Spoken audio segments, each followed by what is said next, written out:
was titled TQM, and they had a plan to make it go viral. First, they posted a short clip of the song on TikTok. It blew up. Over 100,000 users made videos with it. Then they posted a phone number online. Fans who called that number heard another piece of the song. He licked his number, so let me give it a try.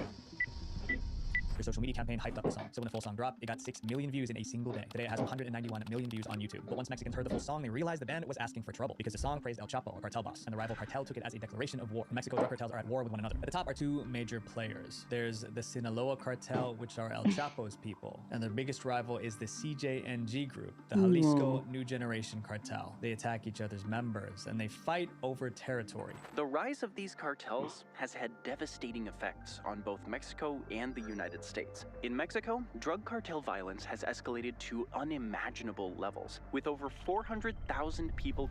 Right in the middle of that cartel war, Fuerza Regida released TQM. The lyrics, when translated, said, "When I'm in the BMW, I'm distributing merchandise for JGL, always smelling fresh. They want me making money under the orders of Mr. Ivan." There's no mystery. JGL stood for Joaquin Guzman, better known as El Chapo. Mr. Ivan was his son. Fans caught on fast and started pointing it out in the comments. In summary, the song was bragging about working for the Sinaloa cartel, and to the CJNG, that meant the band picked a side in the cartel war. The band was set to perform in Tijuana on October 6th, 2023. They even released a poster to promote the show. But 4 days before the show, something chilling happened. The banner was found hanging from a bridge in the city. It was a death threat. The message read, "We are going to mess you up on October 6th in TJ. It will be the last performance of your life. CJNG. Perform and we will kill you." Whereas Regida did not want to do it the easy way. Signed by CJNG. The warning made headline news. Fans held their breath, waiting to see what the band would do. They got their answer the very next day. On October 3rd, Fuerza Regida announced on Instagram the concert was canceled. Fans were disappointed, but they understood. The CJNG threat wasn't a bluff. In cartel territory, a viral TikTok song can cost you your life. Next is the story of a kid who trolled the wrong person. The dangerous dance.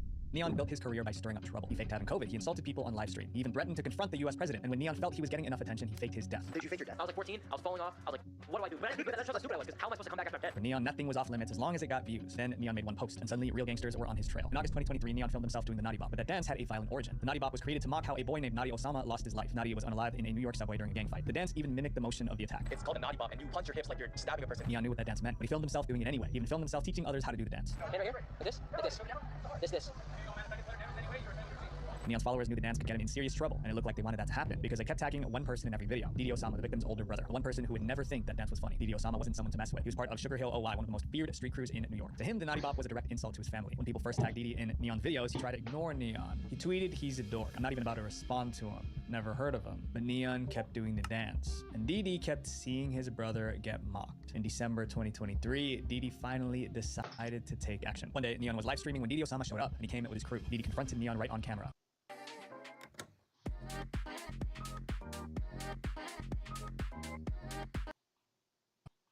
Viewers saw it happen in real time. I just want to get a little bro, my heart. Like, I got myself in the back of my chain, my heart. Nah, You I understand shouldn't play about that. Neon looked terrified. He kept on apologizing. I want to sincerely apologize, bro. Nah, yeah, I'm actually scared. I know what you're gonna say. I want to sincerely apologize. Didi never touched him, but the warning couldn't have been clearer. That should have been the end of the drama, but somehow it wasn't. Even after that face-to-face warning, Neon made more videos doing the Naughty Bop. Obviously, when Didi saw the new videos, he was furious. Neon became a hunted man. There were times Neon had to run because he heard Didi was nearby. Oh my God, come here. In March 2024, Neon finally gave in. He met up with Didi one last time and paid him $50,000 to squash the beef. What started as just content almost turned into real street revenge. The hitman in this next story was the victim's own friend. The evil friend.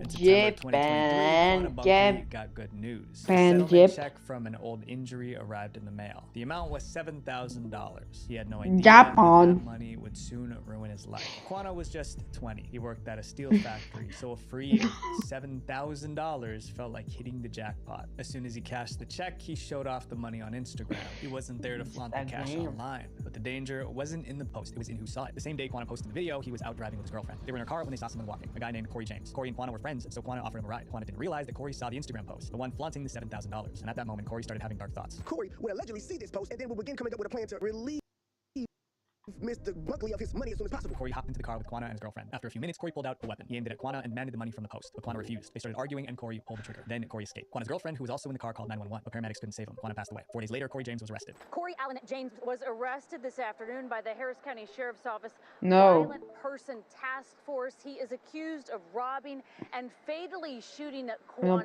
I'm not playing the Battleplex 2.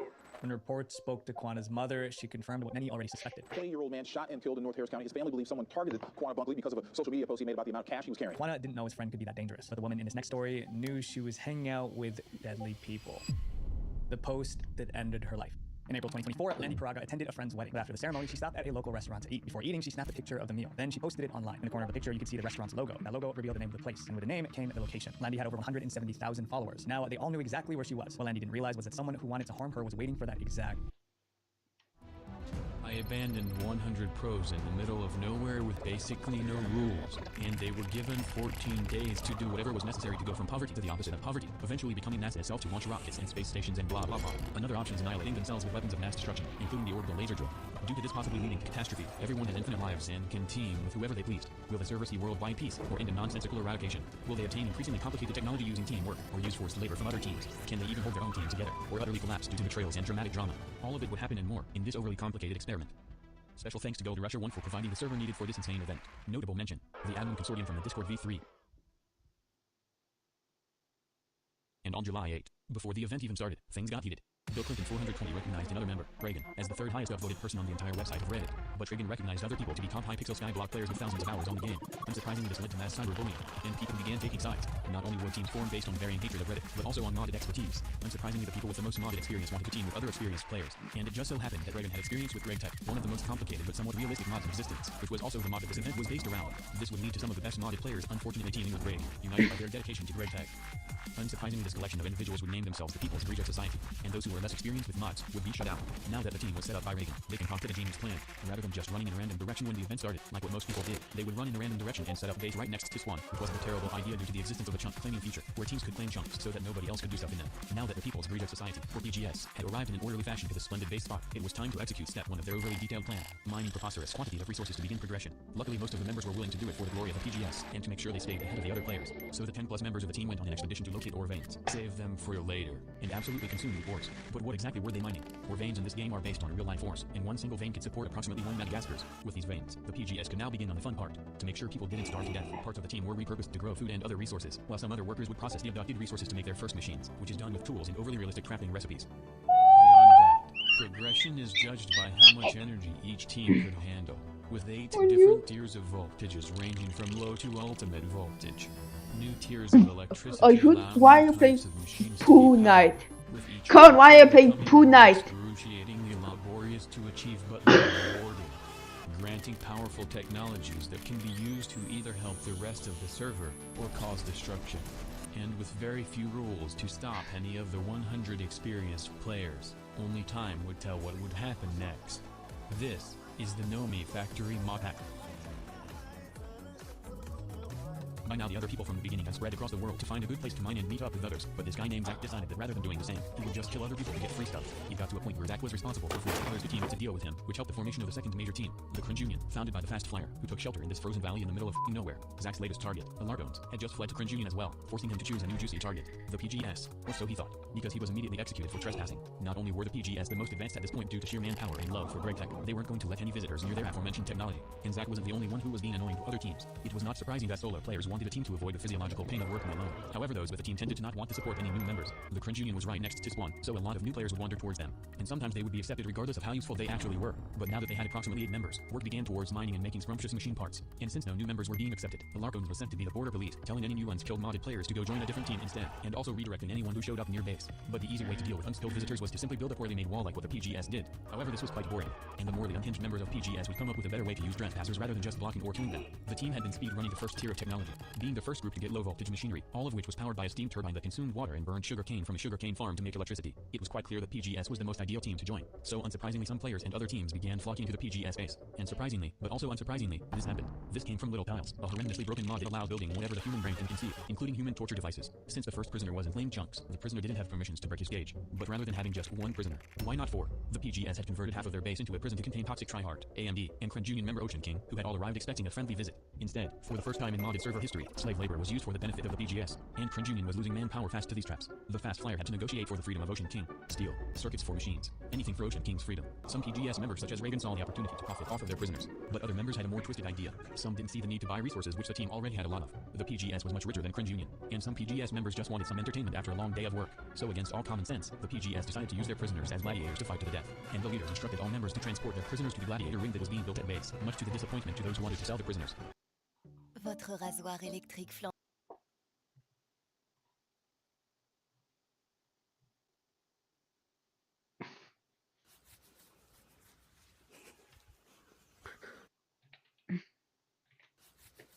Love your smile. Crits, sprinting, sealed blocking. What if you had to beat them out in Voice of Minecraft with old mechanics? Hello everybody, my name's Rams, and today I try to beat Minecraft, but I'm restricted to the beta versions with their mechanics. Can I make it to the end of it? No, will I die twice? Both by skeletons. Yeah. Afterwards to find out. Oh, what the...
Pooh.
9,000 damage.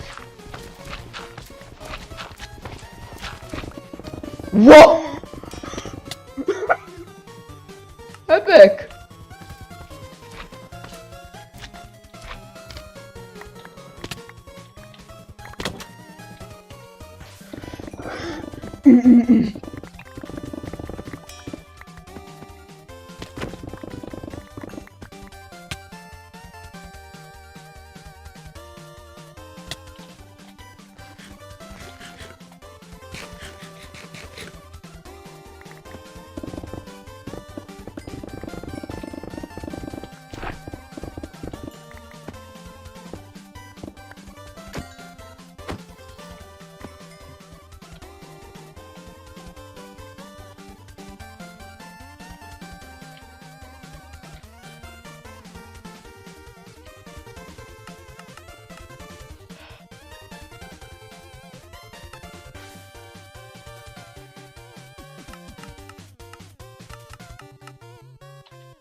Oh.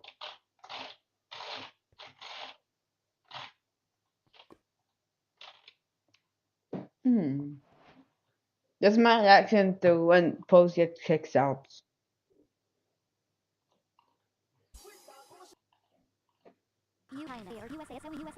Okay. Original.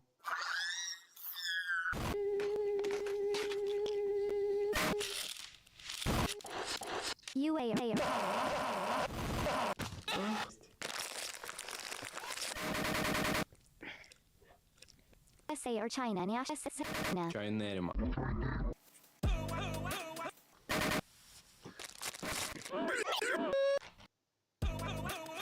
Mom. Mom. Mom. Oh my god. Oh my god.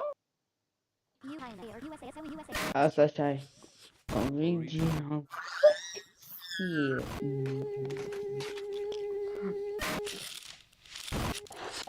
USA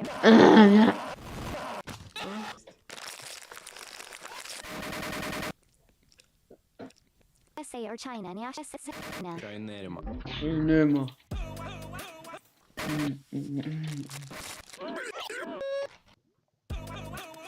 Mom. Mom. Mom. Mom. Oh my god. Oh my god.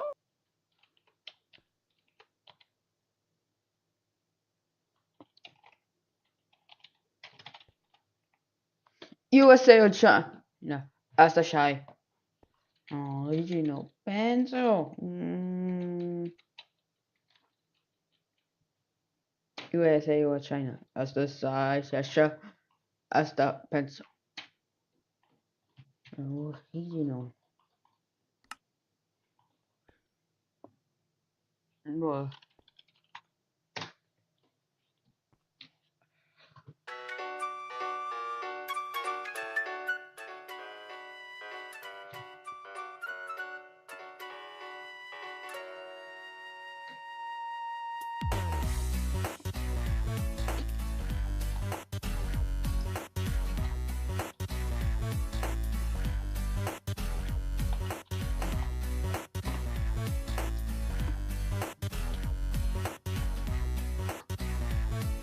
I don't understand. They're making new memes. I have a shitty meme.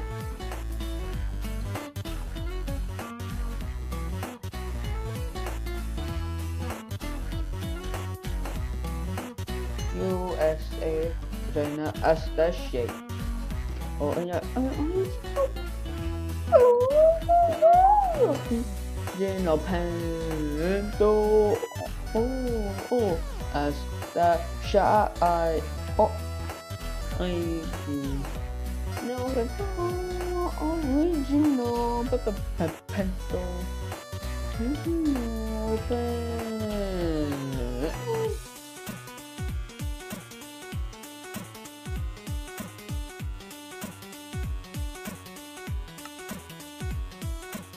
USA.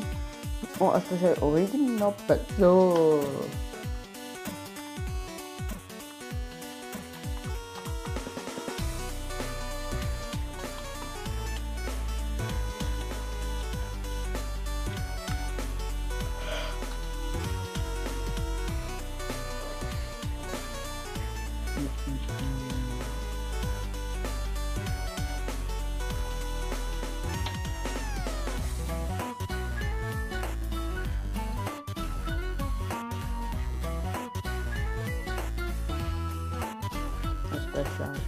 Oh,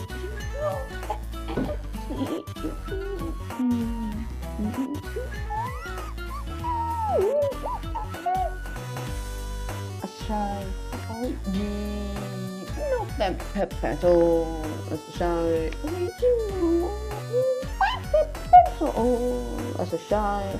Origin. No, pencil.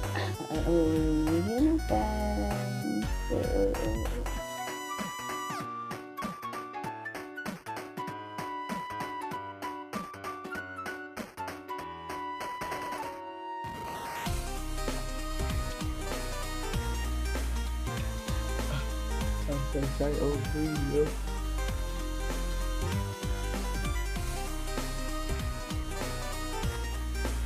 Petrified.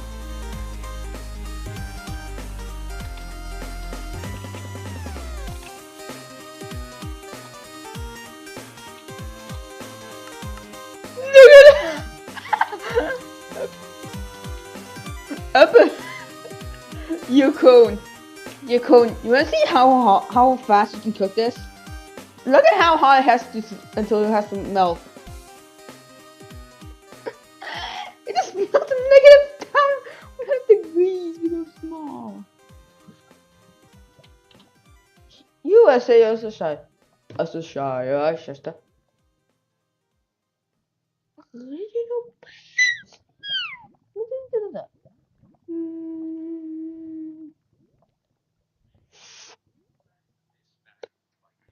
Why are you playing a video? Yeah, it's about negative 2,000 degrees Celsius. USA, USA. Asa shy, asa. Asa shy. Original. Stop. USA. Flash man. Flash. Cookie.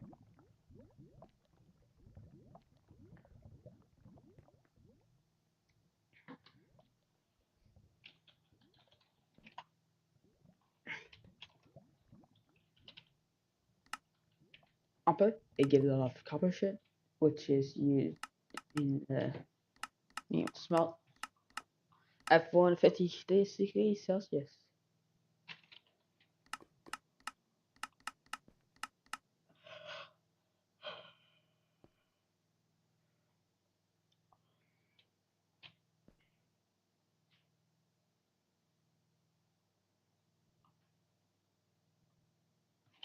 USA, USA.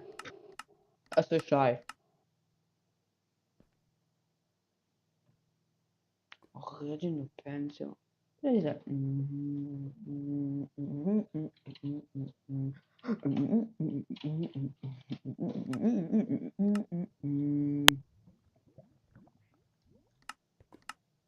I say USA. I say USA.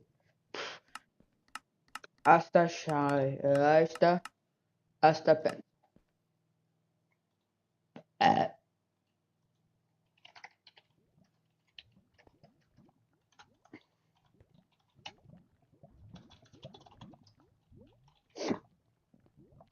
US, China.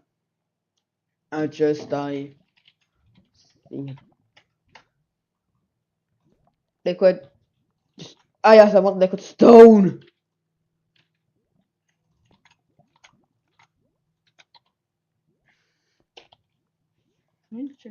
Check. Right. To petrify rocks. Yes. Yes. Ben. Yeah. Down. Paper. No.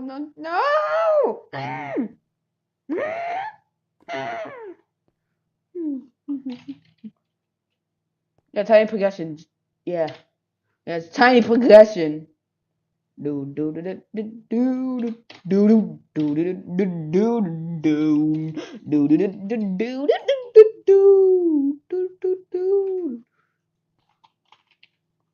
That's what we're trying to use.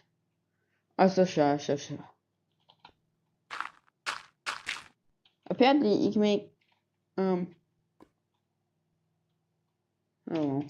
something pretty much just used for building. Also, it's advanced alcohol. So yeah, I added a new recipe. Look at every amber. Iron, gold, lapis. You can not have okay. Stone, diamonds, dirt. These for nothing. I'm gonna add a recipe. Dirt. Shut the fuck up. Liquid dirt. Dirt. There's something called liquid dirt. which I'm gonna add.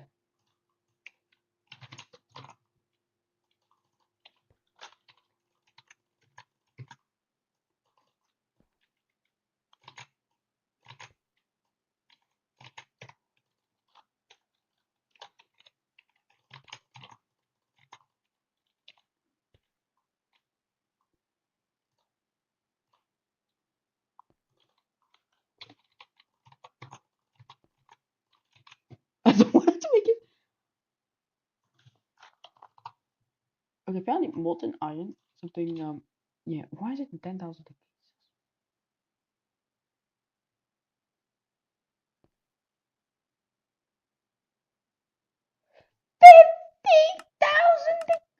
Celsius!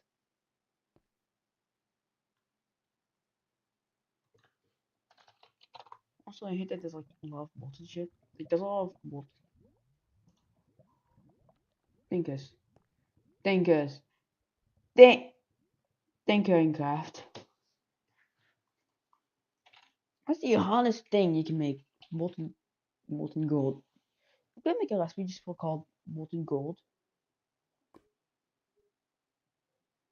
Actually, why not if you melt nickel?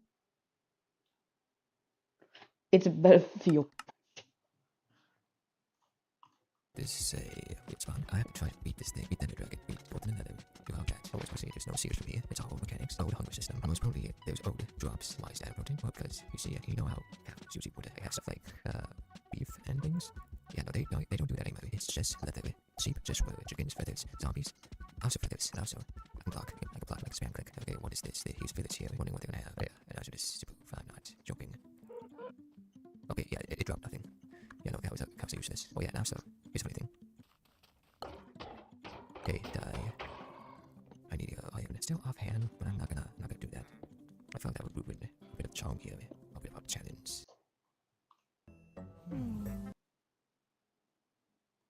Today, I'm spending over 100 days playing in a super flat world. This world has no structures, which means I'm literally only playing with 3 layers of dirt. But I'm also starting with a bonus chest. This challenge is going to be a difficult one, so sit back, relax, subscribe if you haven't already, and kill yourself. I'm gonna play a little guy.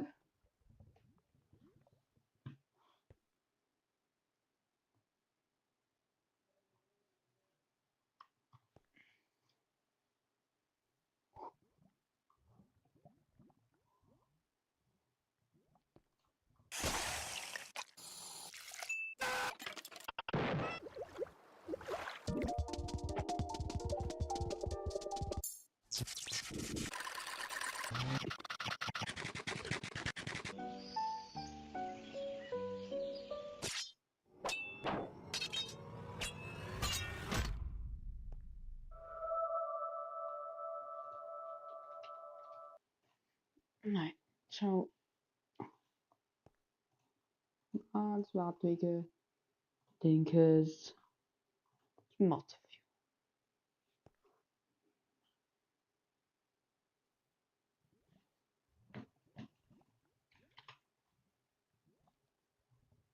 The bottom, we will have, so we'll just nickel. That's it. No, just a nickel. Yeah, liquid nickel. That's it.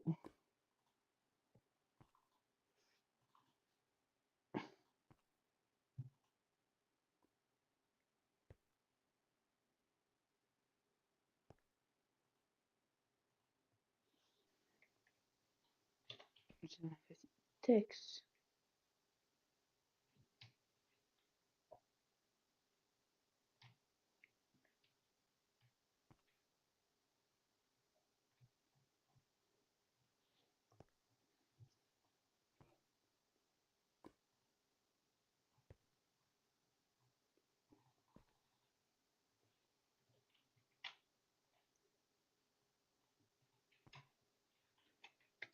Just type 1.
So we'll just make it flat.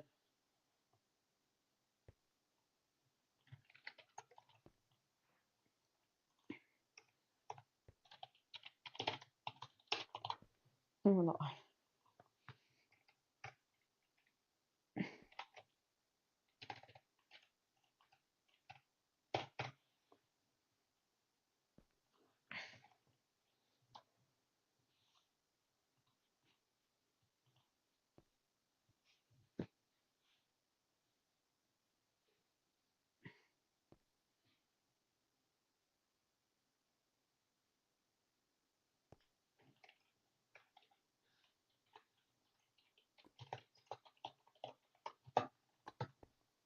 What if I click 7?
Change the lava thing to anymore.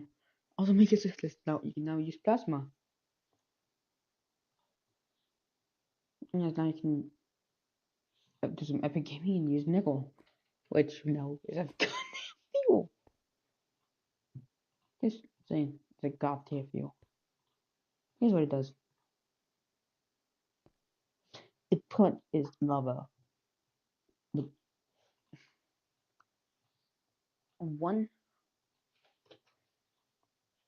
2.83%.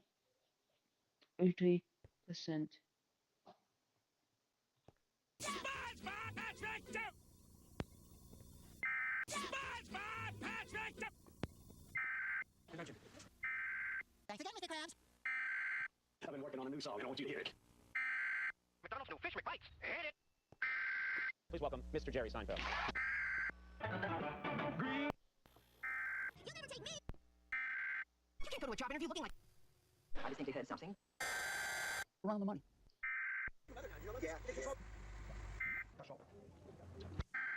You're on the VIP list. I can't even get...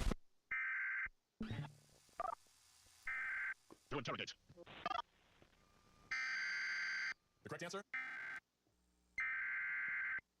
This is the Maryland Emergency Management Agency. This is the Maryland Department of Emergency Management.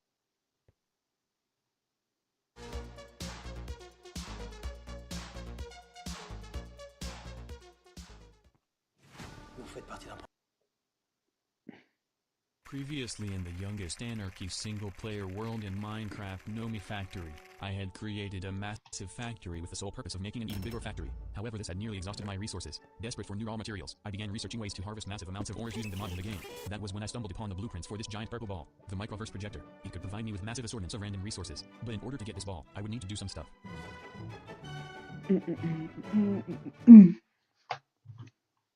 The first order of business was to invade the End Island for business purposes, and nobody has existed since 1523. But what nobody knew in 1523 was that in the electronic game based on Canadian independent science fiction horror movies, there is a top-secret game modification that allows one player to simulate capitalism in Minecraft. That aforementioned mod pack is known as Nomi Factory Community Edition Unofficial, aka G version. But what exactly is that, you may ask? And why is it so addicting to the point that an entire article was written about something similar? The same question is being asked by 4.9 billion minus 26,000 people, amounting to 4.9 billion. But these questions will be answered in this new Greg Tech series. Because I shall attempt to make more than 3 videos on the same mod pack for the first time in human history, and complete what is quite possibly the most addicting game that nobody knows. But first, a bit of lore. It all began with the invention of Europe 5 million years ago, leading to the invention of Marcus Persson, who invented Minecraft. But not everyone was so happy with this, leading to people inventing modifications to turn Minecraft into Minecraft, the main idea behind industrial craft. But what if the industrial modification had its own modification? That question was answered by the Gregorius who invented GregTech, which would have 6 official versions. But then, these assortments of people had an idea. What if they recreated stuff from a bunch of different GregTechs and combined it into one giant GregTech community edition that worked for a later version of Minecraft?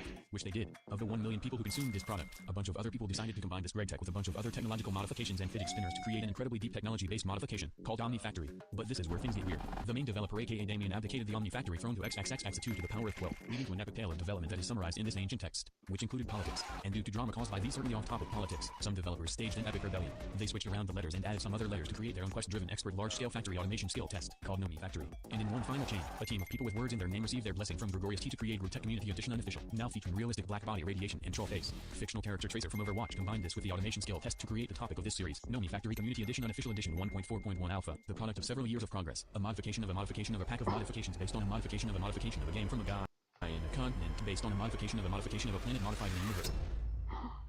So far it seems that GregTech has been around for so long and has seeped into nearly every corner of the modification community. And this is not the first time I have contemplated playing it, because this is only my 5th attempt in returning to GregTech to beat it once and for all. And it all began sometime in mid-2021. A partnership of Hypixel Skyblock players consisting of me, Infamous The Realm, Infamous Rice Blades 11 and Infamous High Auctions decided they would play OmniFactory. This ended in catastrophe after I accidentally broke an expensive machine in a fatal accident, and everyone quit. The second attempt came 6 months later when I decided to brute force beating OmniFactory by myself. But the foolish past version of myself did not know it would take hundreds of hours to accomplish this Herculean task. After days of grueling technological progress and building a giant troll face during the renovation, I got distracted by watching Filthy Frank while building my new base, leading to me forgetting to actually play, and eventually losing all motivation to continue gaming. The third attempt is the incident that came to be known as the GregTech movie, where I hosted a civilization event to see what would happen if 100 players were dropped into OmniFactory. The fourth attempt came during the third attempt when I decided to play GregTech on my own after seeing other people having jollification in my own GregTech event. This ended in disaster after I was distracted by self-torture mode, leading to the foolish decision to play it, leading to being annoyed in 2 hours and quitting. Which brings us to today, where I shall once again be plunged into GregTech after being reminded of its existence in the most recent community post. It seems that no matter how much time has passed, the urge to return to GregTech returns in semi-annual lapses. But so far I have not said anything about what is actually inside of GregTech. Why is it so addicting? And why has it become the top suggestion, beating every other mod pack? To answer this question, I will begin to actually play it. It all begins in the Lost Cities, but since I had tens of hours of experience already, I remembered my training from my previous reincarnations as GregTech players. Rather than getting wood as the first resource, I went straight towards the abandoned buildings and started an FBI search of the entire perimeter to locate chests for useful resources. Since this game is beatable on peaceful mode, no food is needed, so food was exiled from my inventory to make way for juicy metal bars. Once I had some beginning loot, I looked around and went for the tallest skyscraper in the city, since the base shall basically be a platform extending outwards from the highest roof, encapsulating everything below. From the 6th floor I looked at my new quadrillionaire view, and discovered what appeared to be a massive black hole. My game theory is that this disproportionately sized object led to the collapse of civilization, and it is my duty to recreate technology by following the quest line of the mod pack. And all society begins with resource obtaining. But not only was there iron and gold, there were a multifariousness of new natural resources to accumulate, a massive amount of which must be extracted from the underground. To do this, I collected some for beginner mining tools from the quest book, since I was playing on easy mode. And because of easy mode, I also got an orange kid's iPad that can differentiate all ores in a 1-mile radius. Also because of easy mode, ore veins are now more like ore continents, each with their own realistic ores based on realistic ores. With these hammers I tried hogging as many ores as humanly possible, but kept a broad big nagging amount of cobblestone for phase 2 of gaming. When I was done, I created a staircase to the surface and proceeded to build a major highway leading from the mines to the roof face, and the leftover stone was reconstructed into combustors to reconstruct ores into ingots. But here's the thing, all vanilla knowledge is abandoned when it comes to massive mod packs. Here's the thing, all vanilla knowledge is abandoned when it comes to massive mod packs. The first change is that coal ores have to be smelted before coal is obtained, which will be done with cellulose fiber, and all this wood will be homemade with this new miniature Amazon rainforest without the rain ranzon, for free infinite wood without having to leave the quadrillionaire base. Anyways, I continued following the quest book, which starts off as a comprehensive tutorial until getting the first power source, before dropping everyone into the rabbit hole of industrialization. But for each task completed, a reward of Minecoin ripoffs would precipitate into my inventory, which can be traded with the crafting table himself for free ores. But I must resist temptation. The first mining trip focused on getting iron. When I returned by the highway, I decided to mine copper, nickel, and tin, which were all thrown into the Nightmare's furnace row rights reserved. Iron can be smelted again for iron but pink, or it can be reshaped into industrial tools and an iron hook for energy conservation defined transportation. With the first tool, aka the hammer, I could create plates for a file to make rod for a screwdriver for a wire cutter for blah blah blah, with byproducts of sound effects. Every other part is not really necessary for now. But in addition to new shapes for materials, I needed even newer materials. So by using the kid's iPad I triangulated more elusive materials such as redstone. Due to a better cave generation and a mysterious person known as Kilovash, redstone was now 50 times easier to find, made obvious by the hypnotizing glowy red shader. I then made a detour to mine scrumptious lead and silver. After doing some on-camera mining I had obtained 2% of the game's periodic table, which can be crushed and further combined to create whatever alloys humanly conceivable. Before being processed, combined to create whatever alloys humanly conceivable.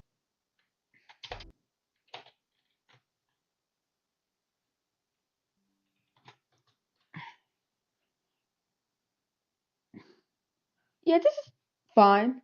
before being processed further into even more material parts. But I now had to triangulate rubber, a feat deemed impossible by the orange kid I had. But rather than searching nature for rubber, I bought orange kid iPad.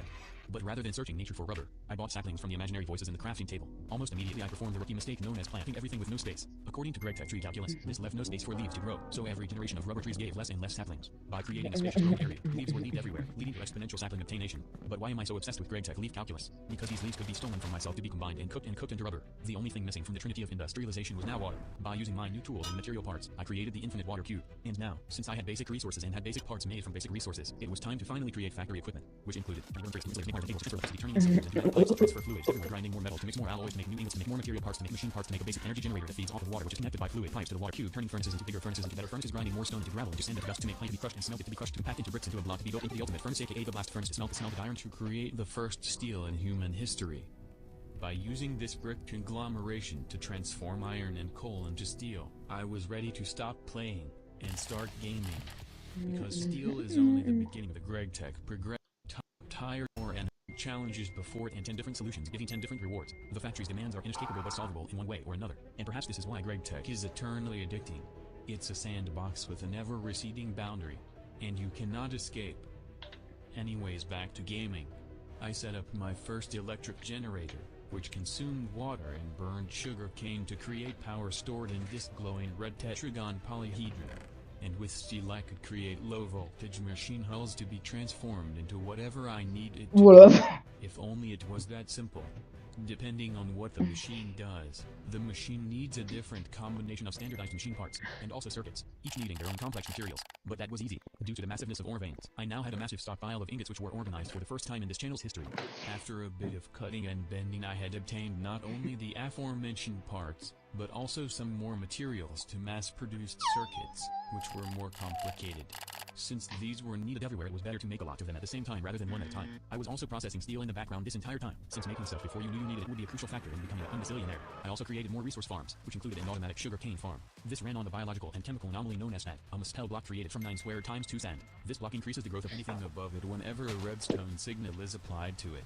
When this is combined with an observer that breaks all sugar cane and an auto clicker to auto click, I got practically some sugar cane.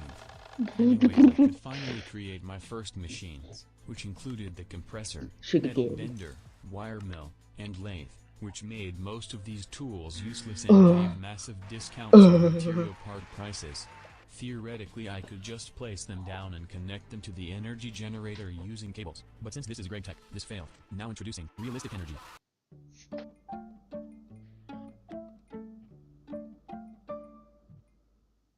Et tu savais que l'électricité d'EDF est à 99% sans CO2? Non. The energy from this glowing red area will have to be converted into EU electrical units, aka European Union, which have voltage and amperages. Wires will not only have to be insulated with rubber, but will have different voltage limits based on material used, different amperage based on thickness of wire, and sometimes electrical loss and explosions. More electrical engineering info was dumped in this massive text wall.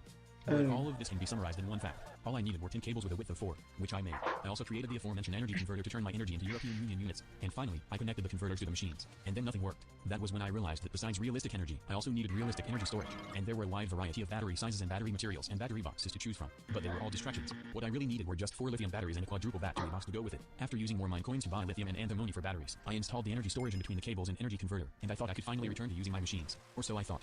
Due to all the different possible things you can do with a machine, the machine needs a programmed circuit to tell between these different but similar processes. So out of pure frustration, I used one of my precious circuits to put one into Metal Bender to get it over with. And for the first time in human history, the GregTech machine finally did something. I had created my first object from the machine. Let's go. 1. This was unbelievable. After 3 hours, which was less than 1% of the total play time needed to reach the end, but the factory had only just begun. The GregTech addiction had already reached stage 6. There was no turning back now. Remember to acquiesce a subscription service and set a please if I ad blocker for the next episode of Nomi Factory. And shout out to the channel members of the past.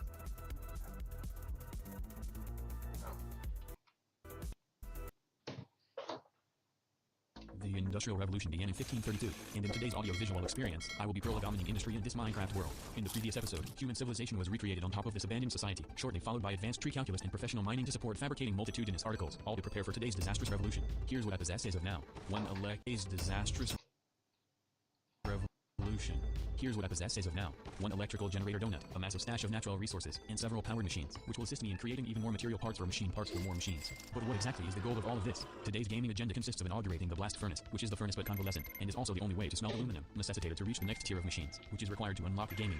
Before that, however, some people have requested the acquisition of the modified textures depicted in this audio-visual content, so the texture pack has been linked in the description. With that out of the way, there was a problematic problem with the factory. According to theoretical and realistic predictions, the generator donut is too inadequate for future purposes. What I really needed was a boiler and turbine setup before the Industrial Revolution could begin. This shall be done simply by duplicating this donut into a triple donut system, connected with the pipes I made from episode 1. The way it works is that the first donut drinks water from this Amazon box and burns cane from this cursed sand farm to initiate a phase change into gaseous steam to be channeled into 2 donuts that drink the steam to spin the turbine object not depicted in game to create energy, leading to a noctuple energy increase. With that out of the way, it was time to check the quest book to foresee the next industrial goals. As it turns out, everything was needing attention. There were overwhelming quantities of new upgrades, new machines, and new materials to be obtained, but one thing at a time. The current machines had heartbreakingly low amounts of input and output slots. To amend this issue, I shall concoctify storage boxes and connect them to the machines using item pipes, with the top box leading into the input, and the bottom box storing the output. With this, the machine technically now had around 100 slots of input and output.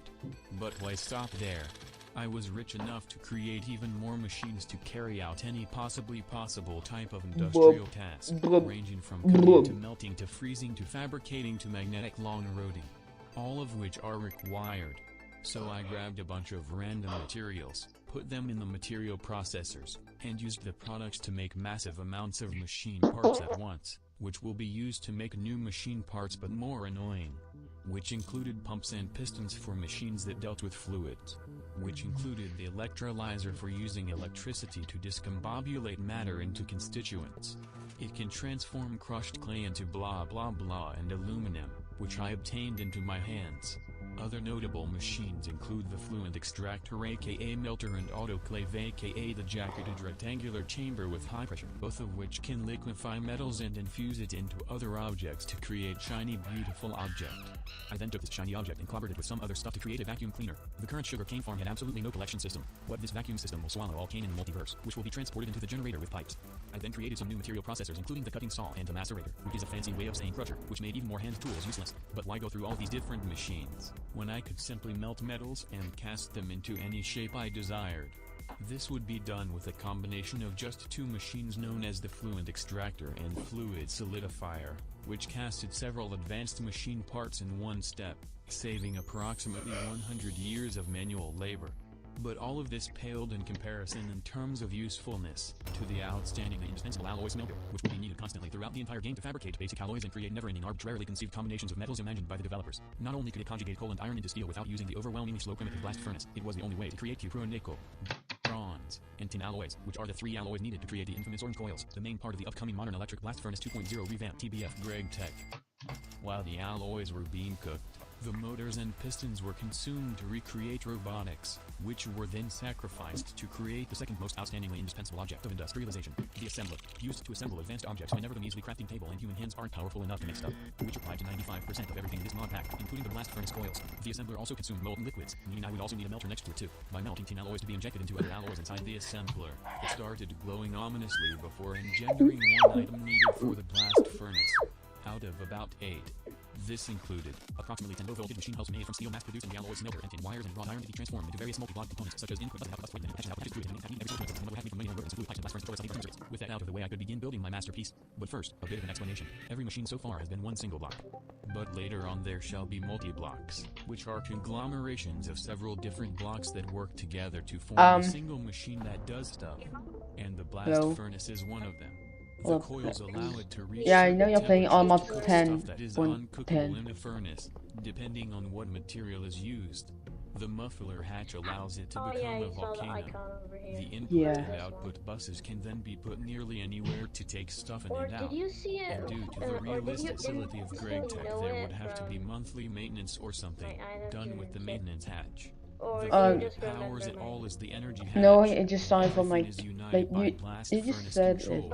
However, due to the massive voltage costs, I had to I'm use currently watching a video, so I can't. block to stuff as many energy hatches possible, and put all the other hatches somewhere random. With that, the glorious blast furnace was formed. The what? Freezer. This. Make a redstone thing to make it go back up.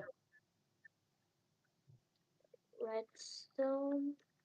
No, just put a button nearby and just activate it every time you want to turn it back on. Wait, what? It needs like it needs a pulse, like a redstone pulse. Like you can use a button, it works. A button? Yes. Actually. Wait, can I use a lever to make it automatic? No, you have to click it. I began a disastrous revolution in Minecraft. That's what you're gonna do. So if I just put copper here. Oh yeah, I forgot you had to. Oh yeah, I forgot you needed armor sand, right? Or Turn it off and turn it on again. armor sand. Okay, so I need a slab. You think your little mockery is gonna make me quiet?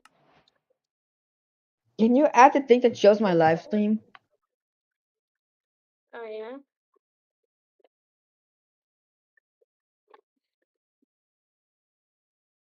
Wait, you're live streaming? Oh, okay.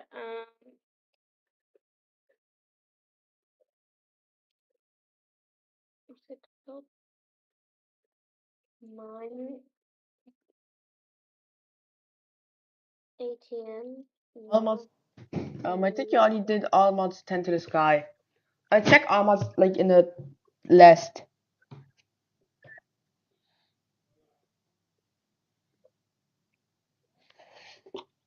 Zoom meetings, 40 minutes. Yes, single player, delete single player. Delete single player. The thing, there we go. Okay, now we can put single player.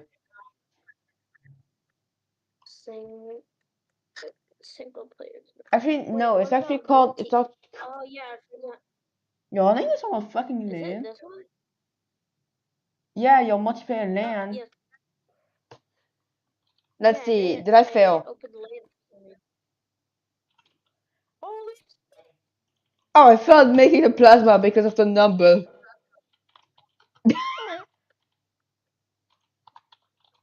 I think I have enough cobblestone, don't you think?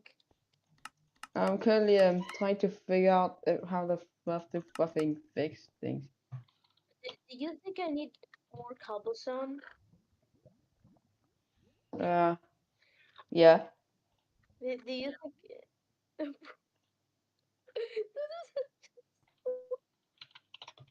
Wait, I should actually make a shelf. Or what's it called? A drawer?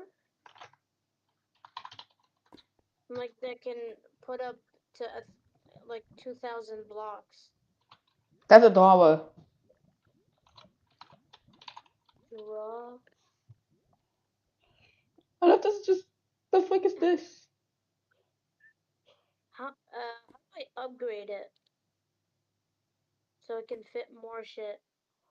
Search up with the mod and there'll be drawer upgrades.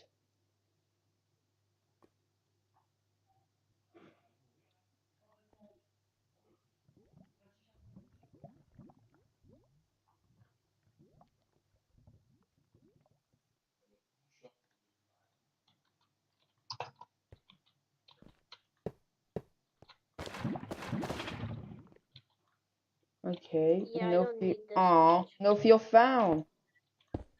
Oh wait, everything is recipe broke. I forgot. I can't make. I forgot the fucking recipe broke. Fuck.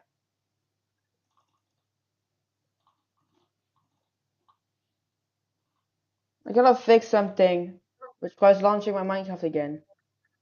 Yo, can you come on live? I am. Oh, look at what I've done.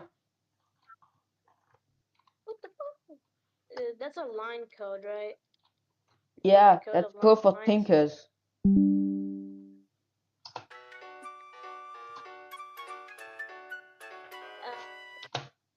Look at this. How much can I store in?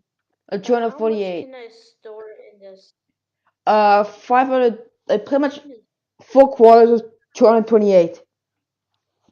because a 1x1 drawer actually holds the most, except it's one. Yo, can you look at the image I sent? Trust me. Trust me. It's very normal. And this is some code. It says the molten nickel. Nickel definition, essential the same bucket of nickel. Definition temperature 3,750 def. Liquid lava definition. I just update from 1,000 to 150,000. 1,500. Liquid plasma iron definition. Damn. Dude, you wanna know how to make iron plasma? How? You have to get a fusion reactor with a bit of silicon and magnesium to make 144 iron plasma. Which you know, might be slightly expensive. Where's the drawer? Where's the drawer? Just search up at drawer.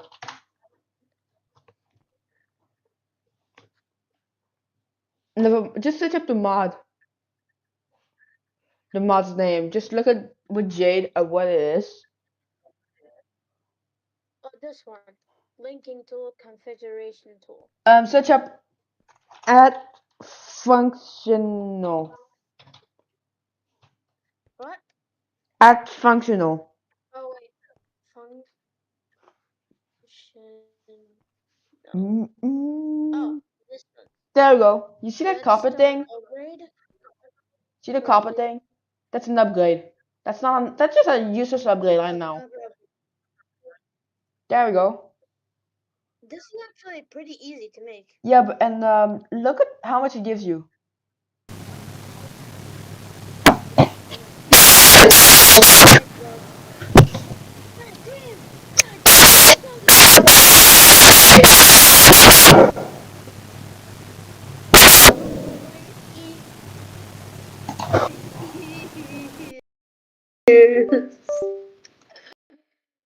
God.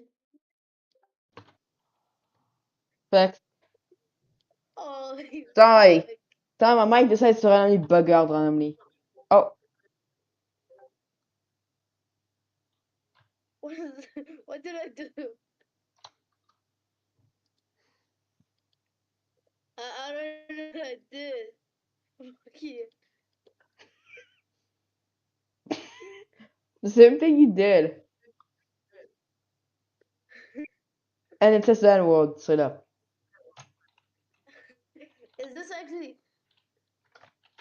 idiot Roblox MC guy racism? Look at the text. It just says. Look at the end of the text. Also, I'm live streaming on YouTube. Stop. I need to delete those messages. Fuck you. No, fuck you. Fuck you. You went AFK too long, and now you have to just kill those. Kill them. They're gone. They not respawn.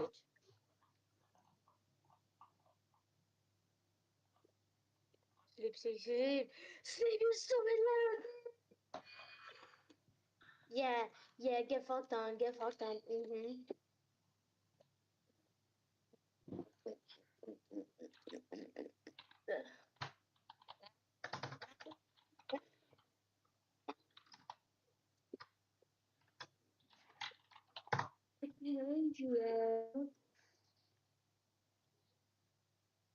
Where'd you at? A fox spawn egg? What's this thing in this guy too? Just in the brain go boom boom. I love it. We're just gonna make it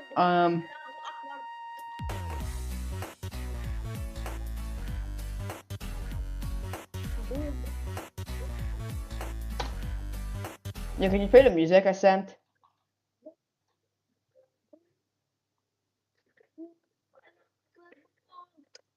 Yo, can you play the epic music I sent?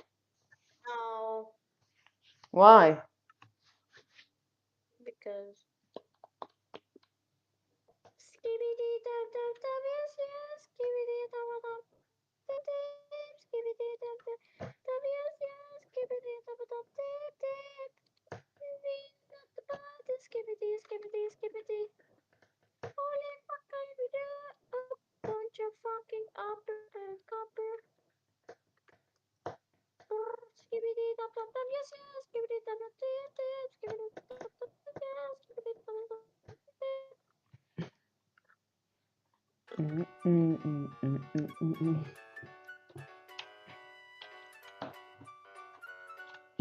Dude, look at how good 1.0.2 mod packs are. You'll never know the good of having Industrial Craft 2.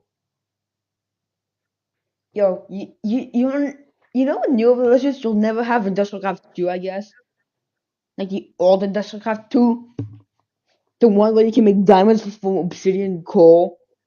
Can you stop zooming that shit? Okay, zoomer. Hey, look at the image I sent. I got an ender pearl and zombie spawn eggs for some reason. From What? like the quest shit. Yeah, it somehow gave me a zombie spawn egg. This is what happens when you get arrested in other countries. In Germany, you're Right, no, usually fucking arrested, right. booked, and put in front of a judge in less than 24 hours. Yo, keep in mind you'll never have extra utilities. The good edition. Call friends and family. Oh look, Fall! Fun. How's it going, my Russian friend? Dude, they put me in a straitjacket and they asked me so many weird questions. He's right. In Russia, police put criminals through a psych evaluation to determine if they're mentally fit. But many experts believe it's more about political corruption than health. Tell me, who do you see here? Vladimir Putin? Our supreme leader? Da. Dang, that's rough. But that's nothing compared to what happened to my friend in Japan. Moshi Moshi! Moshi Moshi! In Japan, police rarely use guns during an arrest. Instead, they use a special martial art called Taiho Jutsu. Anyway, like I was saying about the... Move around you, Al. Are you still there? How do I use the upgrade? You just right click the drawer.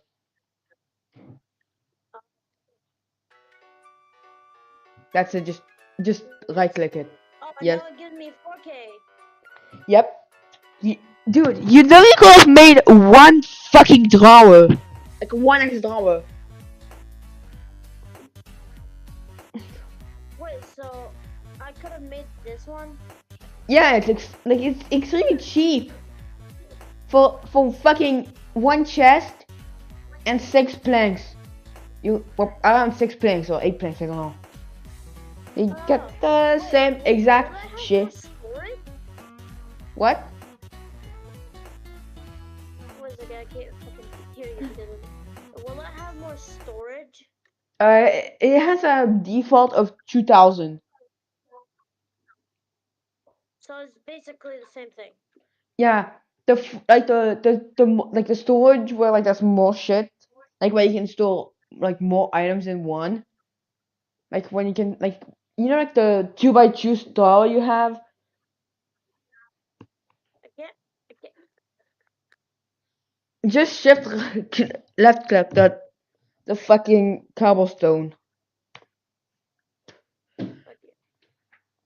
Okie dokie.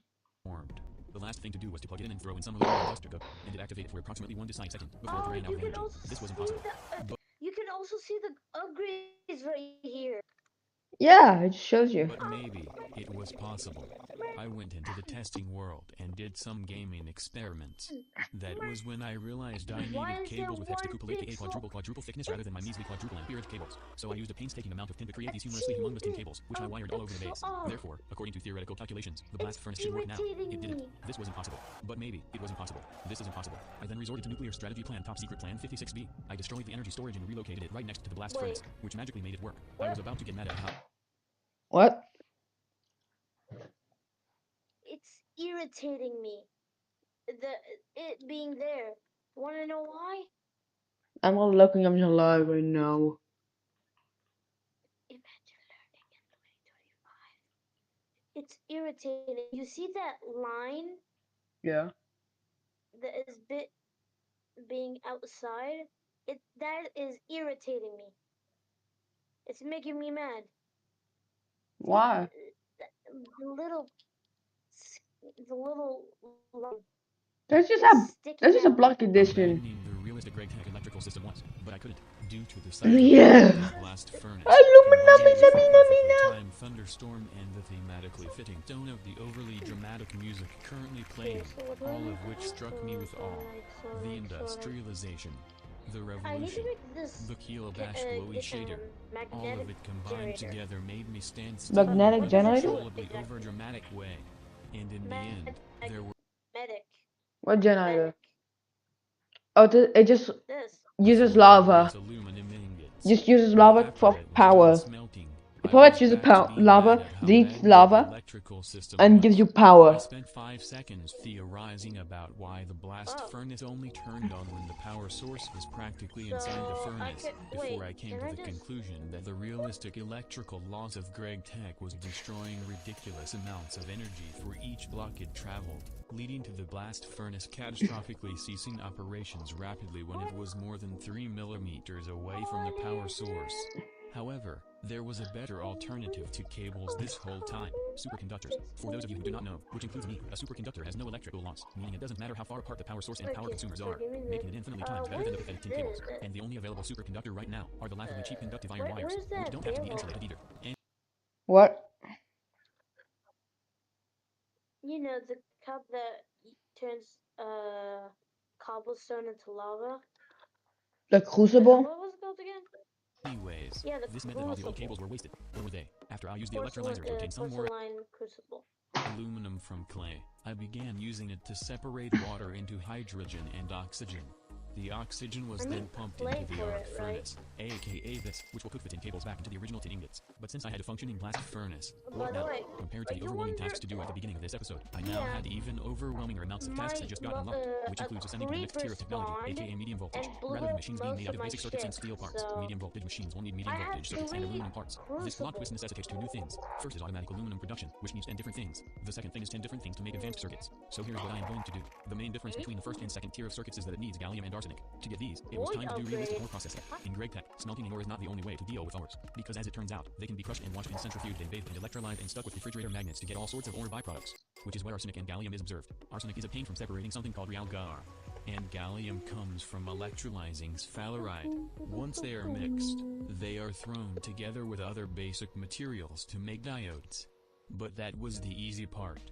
The scrumptious phenolic substrate was also required, which needed this monstrosity. A blast furnace multi-block but rotated on the x-axis, aka the pyrolyze oven. But do not fear. All I had to do was create nearly 10 low-voltage machine hulls made from steel mass-produced in the alloy smelter and tin wires and wrought iron to be transformed into various multi-block components such as input buses and output buses for writings and input hatches and output hatches for fluids and the maintenance hatch needing every single tooling systems and a muffler hatch made from annoying rotors and some fluid pipes and the blast furnace controller itself made from similar circuits. The only big difference is that the pyrolyze oven also needs steam, which is obtained easily from dumping water into a fluid heater, which I connected to the input hatch of the oven. Anyways, the main purpose of the oven is it cooks natural objects such as wood and coal and geodesic polarine. When coal is sacrificed to the oven briefly becomes a giant thermonuclear bomb before spitting out coke, but more importantly, phenol, which will be dumped into my new chemical reactor to create oddly satisfying sound effects and convert normal circuit boards into real circuits boards.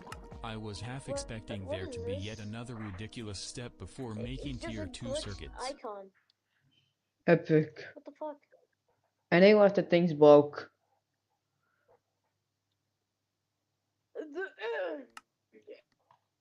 How the fuck do you get to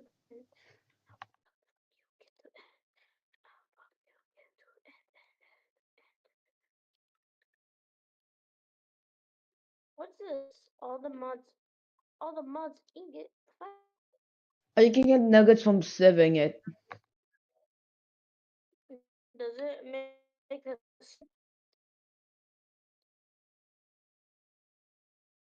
a... Oh boy, you can beat the entire mod pack with no civ. What? You can beat the entire mod pack without using the civing. The Civic? No, the What's a civ. Civic? You see the civ you used? What is a Civ? Type it in chat. Type it in chat. Type it Well, what the? in chat. It's what you used to get the fucking ore. Like copper, tin. Oh. Yeah, that thing. You can never use it and still win.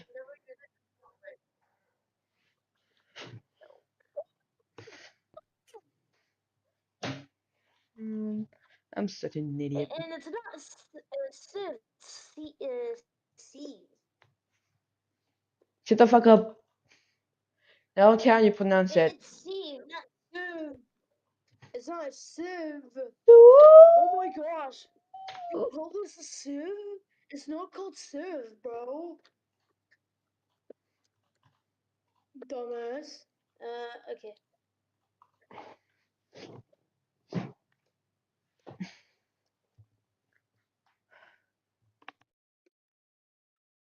I mean, I can make this, but I need the redstone. The redstone.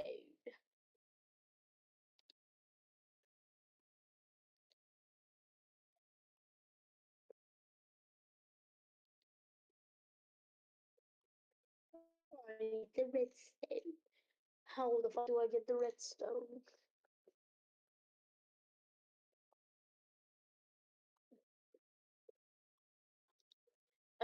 Do I need to use dust in order to Just check the recipe. redstone? Just check the fucking recipe.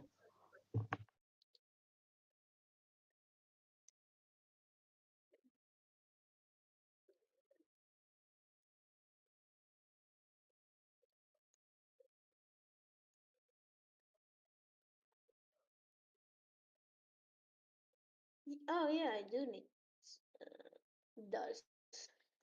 But with a flint mesh, it's much easier to get.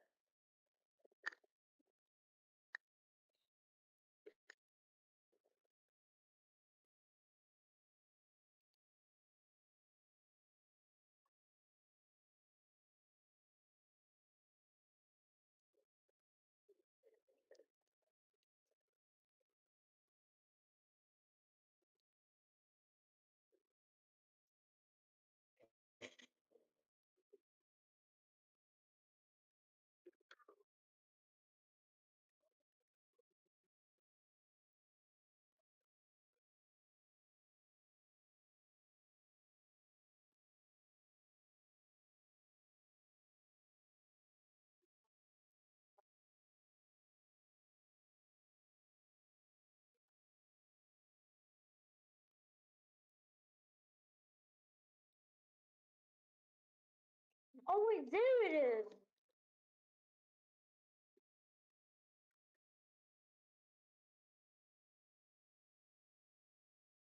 I need the fuck ass iron. Wait, where's my iron? Yes, I have enough. Finally.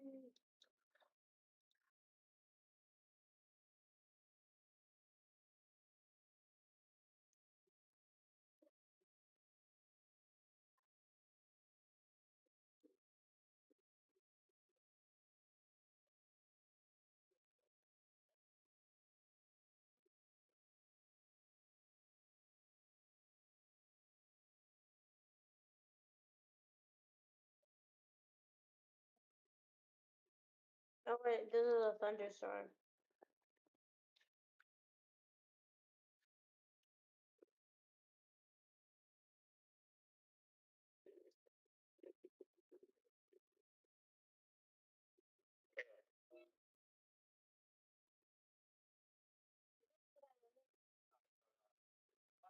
Past that, my chance of beating it goes so much higher. That is definitely the hardest part. That one. It's the fucking that and the very I almost beat them like 5 times now.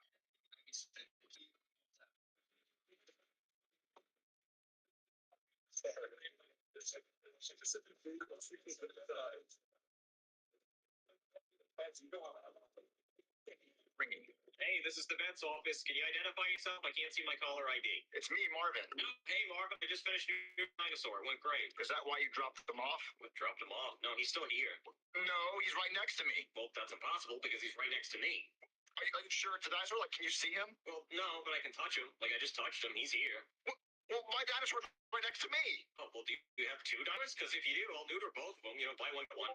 Oh, baby, are you sure the dinosaur you put in the cage with Booger? Yes, Marvin. Like he was green? Yes, Marvin. Are you sure he was green? Yes. Doggy, get in here! What you want, Marbips? Did you call me in here so you could give me some money? No, Dougie, I just want to make sure your balls are okay. Okay, yeah, so both my dinosaurs are here. Well, you must have a third one, because I definitely have a dinosaur here. Wait, so there's a third dinosaur and you neutered it? Yeah, it went fine. I mean, I will say I didn't keep his balls. They were a little too human-like, kind of meow, so I threw him in the ball pit. Like, we have this ball pit where all the animal balls, when we're done with them, it's pretty gross. And actually, now that you mention it, he did... But that was it. So I enthusiastically consumed the diodes and brown squares to fabricate the tier 2 circuits. Almost immediately I invested them into the third outstanding and indispensable machine, the circuit assembler. Finally, instead of wasting harebrained amounts of resources to craft them manually, the circuit assembler could make both the tier 1 and tier 2 circuits at a ridiculously ludicrous material discount due to robot arm superiority. Gone were the days of the crafting table, with circuits about 3 times cheaper to create. I can now afford to commence the aluminum automation plan, which is rather simple. According to my calculations, aluminum can be obtained simply from cobblestone, but this would need precedent amounts of machines. It would need 3 forged hammers, 1 cobblestone generator, 1 chemical reactor, a fish tank, and a crusher. All of this would be connected together by island fluid pipes and connected to this new power grid, since the first one was already being rather overloaded with all its machines. Anyway, the way it works is that cobblestone is crushed multiple times into dust to be soaked in water for it to be crushed again. Cobblestone is crushed multiple times into dust to be soaked in water for it to be crushed again, to be shuttled into the electrolyzer for infinite aluminum. But this setup is just for aluminum. The reason why these iron pipes are here is because it allows me to split the outputs to be shared equally into 2 different destinations. This sand would be split to go to this furnace to be put into glass, and the glass would be split between 2 new processing lines that turned glass into silicon and oxygen, and turned glass into quartz. The oxygen can then be looped backwards to feed the arc furnace. To understand the increasing mess of pipes and cables, I began watching more of the stuff I was using, leading to a deeper appreciation of the humble everyday objects we use and the structure of the universe. Anyways, the quartz will be saved for later for a fun object known as the resonant clatrate. And finally, the silicon was collected and dumped into a blast furnace for a shocking 8 minutes, draining a preposterous amount of energy before finally producing the beautiful monocrystalline silicon pool, which exists in real life. In reality, touching the silicon pool leads to immediate contamination and makes it useless, but GregTech decided to not be realistic this time. The real issue was the fact that no machine I currently had was powerful enough to turn my silicon pool into any useful electronics, because I needed medium voltage to process it. Speaking of medium voltage, these low voltage superconductors were barely surviving the fact that the blast furnace was made because I had a near disaster during the blasting session when these wires suddenly looked a tiny bit hot, leading to an emergency shutdown because I didn't want to know what realistic electrical event was about to happen due to GregTech. The moral of the story was that I needed to begin upgrading the electrical systems of the factory to medium voltage equipment to handle the new demands of the factory. And since I now had medium voltage circuits, a growing supply of aluminum, and considerable machinery to process materials, I had everything I needed to take everything to the next tier of gaming in the next episode. For anyone still confused about how Greg really asked, the color white has existed since 1522, but due to the American crime drama based in New Mexico featuring fictional man Walter White, any chemistry-related phenomenon discussed on the global systematic internet is immediately associated with aforementioned Walter White. Therefore, the following activities presented in this audio-visual documentation can be referred to as a Breaking Bad reference. In other words, I shall be doing ridiculous amounts of chemistry and transmutation. Previously in this series, I built the electric blast furnace and various other crucial machines for industrialization, leading to the creation of aluminum, which will be needed for stage 2 of this game, medium voltage. And to commence work towards high voltage, I would have to go Dow DuPont Corporation mode and create chemicals for the factory, which includes polyethylene and pulsating polymer clamp. And to create these I would need a new type of machine, an pulsating polymer clamp. Create chemicals for the factory, which includes polyethylene and pulsating polymer clamp. And to create these I would need a new type of machine, known as chemical reactors, which consume fluids and items to make fluids and items. Plus it needs energy, meaning I would need 2 things: better energy generators and better energy cables, which would require resources pulled from the depths of the nether, aka glowstone. So here is the plan.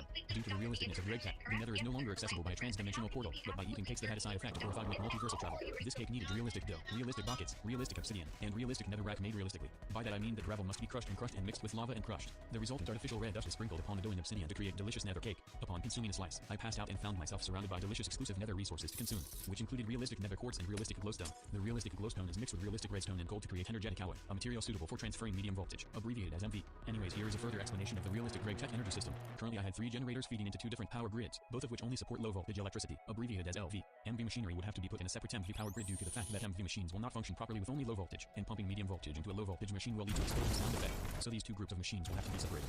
But I lied the whole time. The energetic alloy will not be spent on wires for now, because they will be repurposed for a top secret government project known as Deep Mob Learning. Here's why. Due to all the spending of resources for all the new machines, there is a crisis due to metals constantly running out. But this can be amended with the mob simulation chamber and loot fabricator, which I made with the realistic energetic alloy. After plugging them into somewhere, I would need some polymer pulsating clay to begin the mob simulation. So I created a comical amount of this exotic clay by using clay stolen from the automatic clay creator. I would also need a model made from circuits in the mob drop. Since I used zombie loot, I obtained a zombie model. By inserting it into the chamber, it commences some realistic hacking and transforms the clay into discolored matter, with a chance of getting pristine zombie matter byproduct, which can be realized. Is GT6 it's 1.7.10. This modpack is 1.7.12.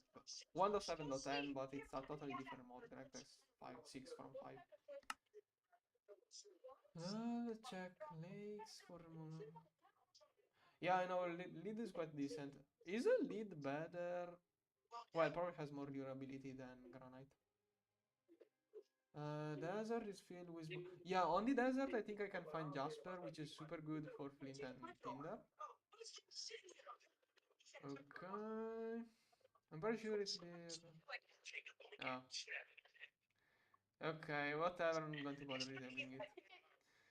I know the floral mark on...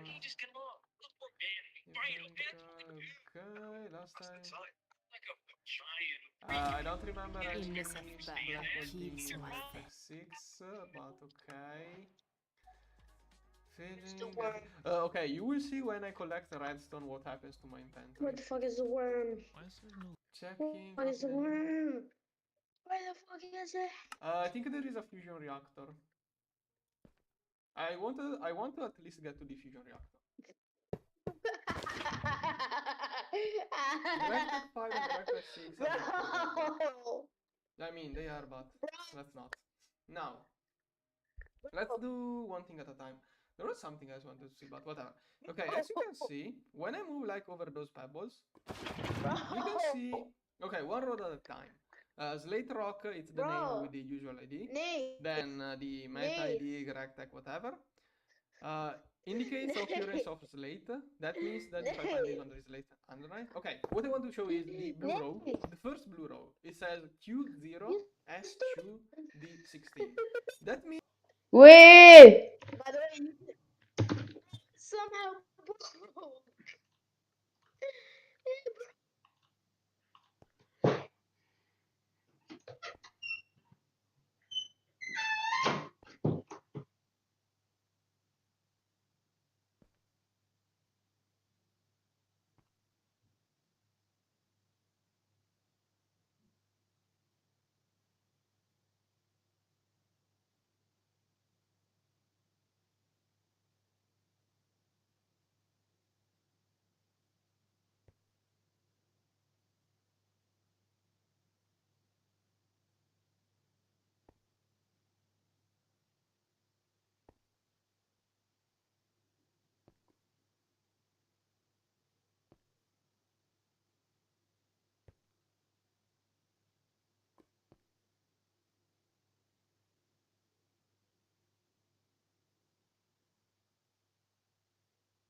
E.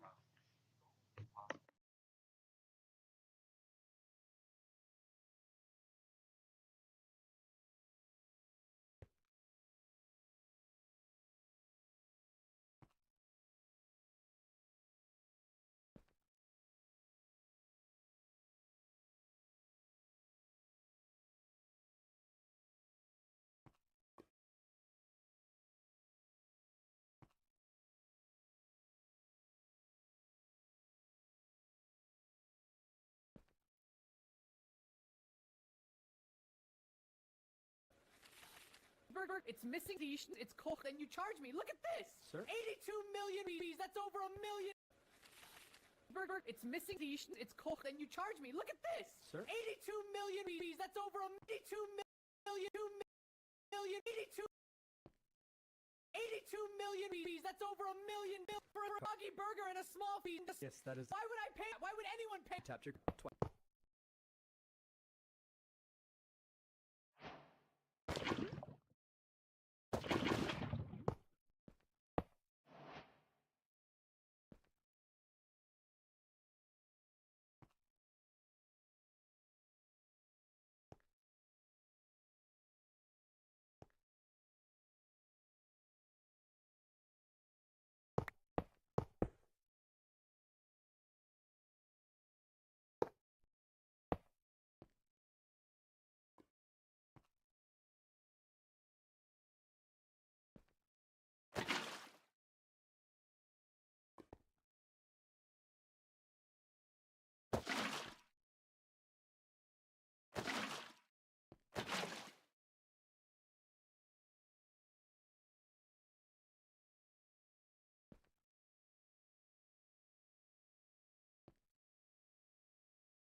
Means that this one is not exactly 32 U per tick.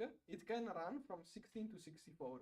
Basically, energy tiers are no longer a fixed number. I mean, you could say that LV is from 9 to 32 in GTNH, for example. In Galacta 6, it's more clear that voltage is not a fixed number, but it can fluctuate a little bit. Yeah, you can see every tier is basically a range.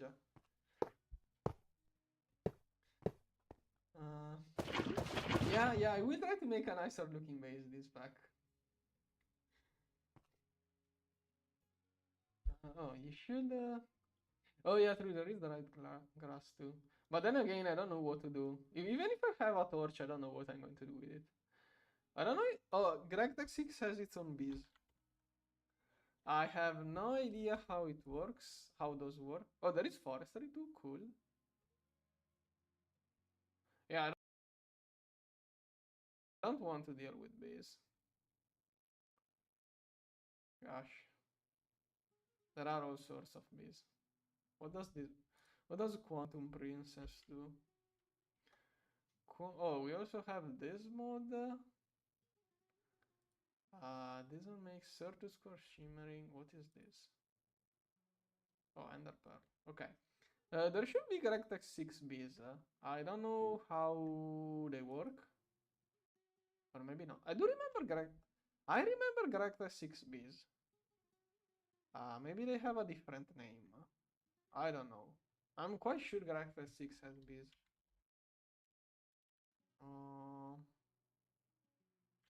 Probably there are no World Accelerator. No, probably not. There are some super slow recipes. Quelle que soit votre activité, I'm not too... I don't know well enough to spec. This is Bear. GregTech 7 Alright, was welcome back. supposed to be called Mechanetia. But I think the project kind of got lost. No, not lost, but stopped. Like Greg was going to work on his own game. It sounded amazing, but I have no idea what's the current state. Okay, let's run into a forest. Oh, I'm out of Okay, so you want to know how to make the lava power generator for my 100-day and 200-day Sky Factory videos. Without cooking. Before I get into this tutorial as well, I will leave a quick warning that this system is super loud. Yeah, Galactic 6. I'll just walk close to this with no other audio editing at all, and just so you can experience how loud the system is. Galactic 6 has been in development for like the same amount of time. So for this video, I'll just make one module and set that up, which mainly consists of the circle areas here. And how you need to make this is obviously a torch, a cauldron of any kind of power cables. I recommend flux ducts, an automated user, and any kind of cobblestone generating system that you have. My recommendation is any cobblestone generator from Tiny Progression. That way you can get the compact.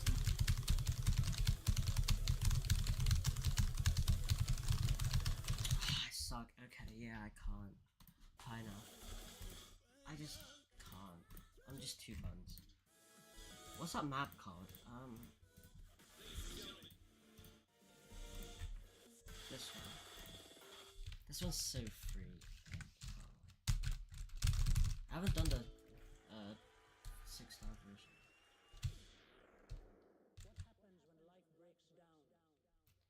Hi Thomas Stills.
I'm so buns.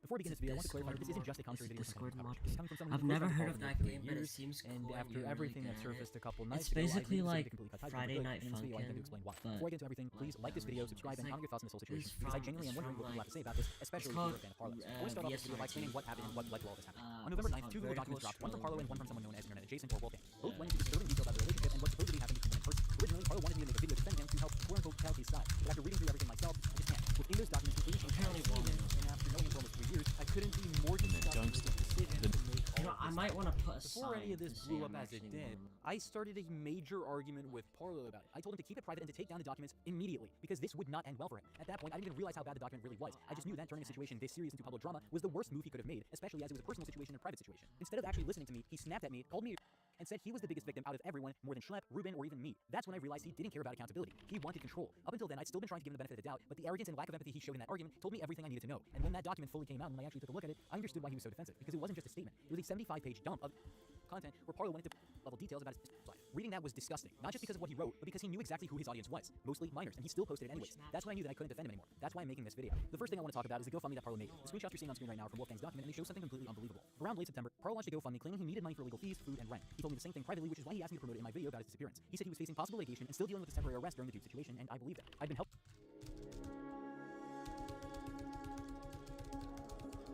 The next part of the Mine Your Eye. Previously on Numb Factory.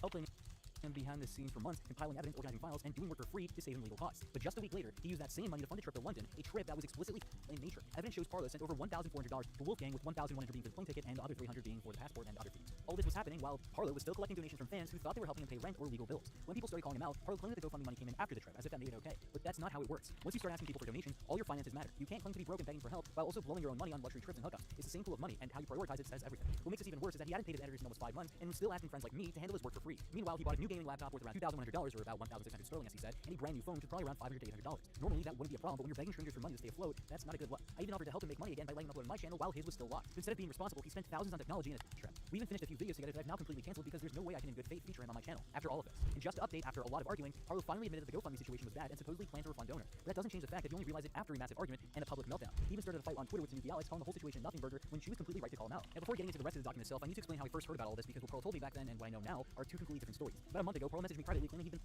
by Wolfgang that he'd been during their meetup. He told me Wolfgang had snuck into the shower with him, scrubbed his back, and that things got freaky without his consent. I didn't judge him for being gay or anything like that. I just took it at face value, and he made it sound like a serious thing. But after reading the actual DMs and screenshots Parlo himself included in his document, that version completely fell apart. The messages show Parlo openly flirting and initiating things long before the meetup, saying things like, "I do want my TikTok, I cannot lie, and I might be a little, but you have to be delicate." These aren't messages from someone being they're from someone who's fully aware and willing. Pearl's own writing describes Wolfgang entering the bathroom and the shower while he looked away uncomfortably, but nor does he say he told Wolfgang no. And later on Dicker's livestream, he even admitted that there was never any clear communication of him saying no. Looking at it now, it's obvious that this wasn't some one-sided. It was mutual, messy, and embarrassing, not criminal. Pearl only started calling it afterwards, seemingly because it didn't go how he wanted or because Wolfgang wasn't what he expected. What really pushed it over the edge was that both of them decided to make this private situation public. Harlow's 75-page document goes into level detail, writing about and objects used during, even including censored photos of them. He literally talks about using a purple glitter toy he nicknamed Cinderella and describes in detail what he did with it, just putting it in his no-no square. He added captions about objects, all labeled as evidence. This I had made previous on Nam Factory. I had made substantial development into procuring the technology required to create the technology of ludicrous voltage. I left off with the invention of quantum circuits and the construction of the assembly line, which led to our first overly complicated recipe involving more than 9 parts, which shall become common. Because in today's gaming presentation, we shall be returning to Nomi Factory as if nothing had ever happened in the past year, to achieve our next goal, an extremely valuable material known as Naquaga. But before we embark on our mythological quest for Naquaga, it was time to draw inspiration from the wonders of outer space. Our current view from the station was a bland square that was occasionally blue and occasionally green, due to how close we were to Earth, and the sun was blocked by industrial nightmares above my head.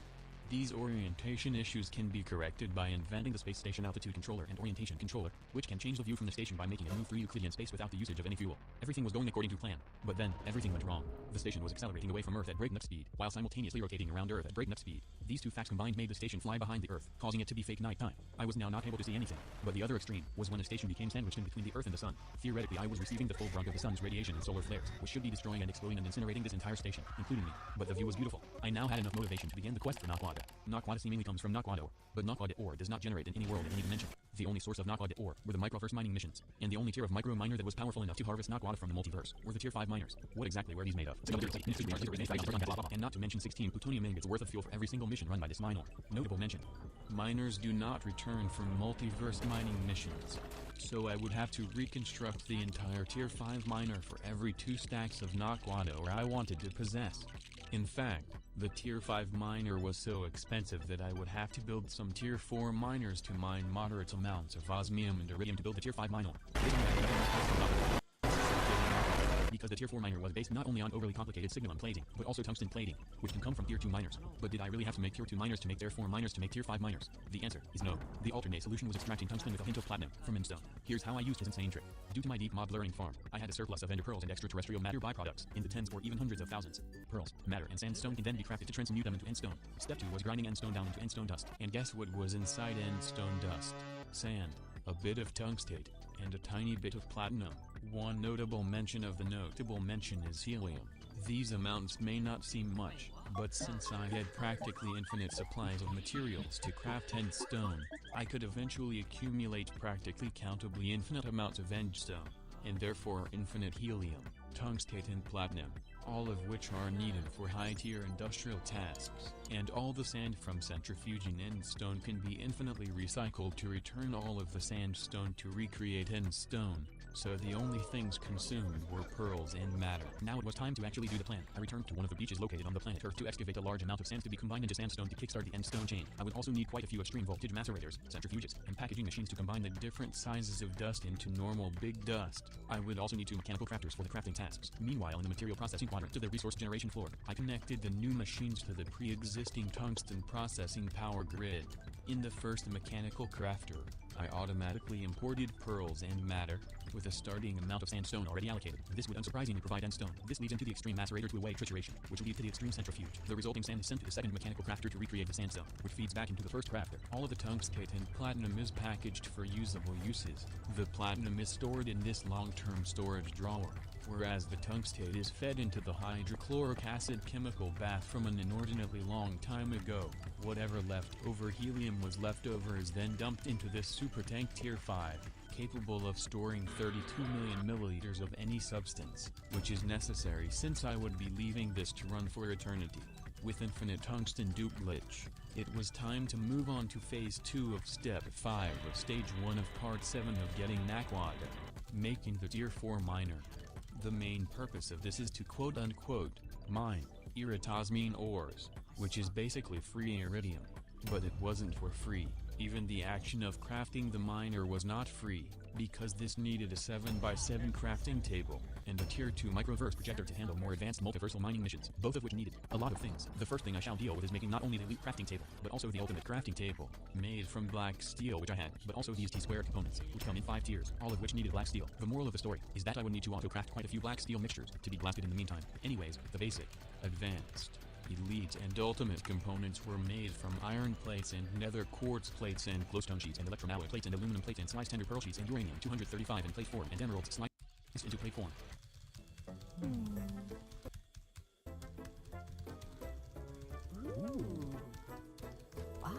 All of these were easy. All I had to do was combine these with a bunch of black steels here. All of these were easy. All I had to do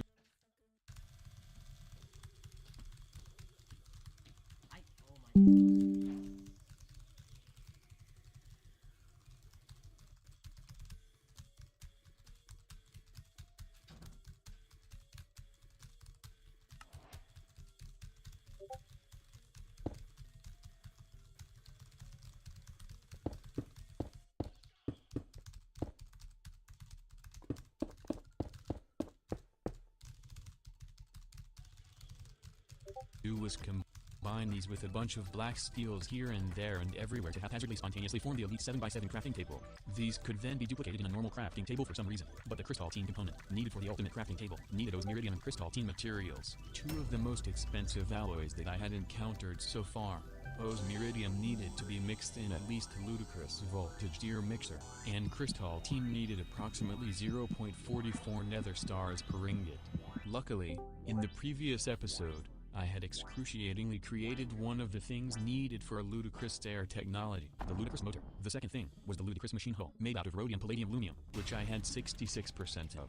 Rhodium and palladium came as a byproduct of extracting iridium from sheldonite, and I would have to manually make a bit more lumium like last time. Now all I had to do was combine it all together and smelt it in an argon environment at a very high temperature for a moderate period of time. This could then be bended and combined with polytrifluoroethylene and niobium titanium cables for the ludicrous hull. The final new thing I needed for a ludicrous tier machinery were quantum supercomputers, which counts as a ludicrous tier circuit, all just so I could make a Okay, can we go to FEU2, the epic server where I played a Bones Trouble, It's TV Time, and Cubby Jam? Quantum circuits and quantum assemblies. The act of upgrading quantum assemblies to quantum supercomputers was rather simple. Needed a handful of RAM wafers and platinum wires, and I had infinite platinum from Endstone anyways. Can you go in the voice channel? Crafting pattern to order the system to make all the quantum supercomputers I pleased. So with a quantum supercomputer, rhodium, palladium, lumium, and ludicrous tier machinery, I could put together my elite mixer Mark II. But I was foolish to think the pain would end there, because I would have to set up a ludicrous stair energy grid to feed energy to my new machine, which requires Let's go to the actual FEU2 server actually. Because music, gaming. Which needed yet another ludicrous machine hull. In reality, this was not painful to make, because the last time I made signalum and lumium, I anticipated I would need more in the future.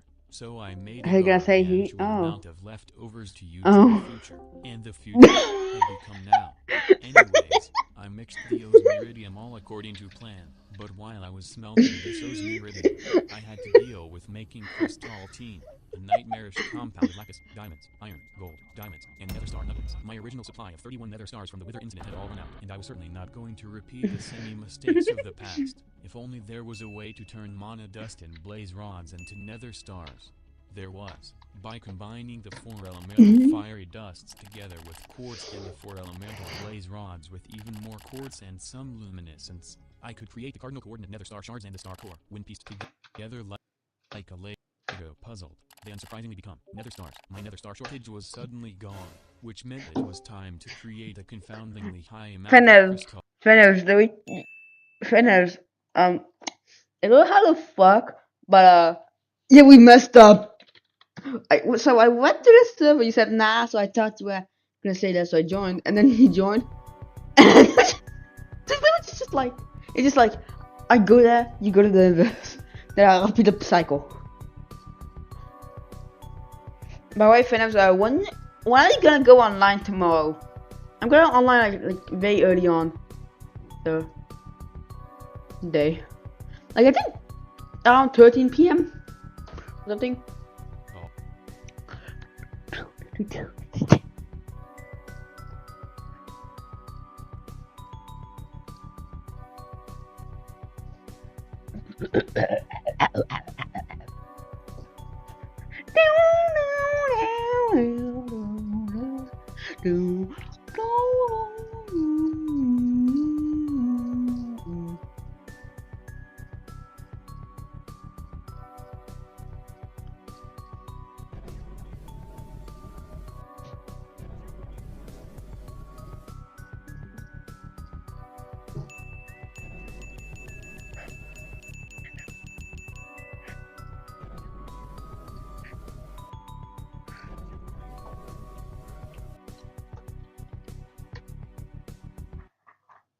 Yeah, fuck you.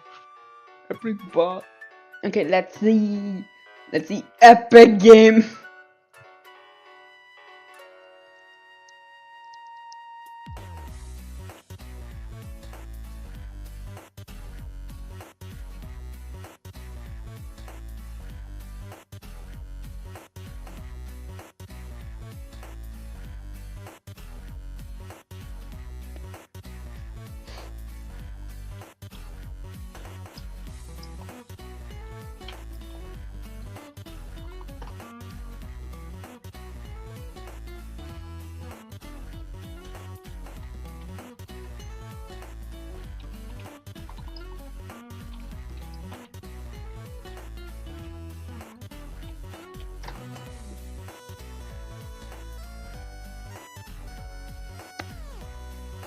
I mean studs.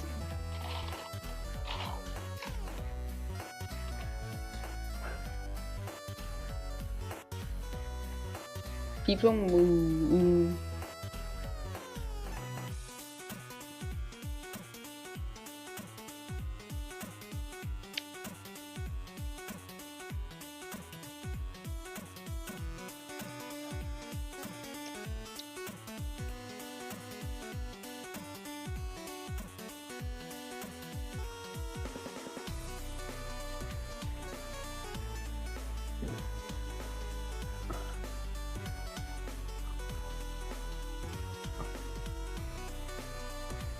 I'm gonna get bonded.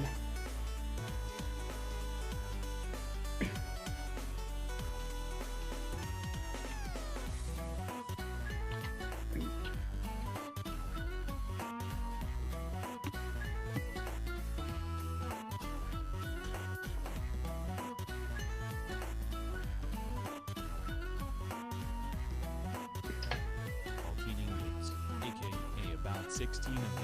Once this was done, and once those Meridian bricks were in my hands, I turned all of them into the crystaltine components. At last, after just 50 more steps, I could assemble the ultimate crafting table. With all 3 tiers of crafting tables in my possession, I was now able to craft all tiers of micro miners, from the tier 1 3x3 steel thingy, to the tier 10 9x9 neutronium plated universe harvester. But let's not get too ahead of ourselves. I needed the tier 4 miner, since I already had signalum and tungsten. The next part of the miner I had to automate were high voltage field generators requiring the infamous superconductor known as mercury barium calcium cuprate. Allow me to explain. Mercury comes from redstone, barium comes from processing quartz ore, calcium comes from a lot of things, and I have basically so if you do the math of combining this rather odd mix of worthless materials, I got a valuable superconductor. This was the main ingredient of the high voltage field generator, which I crafted an auto crafting recipe for. We were now officially 10% done with making the tier 4 miner, and I had no interest in manually making the other 90%. So, every other part needed for the miner will also be stored in an auto crafting recipe. Since I would be needing way more than one of these, the only exception were the 5x5 laser arrays, made from capacitor banks, solidified argon, circuits and quartz, all smashed together on the fancy yellow big table. These big crafts could not be automated yet, but anyways, it was time to automate everything I needed for the tier 4 spaceship.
Yo, FitFs. This conglomeration of signalum, tungsten, argon, and superconductors. Yo, Codec, is this what coding feels for you? All the other tiers of miners, this needed some sort of fuel, some quantum flux, and some data. Since the tier 4 miner had a reactant dynamo engine rather than a combustion engine, its fuel was thermal blaze dust rather than rocket fuel. Thankfully, the dusts were leisurelier to fabricate than the 1,1-dimethyl androzine fuel. Even 32 dusts was no big deal. I thought the tier 4 mission was ready to launch, but that was fake and false news, because unlike previous tiers of missions, I apparently needed some data to help guide the mission, specifically with the realm data, and the realm data originates from impossible realm data, which originates from extraterrestrial matter and solidified experience, which originates from extraterrestrial matter. If only I had hundreds of thousands of extraterrestrial matter sitting around due to months worth of deep mob learning loot piling up. As it turns out, I did. Now all I had to do was create a few high voltage machines to process this matter. Using a fluid extractor, this matter can be juiced into this green plasma looking thing, which can be solidified into solidified experience. With this, and some more extraterrestrial matter, I could create the realm data. Now, the mission was finally ready to be started, but that was fake and false news. The tier 4 mission could only be ready to be started, but that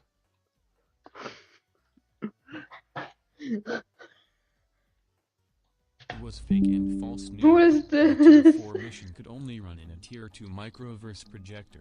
The main difference between this and my current measly cuboid projector was that this needed approximately 58.3% more of what it was currently made out of. More diamonds, more microverse sims, more circuits, more tempered glass, and more engine intake blocks. Now all I had to do was to go down to the microverse quadrant of the resource processing floor and manufacture the tier 2 projector ball on top of the original tier 1 ball. Finally, the mission could actually be started. No more delays, no more fake and false news. I put in the miner, the data, the fuel, and the quantum flux. And so, the mission was started. After several minutes of staring at my screen, I was made aware of the presence of some new ores I had obtained. Both Meridian and Iris Dominors were now in my possession. This would give me more osmium and iridium than sheldonite, which is the original source of the materials. So with the tier 4 miner, I had enough stuff to make the tier 5 miner.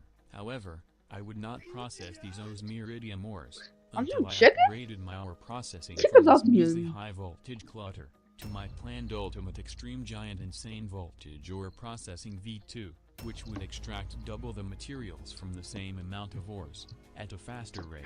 But this would not be done yet due to the current task at hand. I had to come up with a way to autocraft using 5x5 tables. The molecular assembler was only able to do 3x3 processes, but automating these bigger crafts would be weird. They needed packagers, unpackagers, automatic large crafting tables, all of which I made. And how it works is this: using yet another custom crafting table, I could program big crafting recipes onto these fancier brown crafting recipe patterns, which held approximately 20 slots for different big crafts. These fancy recipe patterns could then be appointed to these unpackagers and packagers, which are connected to the matter energy system. This allows it to send super abundant amounts of items at once to the unpackagers to send to the automatic large crafting table, which will send forth the products to the packagers. Nouveau baume hydratant intensif gravé pour une peau extra sèche. Hydrate 72 heures et renforce le... This makes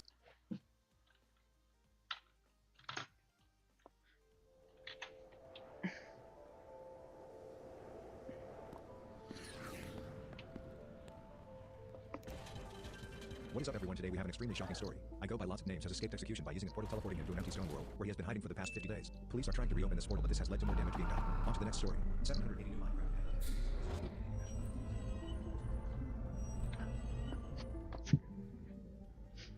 Insert evil laugh track. Those silly humans cannot get to me now, and I can be left alone in my own world. I've been living here for the past 50 days or so, and when I first started out, I thought that this would be the end of me. But thanks to my resourcefulness, I was able to live off of the things I found by digging into the stone. But simply surviving wasn't enough. By using only resources found from grinding stone and filtering it into materials, I created this entire base from scratch. I won't be explaining in detail how I got here since there is a part 1, but here's what's going on. A nuclear reactor powering a factory that turns stone into metal, and some machines that turn ingots into different machine parts to manufacture more machines, and a game in PC that stores all my items for me and is able to automatically craft items. But we weren't stopping there. We left off with big plans for the future.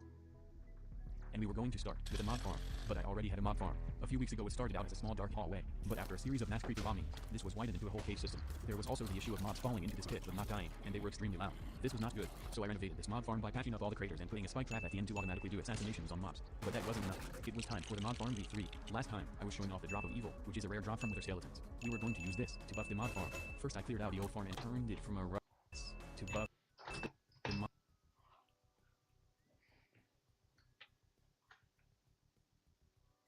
Farm. First I cleared out the old farm and turned it from a rough cave into a rectangular prison.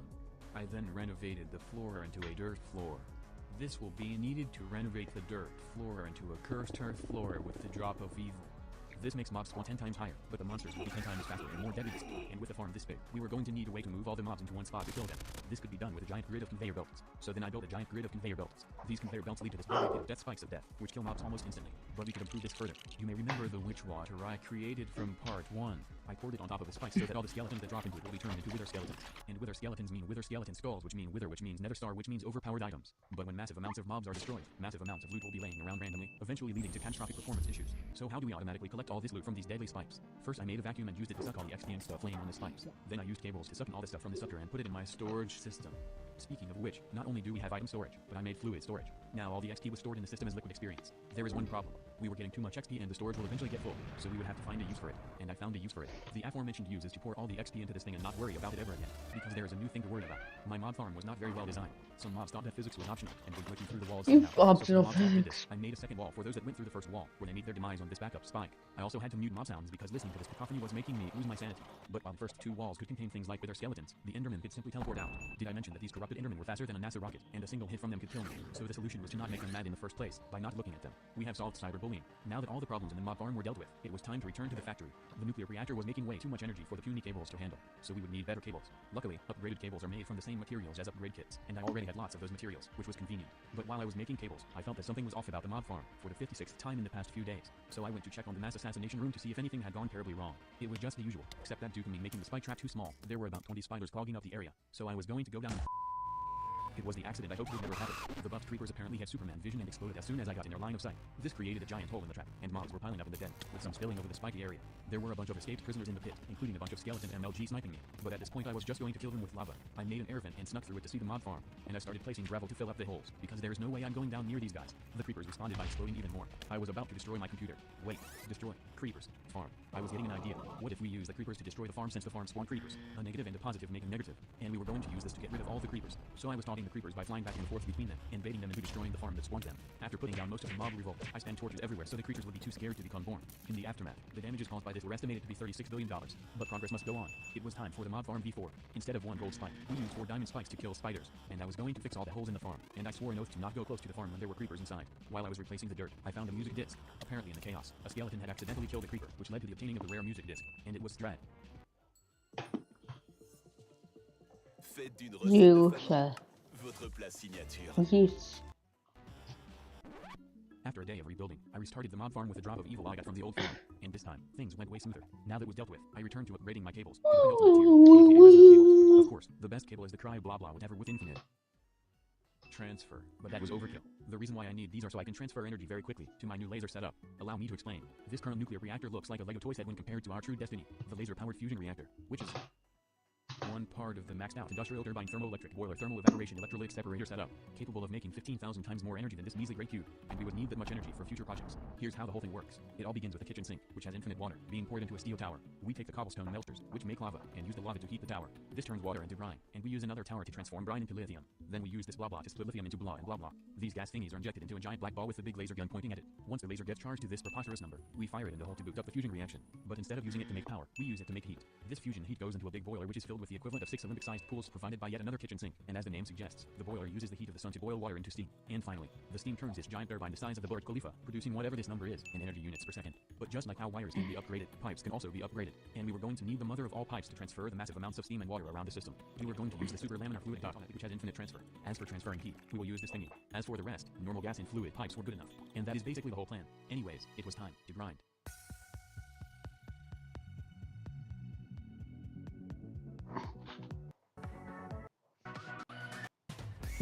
Epic.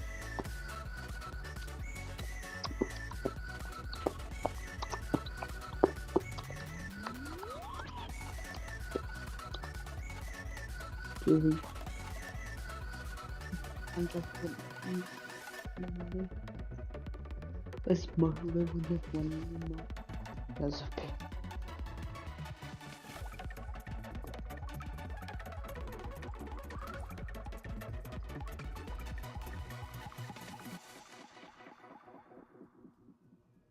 And there you have it, the industrial turbine setup. Now it was time for the grand opening. This was awkward. It appears that the laser was not powerful enough to begin the fusion reactor, so we would have to wait a few more days for the laser to power up again. This is so sad. So it was time to go for something else. Speaking of something, there is something I have to tell you that is extremely shocking. That thing is, please subscribe, so that I can pass myself in sub count. Anyways, back to what we were talking about. There is one thing that has been overshadowed by all the recent improvements in the base. Resource chickens. So far it may seem that these painfully slow chickens could not compare to the Civ factory. But after several tiers of chicken breeding that I did over the past several weeks, but did not mention because it was kinda boring, I finally got the draconium chicken. This is the only method of obtaining draconium, one of the most valuable materials in the game. But it seems that this chicken only makes 1 draconium per geological eon of the earth. That's because this chicken has low stats. Each chicken has 3 stats: gain, strength, and growth. And breeding 2 of the same chickens may lead to a mutation in these stats, in a good way. And according to my calculations, we would need around 7 tries of constant breeding to get a decent chicken. If we multiply this with whatever the chicken breeding cooldown is, which is a very long time, we get an extremely long time. So we would have to do something else while waiting for the chickens to do their business. Speaking of breeding, we were going to take it to a new level. Now introducing the phytogenic insulator, a fancy way of saying a machine that automatically grows crops. As the name implies, it takes water, seeds, and fertilizer to grow stuff. But wait, how do we get fertilizer? The answer is to use the byproducts of ingot smelting, aka slag, to make this green powder. But this is not the fertilizer's final form. By stuffing the green powder into a charger, you get flux phyto grow. One of this can make 6 of these and maybe some spare seeds. Gone are the days of using bone meal to grow wheat. We were now a wheat powerhouse, and it was time to get back to cow breeding with this newfound wheat. And we were now finally getting towards the final tiers of cow breeding. While the basic cows had a 50-50 chance of breeding successfully, these higher cows, such as platinum, had a 10% chance of making something new. Eventually, I arrived at the last 4 cows I would need. The liquid dev cow, which has a 3% chance of being bred, which I got on first try. Next, the stellar cow and evil infused cow, each having a 2% chance of spawning, which didn't matter since we can just throw more wheat at the problem. But I slowly realized that breeding cows out in the open wasn't very efficient. We would need a mass breeding factory for this. And after what felt like 5 quintillion years, I got both cows, leading up to the final cow, the infinity cow, which took about 100 attempts to get. This cow has a milking cooldown of 4 hours, so we would have to place this down as soon as possible. Now that we had infinity ingots and draconium being made, it was time for the next overpowered resource, the nether star. Luckily, the mob farm V4 had not catastrophically exploded yet, allowing us to farm about 30 wither skulls of passive income, and we had soul sand, which was easy to get anyways. But wait a moment, where do we fight a wither? Fighting it at the base would lead to the destruction of everything of biblical proportions, so I would contain the fight within this wither-proof reinforced obsidian box, and kill the wither from a peeking hole, causing me to obtain a nether star. Now there was one less thing on my to-do list. The next thing is starting the fusion reactor. This time I lit about 1 billion energy flow into the lasers, twice the first attempt. Now we see if this is enough to begin the reactor. The answer was yes, and as you can see here, the turbine is now running and making extreme amounts of energy. But since we had no way to store this much energy due to the limitations of the energy storage cube, we were just going to leave it here until further notice. And even though this boiler was hotter than the sun, these mobs were happily taking little swim in conditions similar to the Mariana Trench. Speaking of trench, this video was sponsored by Ratio Discord bot by Jonah. Anyways, you may remember the quote-unquote dimension from the previous video, which is an infinitely large slab of end stone stacked 500 blocks on top of our base. The thing is, the end was much more than just some end stone. Today, we were back on a more serious mission, because we were going to summon and fight the mighty Ender Chicken. Since this map has no actual Ender Dragon, the boss is an Ender Dragon Chicken that is spawned by building this ritual thing and doing a ritual where you throw an egg into the ritual. The chicken creates a giant explosion when it spawns, similar to the wither, so I was getting out of here. Suddenly, there was a giant cave, and the Ender Chicken took up most of the new space. This is where the torch launcher comes to play, because fighting is inconvenient when your enemy is in the shadows. But while I was tunneling around, the dragon noticed me and did its special attack, the Ender Chicken laser. Even though I was in Diamond armor, I was nearly obliterated. This was far harder than a normal dragon fight. I then realized something. This boss was far beyond me. I was not ready for anything like this. I had to get out of here if I didn't want to run to end due to the Ender Chicken laser breath. So I flew out into the cave and exited the war zone. After that failed fight, I learned my lesson. I would need better equipment than diamond armor. But what could possibly be better than diamond? The answer is draconium, which I mentioned earlier. But about that, even after all this chicken breeding and waiting, we still made only 9 Yato draconium for 5 milliseconds. I did have a spare draconium chicken laying stuff, and from this one guy, I got 2 ingots after waiting about a week. So we were still attempting to breed faster draconium chickens in the roost next door. So I kept waiting, and waiting, and waiting, and then I had enough. We had to do something in the meantime. I took the 2 first ingots we got and grind. We had to do something in the meantime. I took the 2 first ingots we got and grinded them and covered them in stone to get this info tablet, which gives more information on items that can be made from draconium, and this includes the wyvern armor, made from draconium. But this is more than just purple-colored armor. Instead of durability, it runs on energy. It comes with its own mini shield, basically making you immortal until the shield runs out. It is the 3rd most powerful armor in the game, but that's not the only thing to look forward to. Behold, the final boss, aka the Chaos Guardian, which drops the items needed for the end game, but no spoilers for now. Meanwhile, I noticed that I was running out of space in my storage because of armor spam from the mob farm. While I was throwing them out the window, I noticed that I also had a few hundred loot chests also from the mob farm. What could possibly be in these loot chests? I was curious, and decided to find out. After spending 5 minutes to open a few hundred surprise mechanic boxes, I slowly realized that this was a bad idea. Even the so-called legendary loot chests gave items I didn't use, because I don't know what most of these are. As for the rest, they were still useless anyways. Not to mention, it clogged everything up with unstackable useless items that either did nothing or did useless things or did nothing useless things. So I had enough of these loot chests. It was also getting annoying to have to travel to the gaming PC to get something even though it only took 2 seconds. So it was time for a revolutionary revolution in storage. Wireless storage. By making a security terminal, a wireless connector, and using it to connect this iPad to the system, we can now get whatever we wanted from wherever I Connect this iPad. It was currently day 87, about 2.5 weeks since I began breeding draconium stuff. Finally, on this day, it will go down in history, I finally obtained a draconium chicken with max stats. But even then, this was too slow, so it was time to use the buff chickens to make even more maxed out chickens. And it also appears that the infinity cow was ready to be milled. So on this day, it will also go down in history even though it was the same day I obtained the infinity ingots. Now it was time to put them in the storage and forget about them for a few days. With the draconium I currently had, which was around the stack since we already had a few chickens, I created the draconic core, the base of all things related to draconium. But one on its own was useless. We would need, according to multivariable calculus, 25 of them to make our dream armor. But at this point I was making about 1 ingot every 8 seconds from to this union of 16 super buff draconium chickens I breeded, so it was pretty easy now. I then proceeded to murder 5 more withers. If we combine these 2 items, we get a slightly discolored upgraded draconic core, the wyvern core, the final stepping stone before wyvern equipment. Say hello to infinite durability and invincibility shield, and armor upgrades. Before we get to that though, it was time for the final machines we would need to make in this game. First up, this, a transparent Amazon box with 10 big lasers pointing at it, all powered by my overpowered cables. It will be used to combine approximately 11 items. Finevs, what are you doing? Together into approximately 1 item. Next, we make the so-called cryo-stabilized flux duct from this current tier of cable I have, but covered in glass and filled with cold stuff, which will give us infinite energy transfer, and I shall use it to power the fusion square. We will also use it to power the energetic infuser, which will be used to charge up my newly obtained gear. Finally, we would need the empowerer, which does the same thing as the fusion square, but less awesome and shaped like a plus sign. After spending a few tens of cores and a few special materials here and there, I got all the aforementioned equipment we would need for slaying the Ender Chicken. I also made a few upgrade kits for the armor, and sat here for about 15 minutes watching the oddly satisfying upgrade animation. Now that we had decent equipment, it was time to get a rematch with the Ender Chicken. I flew upstairs and went upstairs of the upstairs, and I found the Ender Chicken right where I left it, in the massive cave he created. As expected, the chicken was very infuriated and tried to drill a hole through my body, but it deflected right off my shield. I also brought several bottles with me because we would need to collect the chicken's dragon's breath created by its laser attack. Now that the chicken has served our purpose, it was time to get rid of it. And the result of this fight, a clan loot crate, and the egg and heart of the dragon. Not to mention the dragon's breath. I went back to base and used the dragon's breath, some prismarine, a nether star, black warts, and some shiny rocks to make the philosopher's stone, possibly the most overpowered item in the game. With this, it was time to put the alchemy in alchemy. Alchemy is the process of turning something into a new thing by using things. With the philosopher's stone I could do about 7 different transformations, but these were just cheap tricks. To actually do something cool we would need the energy condenser, which can transform anything into anything, and it is made from dark matter and red matter from the philosopher's stone. But in order to fuse them into the condenser, we would need better injectors, so I made them purple. We would also need covalence dust, which would come from using the less cooler fuser and some basic resources. But the last dust we needed came at a cost of dimension shards. This is where the loot chests came in clutch, which was a major plot twist. Because I got dimensional shards from the loot chest, but never again would we open another loot chest. With all the ingredients obtained and injectors that were powerful enough, we obtained the energy condenser. Throughout this entire playthrough you may have noticed that almost every item has an EMC counter. Using the condenser can turn items into whatever EMC they're worth, and the EMC can be used to create a different item you have. And by putting infinity ingots into the condenser, we get 38 billion EMC. With this, we can basically buy anything we want, but only if we get one of that item first, because you still have to tell the machine what to make. I had some leftover wyvern stuff, so I used the EMC to quote-unquote buy some more cores, and some draconium for good measure. It was also very useful for obtaining otherwise extremely rare materials. In the past several days I was lucky enough to breed the final chicken, known as the awakened draconium chicken, which creates the extremely valuable awakened awakened Draconium. Now we just had to wait 1 day for it to lay something, and we could duplicate it. With these 3 items I made the energy core, which will take up about 365 pi cubic meters of volume. So I removed the old nuclear reactor to make way for it. The way the energy core works is that you place the core somewhere midair and surround it with a massive amount of awakened stuff and normal Draconium, and have 4 stabilizers pointing at it. By activating it, I now had a near infinite energy storage, with the limit being the highest possible 64-bit integer. To transfer energy in and out, I used these pylons, and attached these things to the pylons. These are flux points, which are basically cryo-stabilized flux ducts but wireless. By using them to connect the turbine and the pylon, and disabling the transfer limit, we were now drowning in energy. And this wasn't useless. We would need about 3 trillion energy for something in the near future. For now, it was time to go for a better armor than Wyvern stuff, aka Jurikami stuff, which has all the features but done better. Using this armor is basically using Impact Client, but perhaps the highlight of Draconic equipment was the Staff of Power, which can one-shot nearly anything in a 5-block radius and acts as a shovel, pickaxe, an axe that breaks stuff in a 3-block radius instantly. And yes, it's powerful enough to beat the Chaos Guardian. So without further ado, we shall obtain the Draconic armor.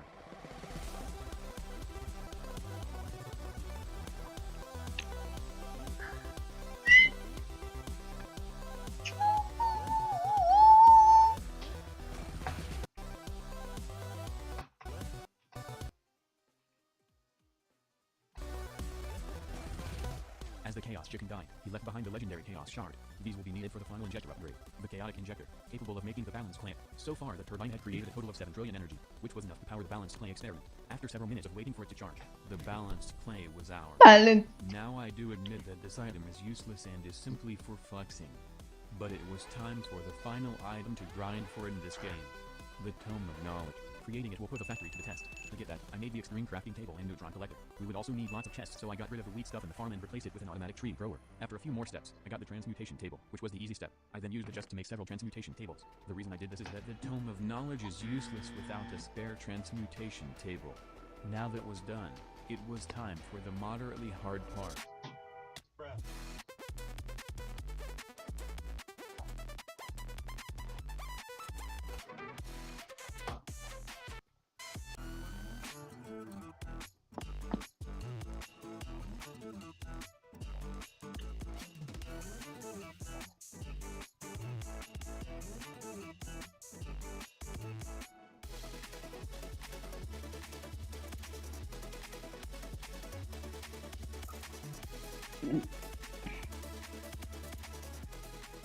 Finally, I created the Tome of Knowledge. As the name implies, it gives you knowledge about everything. More specifically, instead of having to obtain an item first before using EMC to make it, by putting the Tome of Knowledge in the spare transmutation table, I could get any item I want. We were basically in creative mode.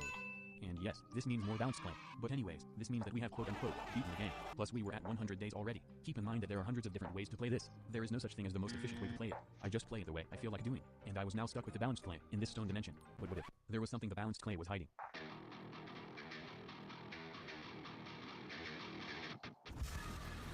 Wait a minute. How is that possible? I have returned. Insert evil laugh track.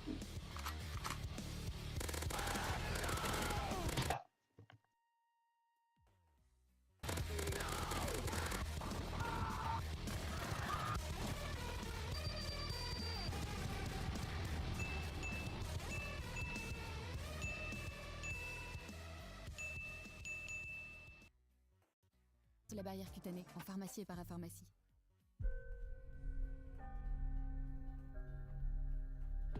Freddy Fazbear's Pizza. Why Freddy did nights? Which basically tells the matter energy system that the recipe has been accomplished. Now that I can make patterns to auto-craft large items, it was time to create patterns for the 5x5 laser array, and the 5x5 tier 4 miner. Now the tier 4 miners were completely 100% mass producible. It was time to move on to the tier 5 miner, which is our ticket to obtaining Naquata for our future industrial process. Unfortunately, this tier 5 thingy was a major leap in difficulty, needing miniature fission reactors and extreme voltage tier field generators and Enderman souls for some reason. Here's how I shall deal with this idiosyncrasy. Platinum from Endstone and uranium from the tier 1 missions can be smelted together for triplet uranium, which is the superconductor needed for this new extra extreme field generator. Leftover yttrium, barium, buprate, and tungsten steel from the extremely ancient fission reactor incursions would be used to assemble the fission reactor, and more was easily makeable anyways for stockpile rare earth and barite, which I forgot how to obtain, but that was not a problem for now. The major brick wall was the vibrant thruster, which needed prescient crystals, which contains the soul of a lost Enderman trapped within a vibrant crystal. All for my industrialization. The soul of Enderman can be obtained simply by stuffing Enderman heads inside this jar. Why this was needed for a spaceship is unknown, but I do not care. After doing a bit of searching, it appears that Enderman head can be easily obtained by deep mob learning. So I went to the deep mob learning sector, and was surprised to find that basically everything had stopped working because it was clogged by pristine matter. For the first 3 milliseconds I had no idea how this even happened. But then I realized it was most likely because I forgot to activate the loot fabricators. which is necessary to consume the pristine matter to create resources. After several minutes of dealing with the disastrous consequences of temporarily having less than 180 IQ during a critical moment, I occupied a few of the empty simulation chambers with Enderman models, which would make pristine Enderman matter to be converted into Enderman heads. Using auto-crafting, I could automate turning the heads into trapped souls. Imbuing them inside crystals would require the self-explanatory soul binder, created from some tungsten steel, soularium, and one of each mob head. In other mod packs, these heads would have been an RNG circus to obtain on the overworld. But in Nomi Factory, the developers have blessed us with the ability to magically turn deep mob learning pristine matter into mob heads. So I exploited that to the best of my abilities. Now that I had the soul binder, I proceeded to set up automation for this. But then I realized that this needed XP, and as far as I know, this can only be done by manually clicking this button to extract experience from my in-game player body. But then, I remembered that approximately 6 minutes ago, I could obtain liquid experience by juicing extraterrestrial matter. What if this liquid experience was sent to this liquid storage drum and connected to the matter energy system, so that the matter energy system could export experience to the soul binder? This miraculously worked, after a few seconds of weird demonic voices being heard in my walls, ceiling, floor, and 4-dimensional space-time constraints.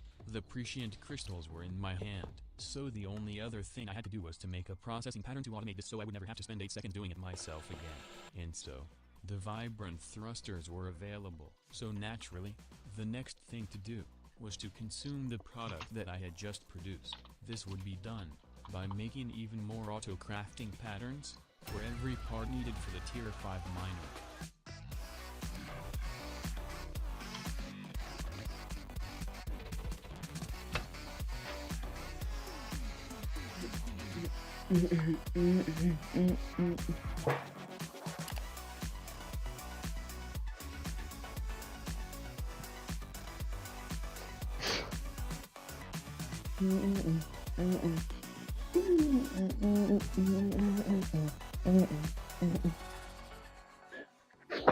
After a rather massive left-clicking montage, I had done it. This monstrous conglomeration of precious metals, superconductors, trapped souls, and hundreds of notable mentions, was now in my hands. And as a reminder, every mission also needed some data, fuel, and quantum flux. But since the Tier 5 miner runs on nuclear fission, we will need some fission fuel.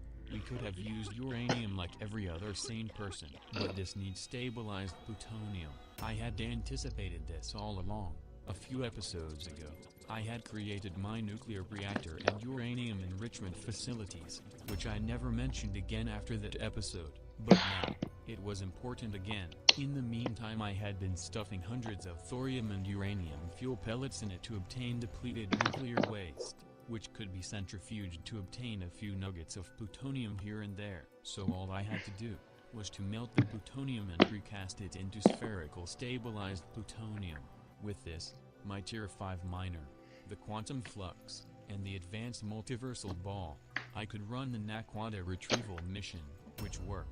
But then I got some other important resources I did not ask for, which is called Cubonite, which is apparently the source of another fictional element named Drinium. Starting now, real materials will become less and less useful for our purposes.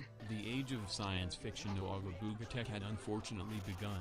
However, I would not be processing these ores into actual materials yet, due to how excruciatingly extortionate these ores were to obtain. I would need to get the most out of these precious stacks of ores. So in the next episode, I go by lots of names, will be investigating methods.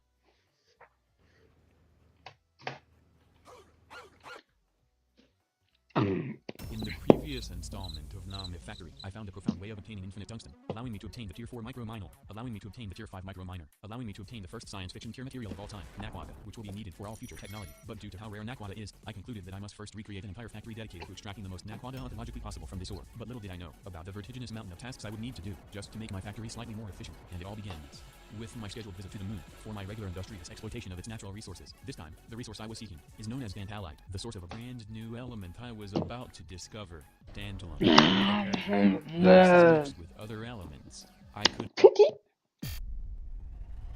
There's a new contender this morning for the title of World's Dumbest Criminal. So this is an attempted robbery here by the Hamburglar. He's doing us the favor of showing us his face before putting his mother's pantyhose over it. The police got here. All I could hear was cries from inside. Let me out, let me out. This didn't take a detective to solve.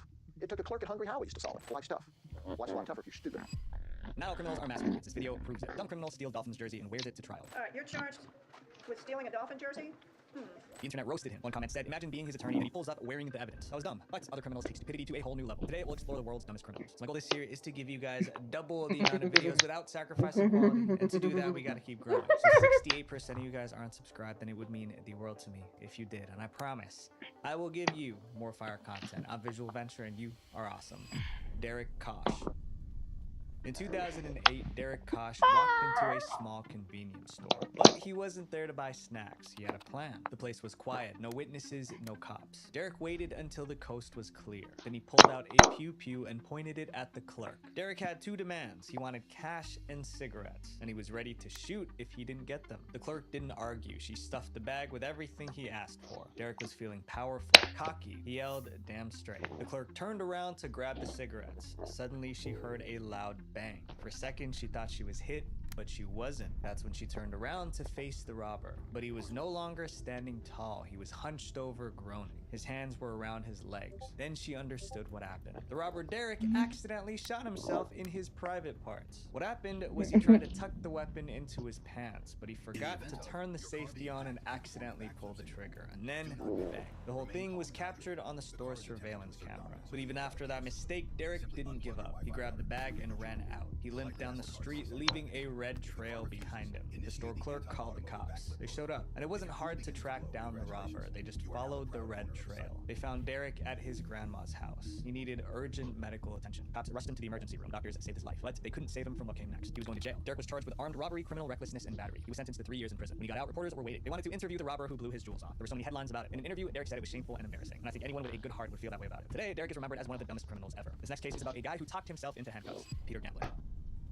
When Peter Gamblin was 16, he won a national pool tournament. But by 24, he was in the news for something else. Being incredibly stupid. It started when Peter decided to rob someone. His victim was just walking down the street talking on the phone. Peter jumped the man, stealing his wallet and phone. But Peter didn't realize someone was still listening. The victim was on a call when the attack happened. The person on the other end, Joe Dale, heard everything. He even heard someone say, "Give me money," before the phone went dead. Joe was worried about his friend, so he called back. Here's the crazy part. The phone was now with the robber, Peter, and the stolen phone started ringing. But instead of ignoring it, Peter answered. That's right, he answered the mobile phone he had just stolen. Joe realized he was talking to the guy who robbed his friend. The two started arguing. Voices were raised, insults were thrown, and Peter, the robber, got so mad he challenged Joe to a fight. Then he made it even worse. He gave Joe his nickname and home address. His exact words were, "My name is Gambo. If you want to make something of it, come to this address." Of course, Joe didn't go. He just forwarded the information to the cops. By the time Peter got home, the police were already there. They arrested him on the spot. In court, Peter tried to lie. He claimed he was at his sister's house during the robbery, but the jury didn't believe him. It took them 25 minutes to find him guilty. Peter was sent to jail for 3.5 years. He also became famous for his stupidity. He was a guy who answered a stolen phone and gave his name and address. While Peter tried to practically steal someone's identity by taking their phone, stuff like this happens to us way more frequently online. Identity theft and stealing hundreds of thousands of information on a broke website for thieves makes steal up in a types 18. A store called Finders Keepers noticed something disturbing. Items from the store were going missing. Finders Keepers didn't sell brand new stuff. Everything they had was donated by the community. And when they sold stuff, they donated the money to charities for children and US troops. So when things started disappearing, it wasn't just stealing. The thief was stealing donated items sitting outside on the porch. Luckily, the store had security cameras, so they checked the footage. And the thief was right there. It was a man named Ruben Pavon. One clip showed him casually walking up to the porch and grabbing a DVD player. In another clip, he came back. This time he brought his son. Together, they took off with a barbecue grill. They gave the footage to the cops. Ruben was arrested. It was an open and shut case. But when Ruben started talking, the case went from criminal to ridiculous. Ruben blamed the store for confusing him. Ruben Pavon said he saw the name of Finders Keepers in Derry and presumed that the merchandise was anybody's to take away. He took the name Finders Keepers literally. He figured they probably just put stuff out there for people to take, and he would have kept taking stuff if the cops didn't arrest him. But the owners of Finders Keepers didn't buy his excuse, especially because of how Ruben took the stuff. I've never seen him in the store. He didn't appear to try to open the door to see if we were open, if anybody was there, if anybody was even there to help him load it, because the lights were off. So I assumed he knew that nobody was there. They even posted about it on Facebook. This man who was caught on video is saying it is all a misunderstanding. He thought everything at our store was free. Is that really the best defense he could come up with? The case went viral online, and Ruben must have felt the pressure because he went on TV to prove he was not a bad person. So I just grabbed one. You know, I thought it was there for the taking. It was a sign to say Finders Keepers. He even explained why he.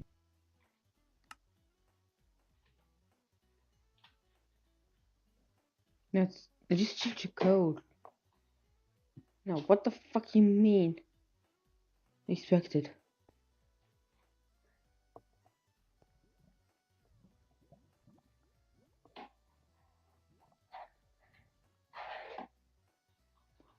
Oh.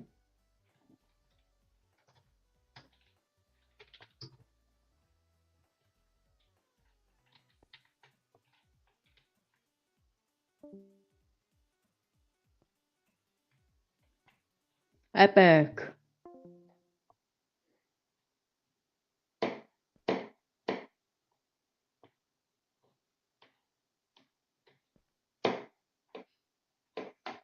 You kept building at large six.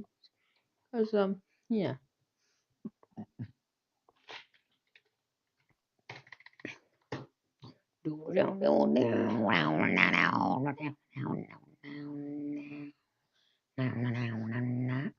Alchemy. A E E E E E A E.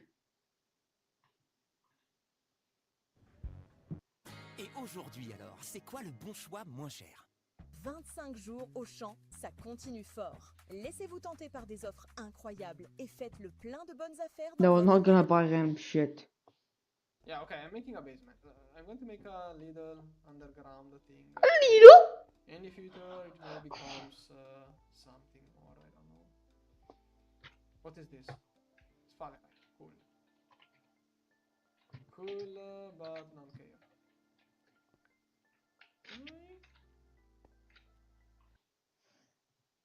Someone keeps trying to hack. This is almost identical to the webpage we looked at in our last video, and honestly, it's getting kind of annoying. So this is how I'm going to take down the site, hypothetically, for educational purposes. So Before I get into this tutorial as well.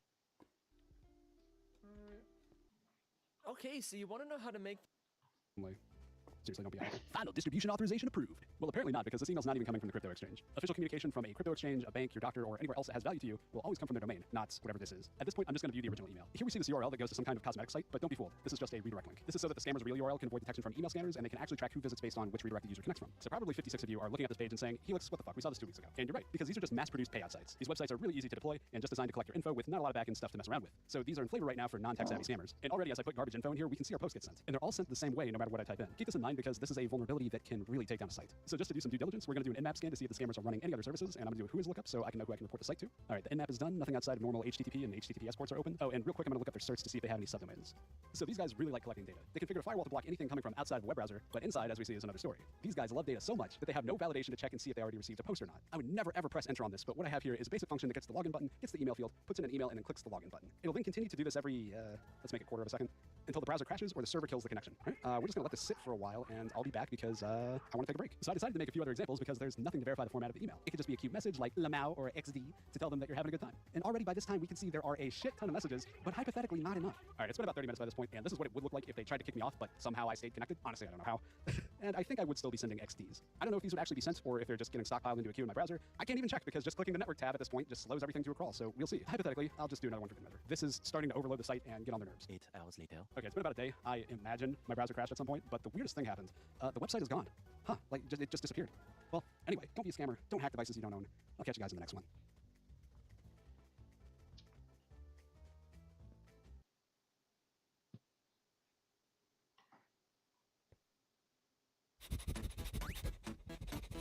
Baguette, a food effect combining a borzoi and a baguette. According to legend, a boy once rode the nose of a bourgette to the moon. Make the dough for the bourgette. The longer the dough, the longer the bourgette's nose will be. Bake the bourgette dough in the oven. Dip the tip of the baguette in chocolate to create the bourgette's nose. Bourgette is ready. Fun fact, bourgette's nose grows longer whenever it tells a lie. Did you steal the cat food? A bowl from Christmas tree has gone missing. Is this sparkling poop yours? Swallowfin's poop disappeared. Did you eat it? Yes.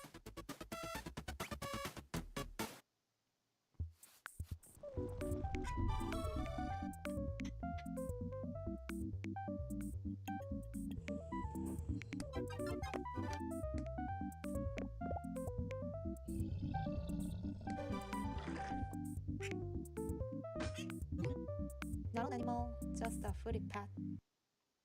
Today we're making pump puffs. Part Pomeranian, part mini cream puff. When you pipe out dough, making pump puffs. Part Pomeranian, part mini cream puff. When you pipe out dough, a little pump puff pops. The world has existed since 15. The lava power generator from my 100-day and 200-day Sky Factory videos. Before I get into this tutorial as well, I will leave a quick warning that this system is super loud. I'll just walk close to this with no other audio editing at all, and just so you can experience how loud the system is.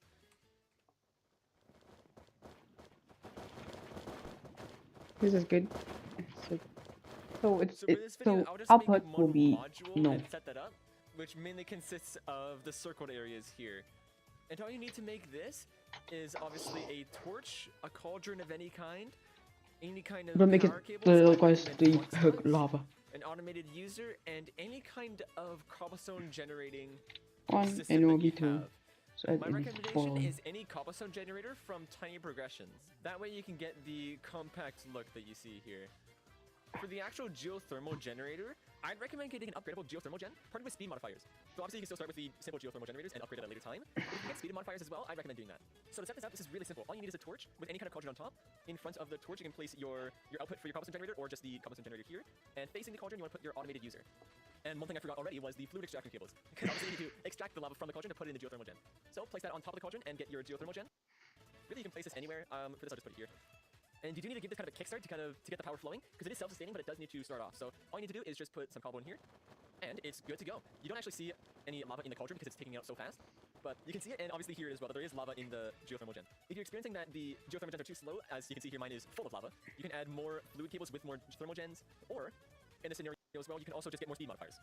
In doing so, you can immediately see how much faster the energy is coming in. If I were to remove these, that's how fast it would go. When the geothermal gens are peaking like this, you don't actually have too much of a noise problem. You can kind of hear it. You can kind of hear it going every so often when it needs to refill, but since my system over here has so many thermal gens, it is quite loud. As you saw from my main system over there, it's obviously expandable. You probably survive just off of one cobblestone generator. It produces a ton of lava, so you probably don't need as many as I have here. In fact, I think I only have 2 of these running. But yeah, that's about all for today. If you are wondering how I made a few other systems in this island, like the smeltery farm or the bonsai farm here, I have a big list of tutorials down in the description down below. Anyways, that's all I got for this video, and yeah, we'll see you in the next video. Peace. Okay, I get it. You want to know how to make the snad machine for my 100 days video? Well, let me show you. If you don't know what I'm talking about, in my 100 days video, Copyboy made what I call a snad machine. Mostly just to see what would happen, but also to get a lot of growable materials really fast. All you need is 4 snad, a redstone clock, and cactus or anything like sugarcane, any growable material, and simply place everything down as so. The reason why we use snad is snad actually helps the plants grow faster as well. You can use normal sand, but you might see it grow a little slower. Basically, all you have to do is go into your redstone clock and set the durations to 1, and it should look as so. You should see 1, 1, and 15. And that's actually as easy as it is. You can place your cacti and see it grow quite fast, and that's literally everything. You can also do sugarcane, but you obviously need water on the side to do that. And yeah, this will just grow until it's either out of render distance or at build limit. Okay, everyone pause. I just made a discovery. Apparently, the cacti has a very short, I'd say short limit, but that's pretty tall. But the sugarcane, that's the one that keeps going. I guess they changed it. As far as I remember, in 100 days, the cacti also grew a little too tall. But sugarcane, if you need a lot of sugarcane, you can still get a lot of sugarcane. So that's a quick update. And yeah, that's pretty much it. If you're wondering how I made any of the other systems in this Sky Factory island, I actually have 4 of the tutorials on how to make things like my smeltery system, the bonsai farms, the smeltery system, anything like that. So if you have any questions, please make sure to check those videos out. Or if there isn't a video for that, feel free to leave a comment. I am very active in the comments, and I will be happy to help. But yeah, that's what we got for today. And yeah, we'll see you in the next video. Peace. Hola.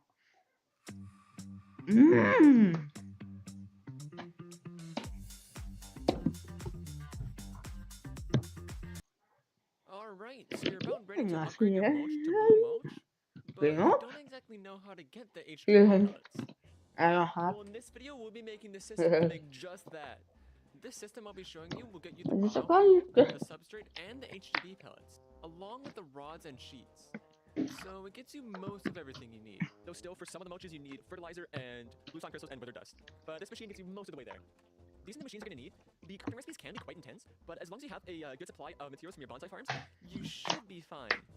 First, what you're going to need is an infuser. This machine isn't actually in the mulch making process, though this machine is actually what you use to get most of the materials for these machines. And that's just simply 4 iron around the corners, 2 redstone dust left and right, 2 furnaces on the top and bottom, and an osmium ingot. You're also going to need a lot of osmium for these machines as well, so make sure you get a good supply of that. The first machine you're going to need is a crusher. This is for the biofuel, which is what you're going to need for the yellow mulch. And to make that, that's just 4 redstone on the corners, 2 lava buckets on the left and right side, a steel casting in the center, and on the top and bottom is basic control circuits, which you can get from the infuser. I won't go into the deep recipes for this. This video is just going to be mainly for the building process, but as long as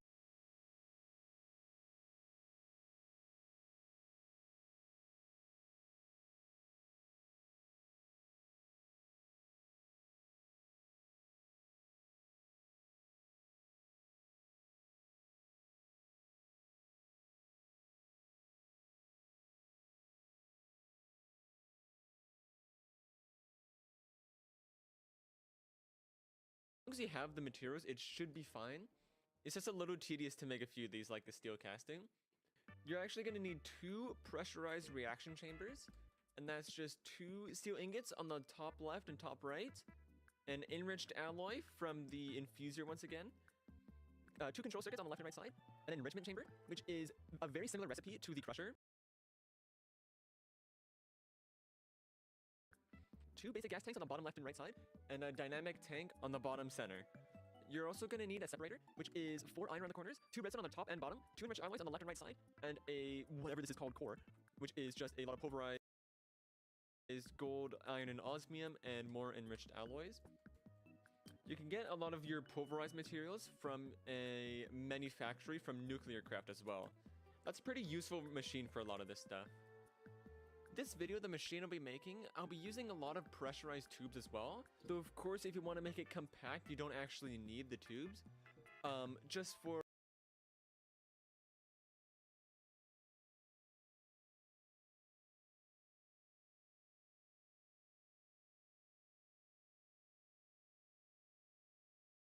the explaining sake, I'll be expanding it out and using the cables. So I'll be using advanced pressurized cables, which is made from pressurized tubes, which is very simple to make. It's just steel and glass.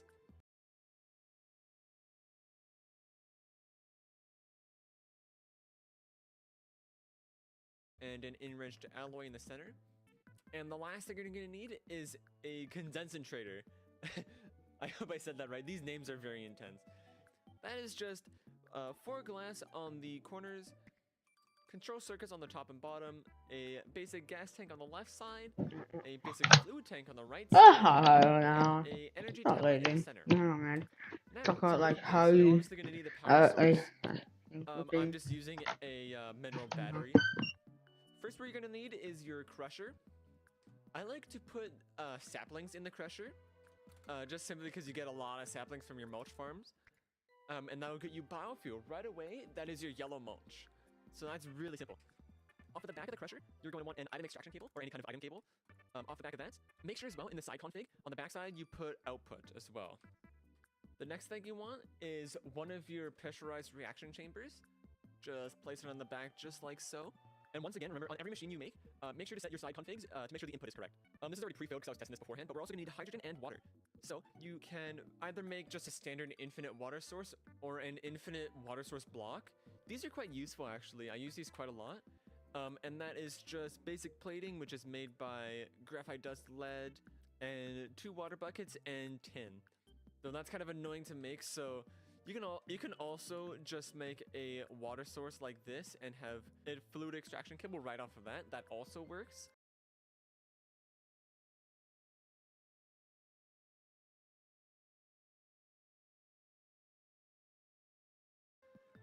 This is also just for condensing sakes. So a water source just like so. You need 2 fluid extraction cables on the left and right side. And you can pipe 1 just straight to the system like so. That'll get your water supply. The next thing you want for your hydrogen is your separator. So you can place that down there and have your water input from the back. As soon as you get power to this as well, you're gonna notice you get hydrogen and oxygen, which both of those you're actually gonna need.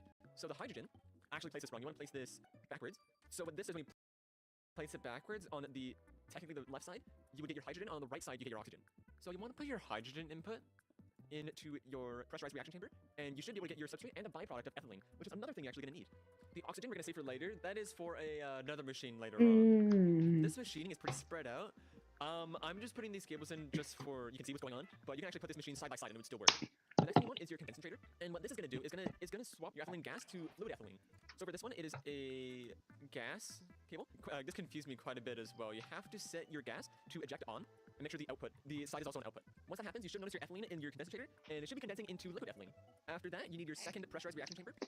And instead of a gas cable, you're actually going to need a fluid extraction cable, because now it is, well, it's liquid ethylene, right? And you can pump that straight into the reaction chamber. And once again, I cannot emphasize this enough. Make sure you have your side configs correct. So you go to fluids here, make sure it is fluid yellow on the side that you're importing your fluids from. This is very important because otherwise your system wouldn't run at all. The next thing you want is your substrate from your first pressurized reaction chamber. You can pipe that in any way you want. I will just bring it off the top here, just like so. And then you can just start it in there. Next is the oxygen, which also comes from your separator that you first made. Now we'll just loosely pipe this over here. You can make a whole second separator just for the oxygen over here to make it more condensed. But for cost effectiveness, this is I just pipe this straight in from the first one. Once you pipe that in, it should be good to go. That as well, make sure you go to your gases and make sure you have the gas on dark red on the back side. I'll mention this every time. Make sure you have your side configs correct, because it will not work otherwise. But anyways, after you have that, you should be getting your HDD pellets. And just like that, you have, I believe it's like 3 or 4 different materials you need for making all of your mulches. On the system that I used, I have a chest for each system, each item that I need. So whenever this fills up with pellets, this chest will fill up with substrate, in which this chest will fill up with the biofuel. So that alone is 3 materials, and the HDD pellets make the rods and the sheets as well. So that alone, with this machine setup...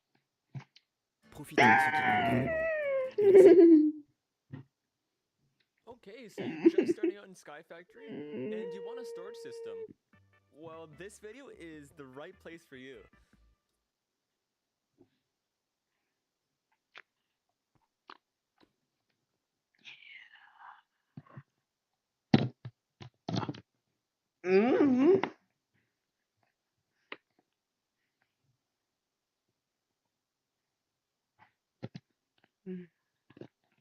In this video, we'll be making a storage system from the Simple Storage Network mod that is really good for early game and requires no power.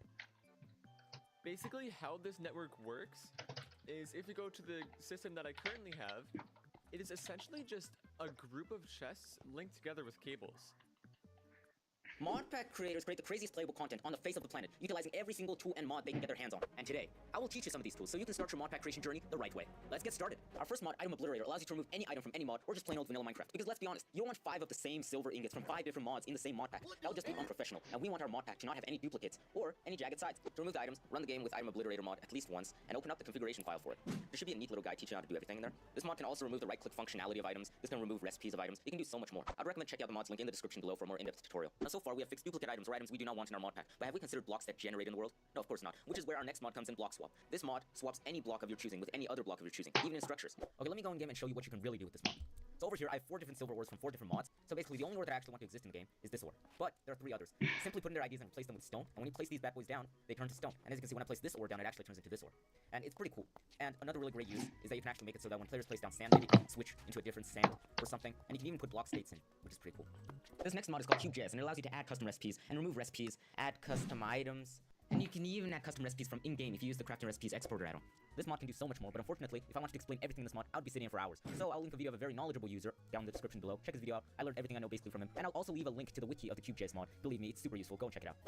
When you're making a mod pack, whether large or small, it's going to be important to have efficiency, and that efficiency can be achieved using the Craft Tweaker mod. Now this mod is legendary because it allows you to get the idea of items super easily. For example, if I have an inventory full of items that I want to remove, or I want to change the recipe of, I do /CT, inventory, registry names, and boom, I got every single one of the item IDs. Because, I mean, who would spend their time copying and writing down the item ID using a keyboard? Come on. So far, if this video helped you, please consider dropping a subscribe.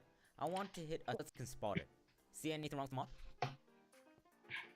You got it. It's fucking disgusting. So, how would I remove this mod? Because I have arachnophobia. Well, that's where our next mod comes in, bad mobs. This allows you to remove any mob, and for an alternative, I'll also recommend you shall not spawn. Because both of these mods do the same thing, except I think bad mobs is a lot more beginner friendlier, I would say. But you can choose whichever one you want. Now let's talk about structures. The first mod is, what is this structure? This mod basically allows you to see what structure you are in by typing out widths in your commands, and it's super useful because if you dislike a structure from a specific mod and you don't know which mod adds it, this is perfect to find out. But how would I remove it? That's where our next mod comes in, Structurify. This mod allows you to set the rarity of a structure. This mod allows you to disable structures, and it has full control over every single mod. This is awesome. Another two mods that is really useful is JEI and Jade.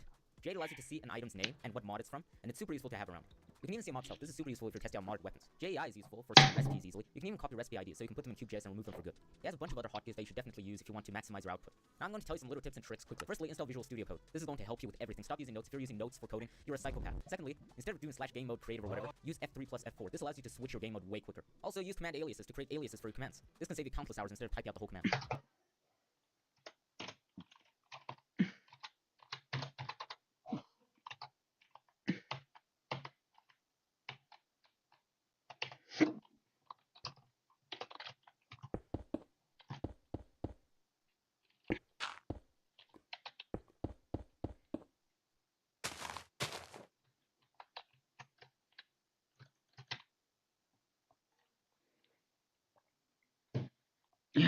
Bless me.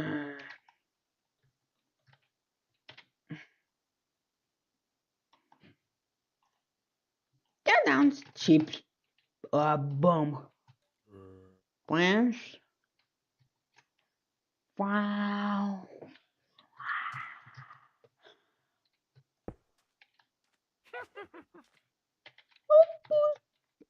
Four.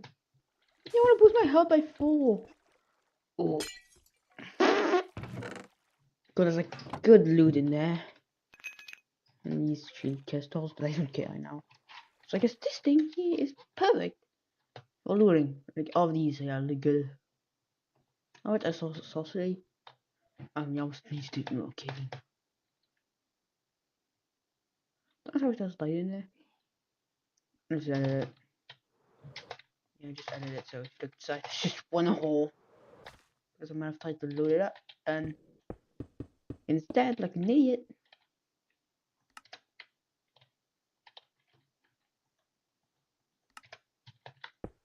Yeah, flesh man.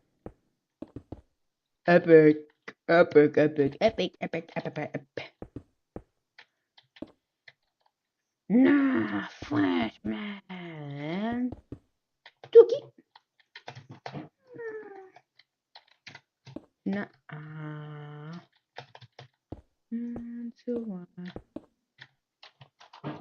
So that's building ones. So like, you know, you have the garbage ones, and we have this creative builders one.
c'est peut-être la meilleure opportunité.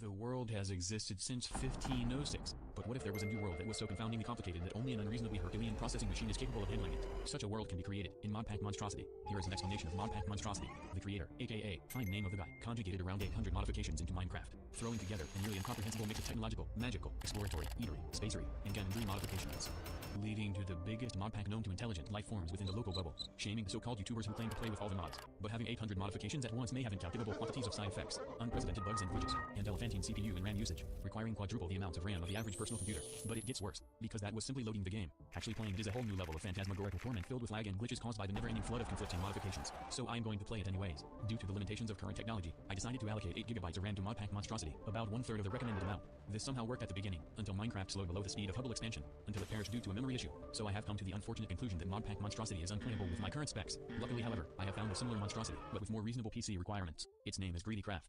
Named after all the overly enthusiastic modification consumers, amounting to over 500 modifications adding nearly everything possibly conceivable into the game, with 2,000 hours spent on making it work. This is not exactly surprising considering this was manufactured by the gaming addict known as T-Creo, who I remember from nearly 3 years ago for having the highest Wolf Slayer experience in the entire Hypixel Skyblock community. Nobody knew what he did after he quit, but here he is. Skyblock is truly escapable. Anyways, that is enough T-Creo lore.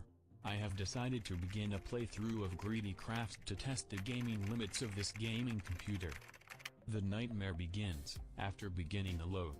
Luckily there was an eloquent loading screen and several useful tips to increase mental fortitude. Even though some of these tips were basically the credits and controversial opinions on the internet.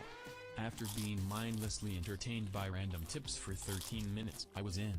I was instantly harassed by millions of new buttons and fancy music. Upon seeing the settings, I was drowned out by hundreds of different controls to configure, which included a drop key that was already unbinded, which is a reference to how billions of dollars are lost by accidental dropping in Hypixel. Upon expressing the desire to manufacture a new world, I was greeted by multitudinous world types ranging from normal to super tall skyscraper world and biospheres. But I didn't feel like it. This will be done in creative mode due to the trend of overly modded worlds breaking every 3 minutes, requiring admin assistance. What happened next was pure sensory overload. I was instantly harassed by new notifications in each corner of the screen, and various new menus that documented every single aspect of my character, including skill points, skill investments, a Hypixel Skyblock style scoreboard, and oversimplified health and hunger bars. I was also robbed of first-person mode. Only third person exists now. I was also born with a book that dumped several gigabytes of information at once, including the Greedy Craft lore, which was actually clickbait. But to balance out all this overstimulation, there were relaxing natural noises. Optifine and the pre-installed shaders also somehow worked with all these mods.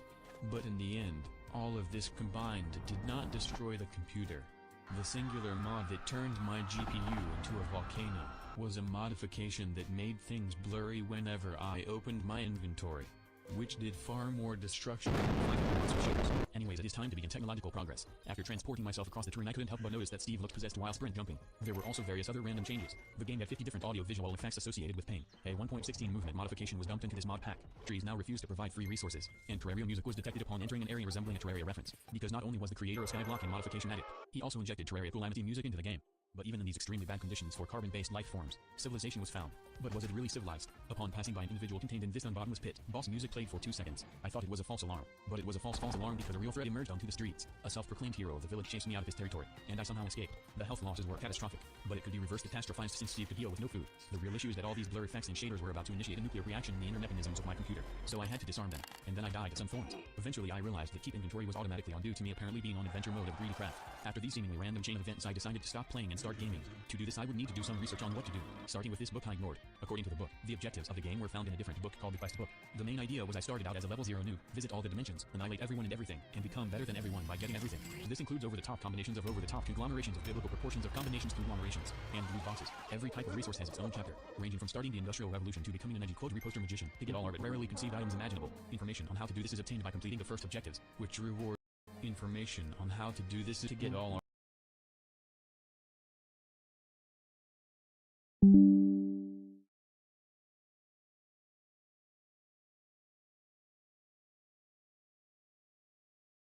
rarely conceived items imaginable. Information on how to do this is obtained by completing the first objectives, which rewards a book that has even more books here.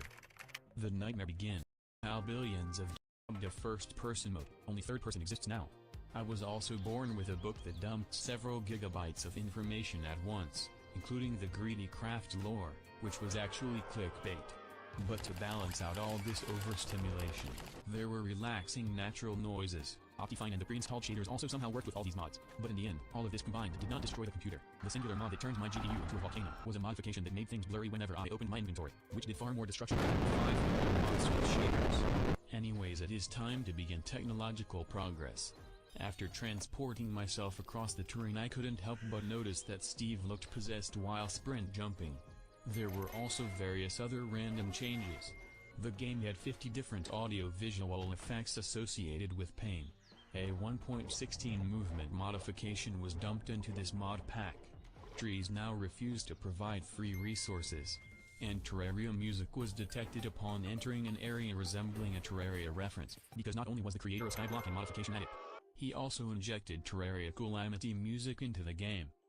But even in these extremely bad conditions for carbon-based life forms, civilization was found. But was it really civilized? Upon passing by an individual contained in this unbottomless pit, boss music played for 2 seconds. I thought it was a false alarm, but it was a false alarm because a real threat emerged onto the streets. A self-proclaimed hero of the village chased me out of his territory, and I somehow escaped. The health losses were catastrophic, but it could be reverse catastrophized since Steve could heal with no food. The real issue is that all these blur effects and shaders were about to initiate a nuclear reaction in the inner mechanisms of my computer, so I had to disarm them, and then I died to some thorns. Eventually I realized that keep inventory was automatically on due to me apparently being on adventure mode of Greedy Craft. After these seemingly random chain of events, I decided to stop playing and start gaming. To do this I would need to do some research on what to do, starting with this book I ignored. According to the book, the objectives of the game were found in a different book called the Quest Book. The main idea was I started out as a level 0 noob, visit all the dimensions, annihilate everyone and everything, and become better than everyone by getting everything. This includes over-the-top combinations of over-the-top conglomerations of biblical proportions of combinations conglomerations, and loot bosses. Every type of resource has its own chapter, ranging from starting the Industrial Revolution to becoming an edgy code reposter magician, to get all our rarely conceived items imaginable. Information on how to do this is obtained by completing the first objectives, which rewards a book that has even more books inside. Anyways, that concludes the gaming research. I was reading on top of this temporary pillar to avoid the protesters below. That was until a mysterious object was seen committing violent actions leading to my demise. Anyways, it was time to accumulate sticks and stones and natural strength to create an axe, but I accidentally confused these pine cones with rocks, which was a good thing since I could eat them directly from the ground. In reality, there was no limit to what could be harvested for personal gain, but Steve was reaching his breaking point. He refused to pick up any more objects beyond this point, and his back structure extended into the 4th dimension. This would not stop me from obtaining my industrialization tools, however. Now it was time to transplant wood from reality into my inventory. Step 2. Constructing a headquarters to store all of these items. There were a variety of natural structures that I could inhabit, saving resources by not building from scratch. I looked at properties ranging from the marble fountain, the giant glass aquarium, the gaming computer-themed mineshaft, and the pathetic volcano, all of which had various technology inside. At first I chose to build my base on top of the pathetic volcano, and then I abandoned it, because since I was now slightly richer from the random structures, I decided I could take on the hero of the village. But as it turns out, the hero of the village was nowhere to be seen, and the rest of the villagers were now more realistic due to something called Minecraft. Not only could I demand them to do stuff, but they listened without hesitation. My game theory is that I replaced the hero of the village. Everyone else just went along with it as I tested the patience of the villagers by constantly making reasonable demands. But then the possible happened. The 89th random game feature kicked in and led to me spontaneously combusting. Analysis of the footage reveals that I had apparently stepped on a landmine. The same happened for the villagers, who simply shrugged it off. I needed to obtain their powers. But that was when I remembered something. I began flirting with the villagers for experimental purposes, leading to being rejected 10 times in a row. So it was time for Clan Cyanodiazepidine sulfoxide. I clicked this button and they agreed to follow me. This was cut short when I accidentally triggered an armed invasion of myself, leading to a prompt death. And as I journeyed towards the place of the incident, the villager who was following me warped through space-time to fulfill their sacred duty, proving immense loyalty. That was when I had a realization. You may have remembered the thorns that circumjacent me everywhere in here. These could not only be used against me, but also be used against those against me. But their biggest leftover upon death was nothing, so poking them to death was rather pointless. Anyways, after returning to the village I realized there were more than just NPCs to flirt with. The village also had NPCs whose only personality trait was having tofu. There was also expensive machinery left out in the middle of the streets, and a sign proclaiming that I was now in Rifle Lake. So all of these Riffelalguins were apparently tofu worshippers, with an entire house built out of tofu blocks, and storages filled to the brim with tools made from tofu, which were more efficient than wooden tools. I decided this was far better than the old base at the pathetic volcano, meaning this was my new base. The items from my rampage of picking items up were now stored in this chest, allowing me to borrow items from even more places. This included borrowing the world record for largest naturally spawning smeltery. This also included borrowing all of these necessary societal resources including stone bricks and square papyrus, which the villagers kept out in the open. But all of this gaming was making me hungry, so I conveniently stumbled upon a rustic Minecraft-themed restaurant, with free food apparently. After that it seems I have visited all the tourist destinations in this tofu town. So I bade farewell to the Riffelalguins by communicating to them in their sleep. Also I forgot that I dumped a bunch of important stuff into tofu stuff, which I did not realize at that time. I was on my own. The real world contained many other structures with unknown valuables, and by using the starting objects from the village, I will fight bigger enemies for even better objects. This was truly society, and already I found a worthy opponent, leading into an epic 3-dimensional third-person cinematic MX 4K mob fight. I emerged victorious.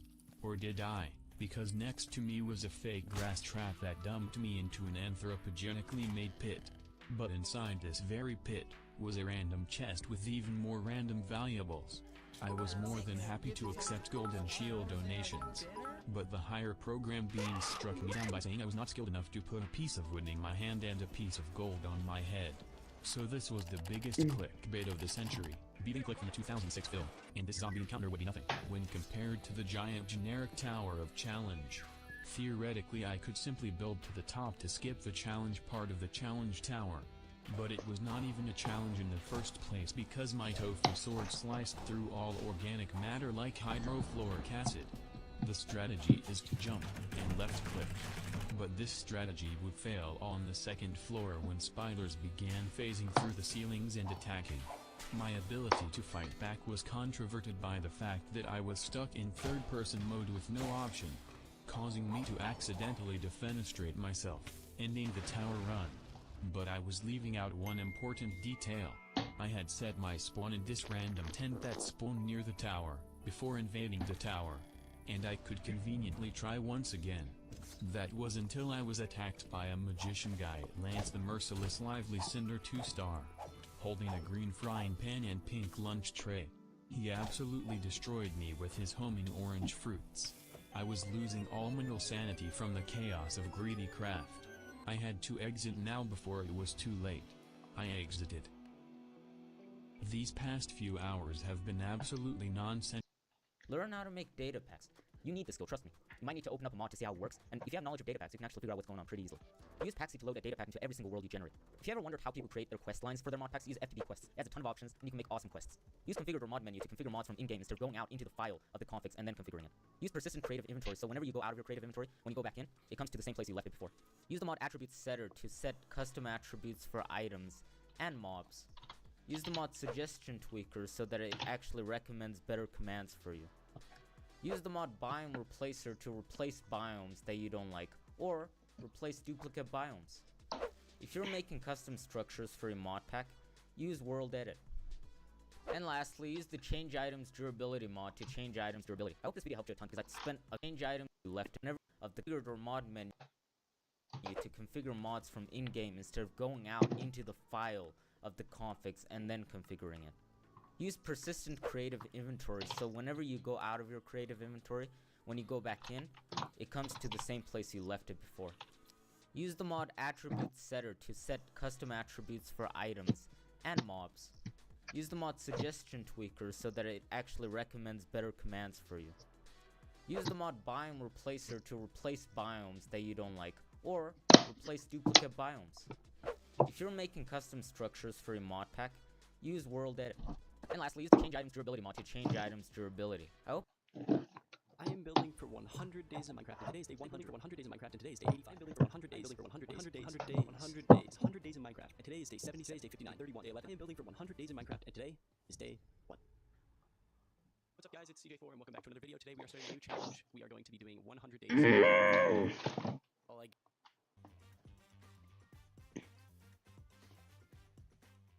Okay, this is insane. This video of this little grass block that I made here has gotten over 10,000 views. I actually can't believe it. You guys really love this whole pickle thing, and you...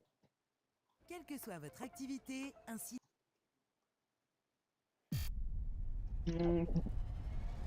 A popular video game your children may have come across. It is free, it is online, and it allows kids to... We have to warn you, these images are pretty disturbing. Follow the guide arrows on the screen to saw back and forth to remove it. This is not for kids. This is adult entertainment. Video games first started as a niche hobby, uncommon to the general public. Now there are more than 3 billion gamers in the world, almost half of the human population. You probably grew up playing video games at an early age, but playing games isn't always a positive experience. Sometimes it can give you nightmares, or in some situations leave you scarred for life. Today we'll be looking at kids games that are too disturbing for kids, and as we go deeper, we'll uncover just how dark video games can really get. As always, I hope you guys have an absolutely marvelous week. The Cursed Baby Panda Game. The panda is one of the cutest animals in the world, which also happens to be the mascot of a YouTube channel for kids, BabyBus. In the description, BabyBus provides intelligent early childhood educational content for kids up to 6. So what's interesting about BabyBus is how big it really is. On YouTube, BabyBus has over 130 million subscribers across multiple channels. Outside of YouTube, BabyBus also makes a lot of mobile games targeting children, one of them being Baby Panda Dental Care. Released on April 27, 2020 on the Google Play Store, Baby Panda Dental Care has over 10 million downloads. The game is rated for a 3-year-old audience and allows players to step into the role of a dentist. All patients in the game are cute animals who look for you to fix their teeth. The game is really innocent. But Baby Panda Dental Care wasn't always like this. In 2017, Chick World, another kids mobile game developer, released their own version of Baby Panda Dental Care. It had the same name as BabyBus's game and similar gameplay, but it looks like this. This version of the game has highly unsettling visuals. There's only one patient, a panda with its dirty yet detailed teeth. The end result is an uncanny valley-like experience. The uncanny valley is used to describe an uncomfortable feeling that we get when something feels human, but it isn't. The panda you meet in the game doesn't look anything like a real panda. It has a mouth that looks human and its eyes are wide open. Throughout the operation, the panda stares at you without blinking. It already feels creepy enough for adults, so for kids it would be even worse. In 2019, Chick World's Baby Panda Dental Care was removed from the Play Store. By then, it already had over 10,000 installs. The mobile game may be gone, but the browser version can still be played today, rebranded as Cute Panda Dentist Care. These next games, inspired by Disney, are surprisingly not appropriate for a younger Disney-loving audience. The dark influence of Frozen. Making content for kids comes with a lot of restrictions, but do it properly and you'll hit the lottery. Look no further than Disney. Both Frozen 1 and 2 ranked in the top 5 highest grossing animated films of all time. From the songs to the merchandise, Frozen is a franchise that shaped the childhood of millions across the world. So many brands took advantage of this and created hundreds of thousands of Frozen merch. The catch, most of them are fake, but these unlicensed goods aren't just physical, they're digital too. Fake Frozen games are everywhere. This is just one example. Snow Queen Flying Knife. The goal of this game is to toss knives at targets that appear on a rotating wooden circle. But the circle also has Hans, the villain from the first Frozen movie, strapped onto it. Hitting Hans results in, well, let's just say, really graphic imagery and screaming. But that's not even scratching the surface of how weird these fake Frozen games can get. A lot of these games put players in the role of a surgeon, operating on Frozen characters in a gruesome fashion. Elsa Cesarean Birth is a game where you have to help Elsa give birth by cutting to deliver the baby. On top of the gore, what makes this game even more disturbing for kids is that it's possible to lose the game, suggesting that if you fail, it's possible that the baby or Elsa herself didn't make it. Other games that deal with the health of Frozen characters include Baby Elsa spinal surgery, Frozen Anna brain surgery, and Olaf eye care. A lot of kids love the Frozen characters, so showing them with serious injuries can leave them pretty uncomfortable. But some of these fake Frozen games are much worse, but we can't talk about those ones or YouTube would be furious. Frozen isn't the only franchise with tons of problematic kids content online, but it is the biggest. On YouTube, there was the Elsagate incident. Hundreds of thousands of YouTube kids videos were discovered as being very inappropriate for kids. But unlike Elsagate, it doesn't seem like these fake Frozen games will be getting banned anytime soon. Yet in the world of disturbing kids games, it's not always gore that makes it problematic. Sometimes just the style of the game itself is enough to give kids nightmares. The truth behind Majora's Mask. For kids growing up in the early 90s, the console war they'll remember was fought by Sega and Nintendo. But by the end of it, Nintendo won. What made Nintendo different from competitors was its family-friendly image. Nintendo's marketing strategy is the reason why we have huge gaming franchises like The Legend of Zelda. Their popularity is largely thanks to how Nintendo catered their games to a younger audience. But even then, there are some games from Nintendo that players find dark. In the Legend of Zelda series, one of the old classics that still gets discussed to this day is Majora's Mask. Considered by many to be the creepiest Zelda game, Majora's Mask haunted the dreams of a lot of its players. But why? To understand why Majora's Mask was so chilling, you have to understand what it was like when the game first came out. The previous entry in the franchise, Ocarina of Time, brought the series into 3D for the first time and became one of the greatest video games of the decade. It has some of the most iconic music in all of gaming, and at the time, it flawlessly captured the grandiose feeling of adventure. Ocarina of Time influenced the path of the entire medium of video games. To follow up on this historic achievement, Eiji Aonuma, the lead designer of the Zelda games, was given an impossible task. He had to develop the sequel to Ocarina of Time within a year. The stress of this deadline gave him nightmares. According to an interview, it was these nightmares that inspired the dark elements of Majora's Mask. And on April 27, 2000, the game was finally released for the Nintendo 64. So from Link being a triumphant hero in Ocarina of Time, how does Majora's Mask kick things off? With Link getting robbed and being transformed into a plant-like creature. Right off the bat, the game has a pretty grim tone. And to make matters worse, there is a time limit that plays an important role in the game. It deals with some pretty dark stuff, especially at its time of release and for a Zelda game. I mean, you have 3 days to save Termina, or everyone gets crushed by a moon that's inching ever closer by the second. For a lot of kids who didn't know what they were doing, they were greeted by this bad ending of the moon destroying everything. The moon itself is the stuff of nightmares, with an evil face always looking down at the player. The game's depressing atmosphere is thanks to the fact that its world is ending in 3 days. Some characters in Majora's Mask either live in denial or in complete hopelessness. For example, the swordsman at the school says he's not scared of the falling moon and thinks he can cut it into pieces. But in the final 6 hours before the moon falls, if you go to the school, the swordsman barricades himself in a hidden room curled up crying, terrified of what's to come. If you beat the game by saving the world, no matter what you do, there is no happy ending. In the end credits, most of the residents of Termina are celebrating, except the Deku Butler, one of the characters you meet in the game. The game's good ending always shows him mourning the loss of his son. It's grim moments like this throughout the game that fills the player with a sense of emptiness. In the end, Majora's Mask was a game born from the nightmares of its creator and brought to life. Fast forward 20 years later, and the game is still being analyzed by YouTubers to this day. Majora's Mask also inspired Ben Drowned, one of the most popular internet horror stories from the mid-2000s.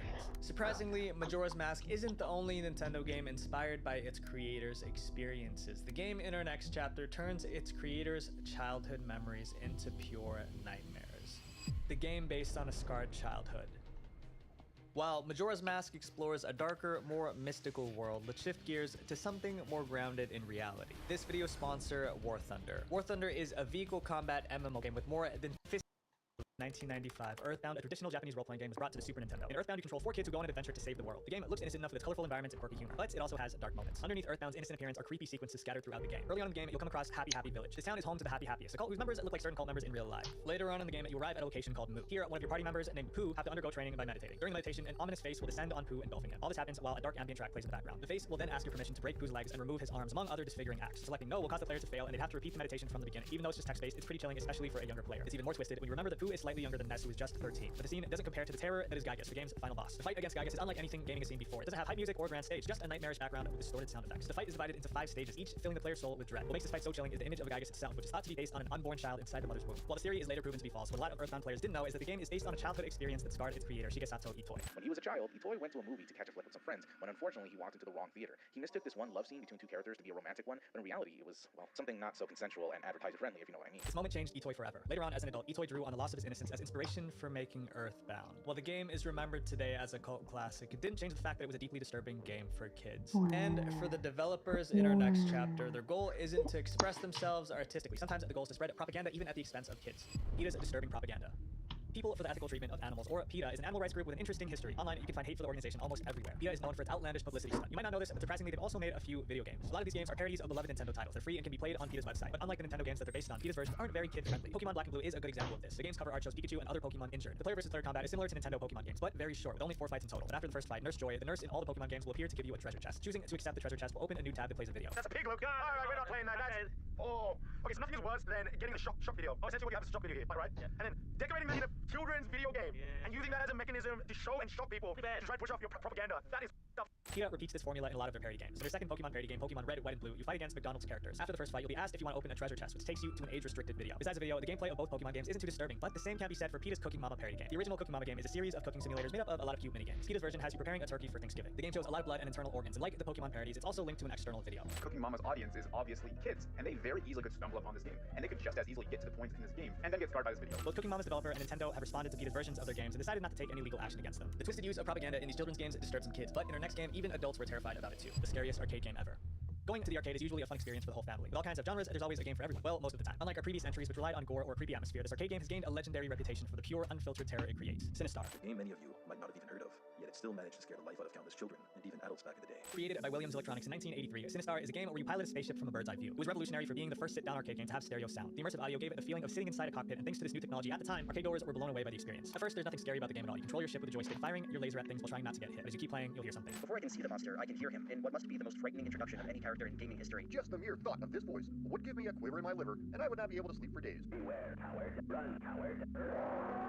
That was the voice of the game's boss, Sinistar. All of Sinistar's lines were recorded by Chicago DJ John Dormus, except for one line. Sinistar's iconic scream was a lion's roar recorded from a zoo. This was the roar that struck fears in the hearts of countless children back in the 80s. But it wasn't just the voice. Sinistar is one big monstrous face that relentlessly chases the player down. Your spaceship's attacks do not work on Sinistar, and the only way to beat it is to collect the crystals. These crystals turn into weapons called Cinnabombs, which is the boss's only weakness. The game never gave clear instructions on this mechanic, so for a lot of kids playing this back in the day, the sudden appearance of this unbeatable force of nature made their blood run cold. This was also before the internet was a thing, so most players never figured out how to beat Sinistar. Those who do defeat Sinistar will be shocked to learn that he keeps coming back. The game's difficulty and its terrifying reputation ended up costing the developer Williams Electronics. Sinistar did not become a commercial success when it first launched, but decades later, the arcade game now has a huge cult following as a collector's piece. Sinistar is a blast from the past for many adults today. The game's amazing use of sound set the trend for many horror games today. But sometimes when a business strategy doesn't work, you have to try out new trends that run an entirely different form of inappropriate content. A game where you choose your own story.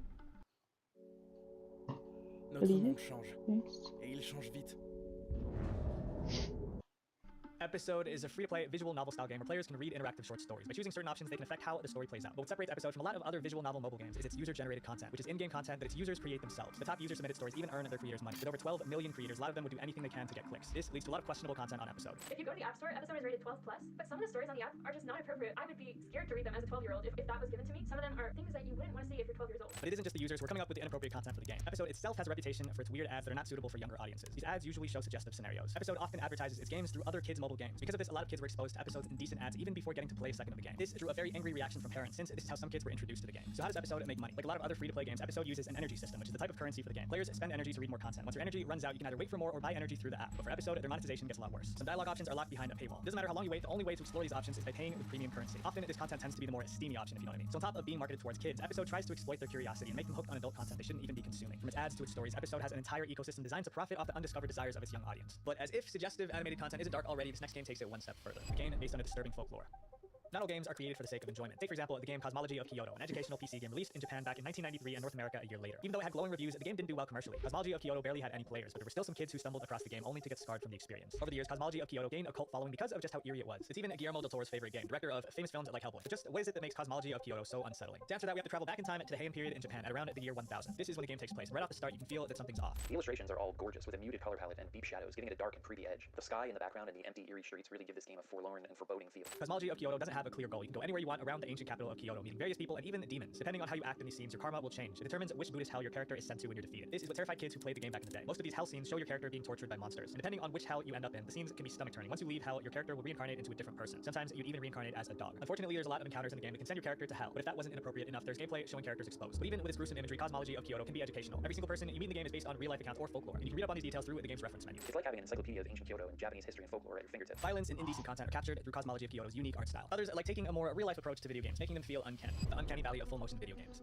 1993 was the year that changed video games forever. Games were starting to become more mainstream, and the public was getting worried. Controversial games like Mortal Kombat caused the US Senate to create the ESRB, which is in charge of age-rating games. So Mortal Kombat's violence wasn't the only thing the politicians debated about back then. Another title that was brought up in the congressional hearings was Night Trap. The second game is Night Trap, which is a game set in a sorority house. The object is to keep hooded men from the young woman from a hook. Night Trap is an FMV game, short for full motion video game. The game's graphics uses real-life footage of actors, making it an interactive movie of sorts. Because of how realistic the game looked, a lot of people were concerned that the violence that happened on screen was too much for kids. So looking back, the only realistic thing about Night Trap was the fact that it used real people. The game's acting is poor and it was designed to be exaggerated. Most players didn't take it seriously. Night Trap, the most infamous FMV game of all, which had terrible story, acting, sets, lighting, costumes, special effects, and boring gameplay. But that didn't stop politicians from using Night Trap as fuel to criticize video games. The game was hardly the most problematic FMV title at the time. Instead, there was another FMV game that flew under the politicians' radar. A game so dark it got banned in multiple countries. That game is Phantasmagoria. Released on August 24th, 1995 for the PC, the game puts players in the shoes of a writer who has to survive inside a mysterious mansion. Unlike Night Trap, Phantasmagoria's acting was far more realistic. It's a horror game with multiple bad endings. Not only were there a lot of brutal scenes in the game, but there was even one that involved a non-consensual act. Even though the game is completely unsuitable for kids, that didn't stop many of them from playing it. The game's creator, Roberta Williams, felt that Phantasmagoria was unfairly targeted by the media. According to her, it's because at the time, many people thought of computer games as children's entertainment. The game ended up haunting the dreams of a lot of kids. Phantasmagoria was so controversial that multiple organizations called for a boycott of the game. But even after all that, the game was a commercial success. Of course, the controversy worked its magic, and the game went on to sell over 1 million copies. Creating controversy is something the games in our next chapter do very well. But unlike Phantasmagoria, these games weren't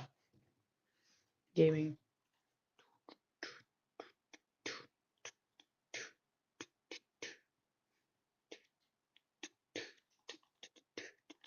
I'm gonna go AFK.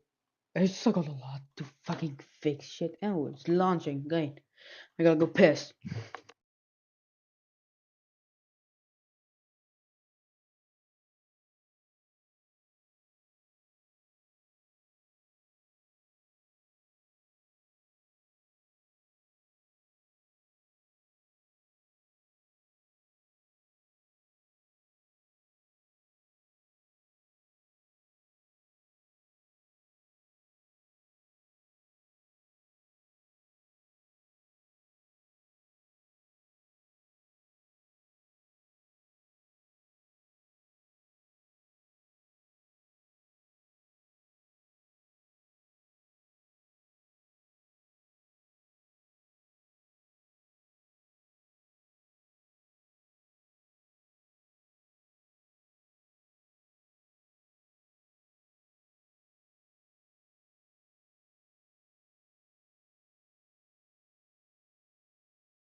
22h, je dors 22h.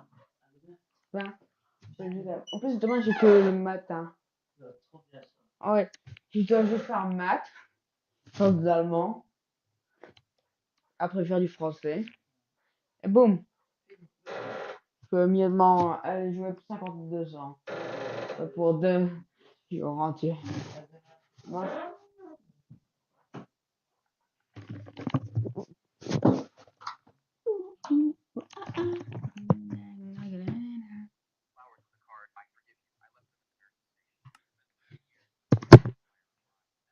Bon. Oh.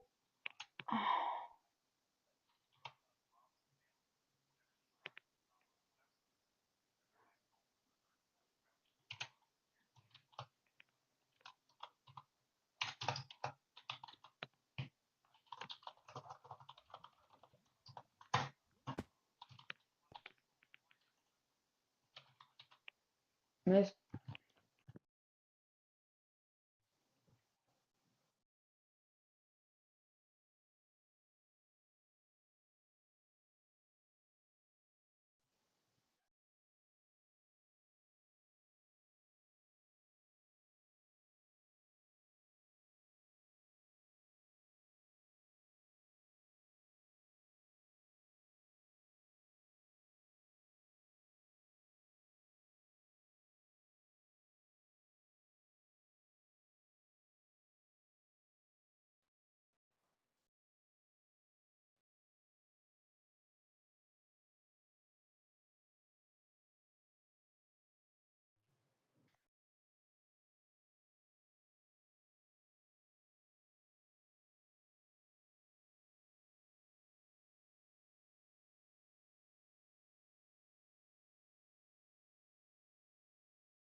Eminem Johnson abi dedi.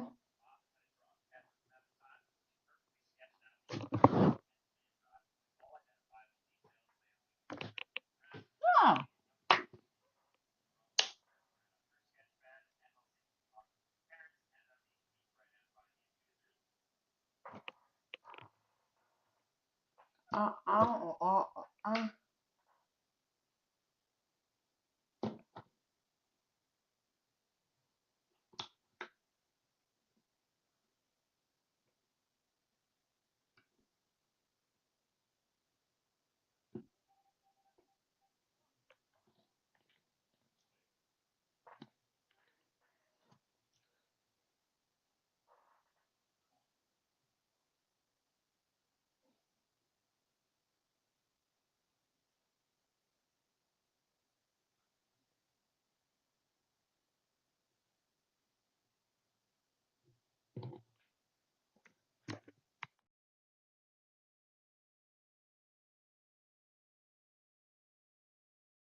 Megatron.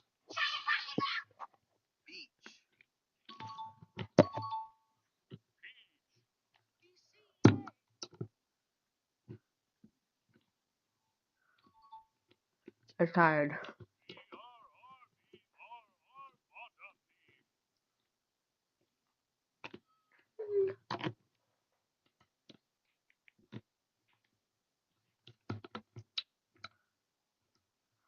Huh?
D. So I've done a 1-to-1 copy of the original script using the shitty part called importing. Grâce à sa flexibilité.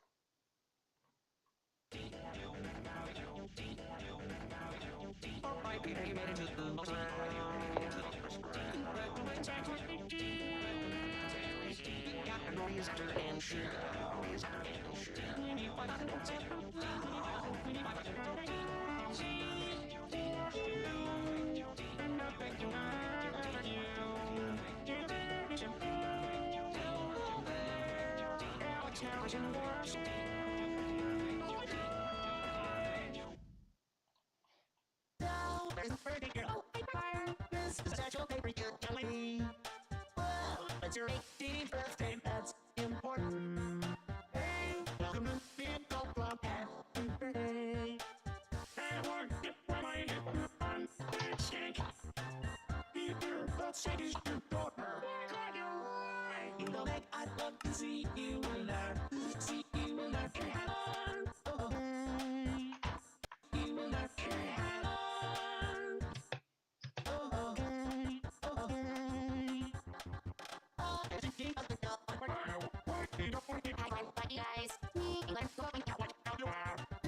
I'll take your room, stay away.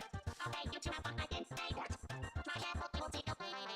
What's your particular we get like I think they're fine. Get away, get it here. So I think you said he's going. They're going to pretty close, school toy. What you think what was yours? I get the same at the same time. And see you do the same. Okay, well, do great figures now. That I like the way I'm so much fun. You're the brothers, this is chat. It's your brothers, all these sounds terrific.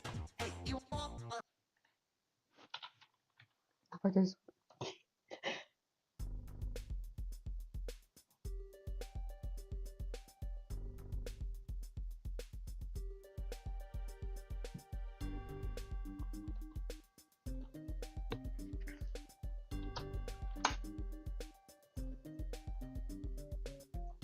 Let's get the inspiration in this one.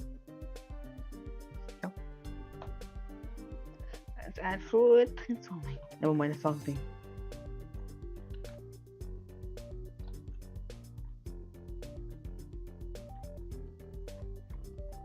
And modeling. Just doing some exchanging steps. Because don't want it to be so easy, just I don't want to challenge it to stop. There's lava. Because a torch or any fire.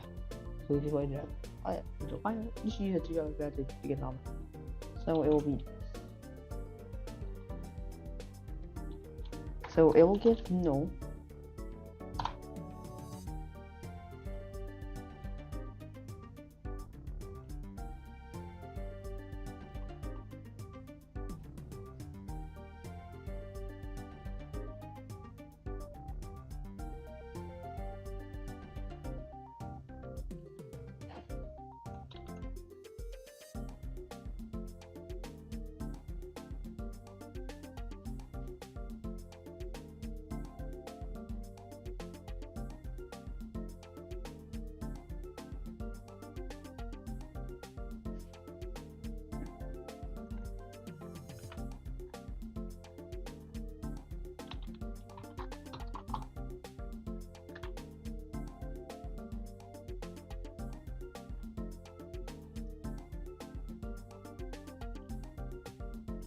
This is the world's most epic music.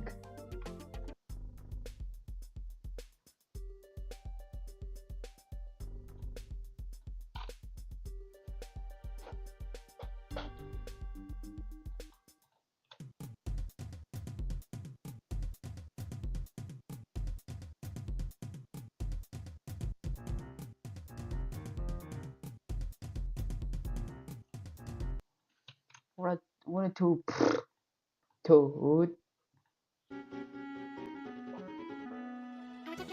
Oh, it's such a glorious day. I can't believe it's Saturday. We can watch it on TV. Yeah, we have the whole degree. Oh my gosh, Royal Song.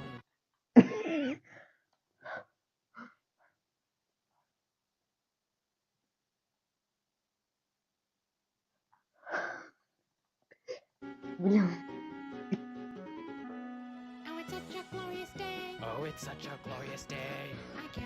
I can't believe it's Saturday. We can watch it on TV. Yeah, we have the whole day free. I'm Wingast, a royal son. Découvre la valise Yes. surprise Okay, it's time to expose the biggest thief in Roblox history. This is a tweet from Luca. They're an RDC attendee, solo Roblox developer, UGC creator, and they tweeted out this. I'm going to attempt to read this in the way that it was written. Girl at Roblox delete the biggest thief in UGC history. Hello? 2 million UGC cells? Are you freaking kidding me? 25 million Robux stolen from original work. There's no way to defend this, and you act like you can't do bleep on your own bleeping platform. Look at him, right? Good lord. All right, anyway, yeah, you can see that they are clearly upset. And why are they upset? Well, something about a thief, the biggest thief in UGC history. And they link to this group right here, VR apostrophe. And well, here is the group right here, VR apostrophe. Now, what is this group? Well, they have, let's see, 9,000 members, and they have a store full of Roblox UGC. How many pages of UGC do they have? Let's see, 2 pages. We got 3 pages. 4 pages, so 4 pages of UGC here. And allegedly, they are all stolen, or at least most of them. Now, it looks like the quote retweets, they actually agree with this person. A lot of big names in the Roblox community calling this person out. And in fact, a lot of people in the replies also calling this person out. Somebody even says it might be worth a lawsuit. Yeah, they stole my emotes as well, and Roblox is one of the worst DMCA systems out there. Roblox, do something. OMG. He's also been spotted on multiple e-girl TikTok live streams flexing his money. Yeah, we're gonna get to that. So here's the person who owns the group right here. Searchally, that's their name, and looks like they joined 4 years ago. Game developer, beware of impersonators, yada, yada, yada. Okay, well, let's take a look, and let's see if some of these UGC is actually stolen. So they have a UGC right here called Floating in Love for 50 Robux. And if you look up that emote, you can see there's actually 2 of them right there. Here's the first one, and this is by VR. This is by the group. This is the one that was apparently stolen. And here is the other one. It's by Animations. And I mean, I don't know. That looks pretty similar to me. Not gonna lie. I mean, that looks the exact same. Now, the one by Animations was uploaded on August 13th, and the one by the VR group was uploaded in October. So look, I'm not an expert, but I mean that seems to be stolen. They also completely just stole the name, as you can see right there. But that's just one emote. Let's look at another one. We have another emote here called Metro Man Arm Swings right there. And if we look it up, well, check this out right here. This is the original one, Metro Man Arm Swings by Robro Animations UGC. And here is the one by the VR group. Now, again, these look pretty similar. In fact, they look pretty much exactly the same. As you can see, I'm swapping between them here. Robro's was uploaded on August 27th, and the VR one was uploaded a few days ago on November 2nd. So yeah, this one definitely seems stolen. Let's look at another one though. Let's confirm it. Let's be sure. What about Basketball Head? This emote over here. So here's their Basketball Head emote. There it is. And here's another one right here. Uploaded August 9th, 2025, and their version was uploaded in October. So yeah, definitely stolen. But while making this video, I found out that it's not just them stealing stuff. This is a huge problem on Roblox. So if you look up this emote here, Basketball Head, and you look it up on the catalog, check this out right here. There's 3 different people with 3 different versions of this emote, and they're all the exact same. Check this out. Take a look at this. They're the exact same emoji. Look, they're the exact same. Completely the same. Completely stolen. 3 different people. So it's not just this group doing it. There's a bunch of people doing it. It's just this group is the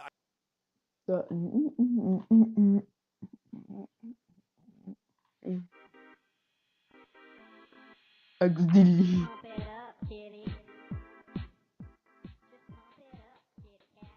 What's this? The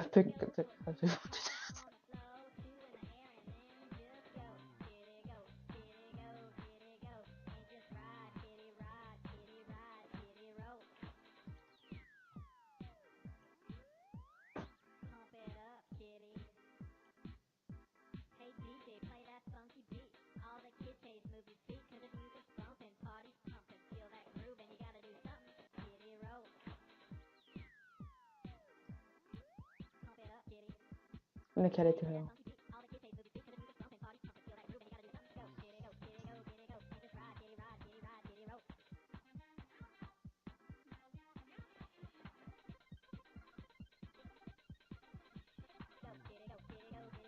Before me.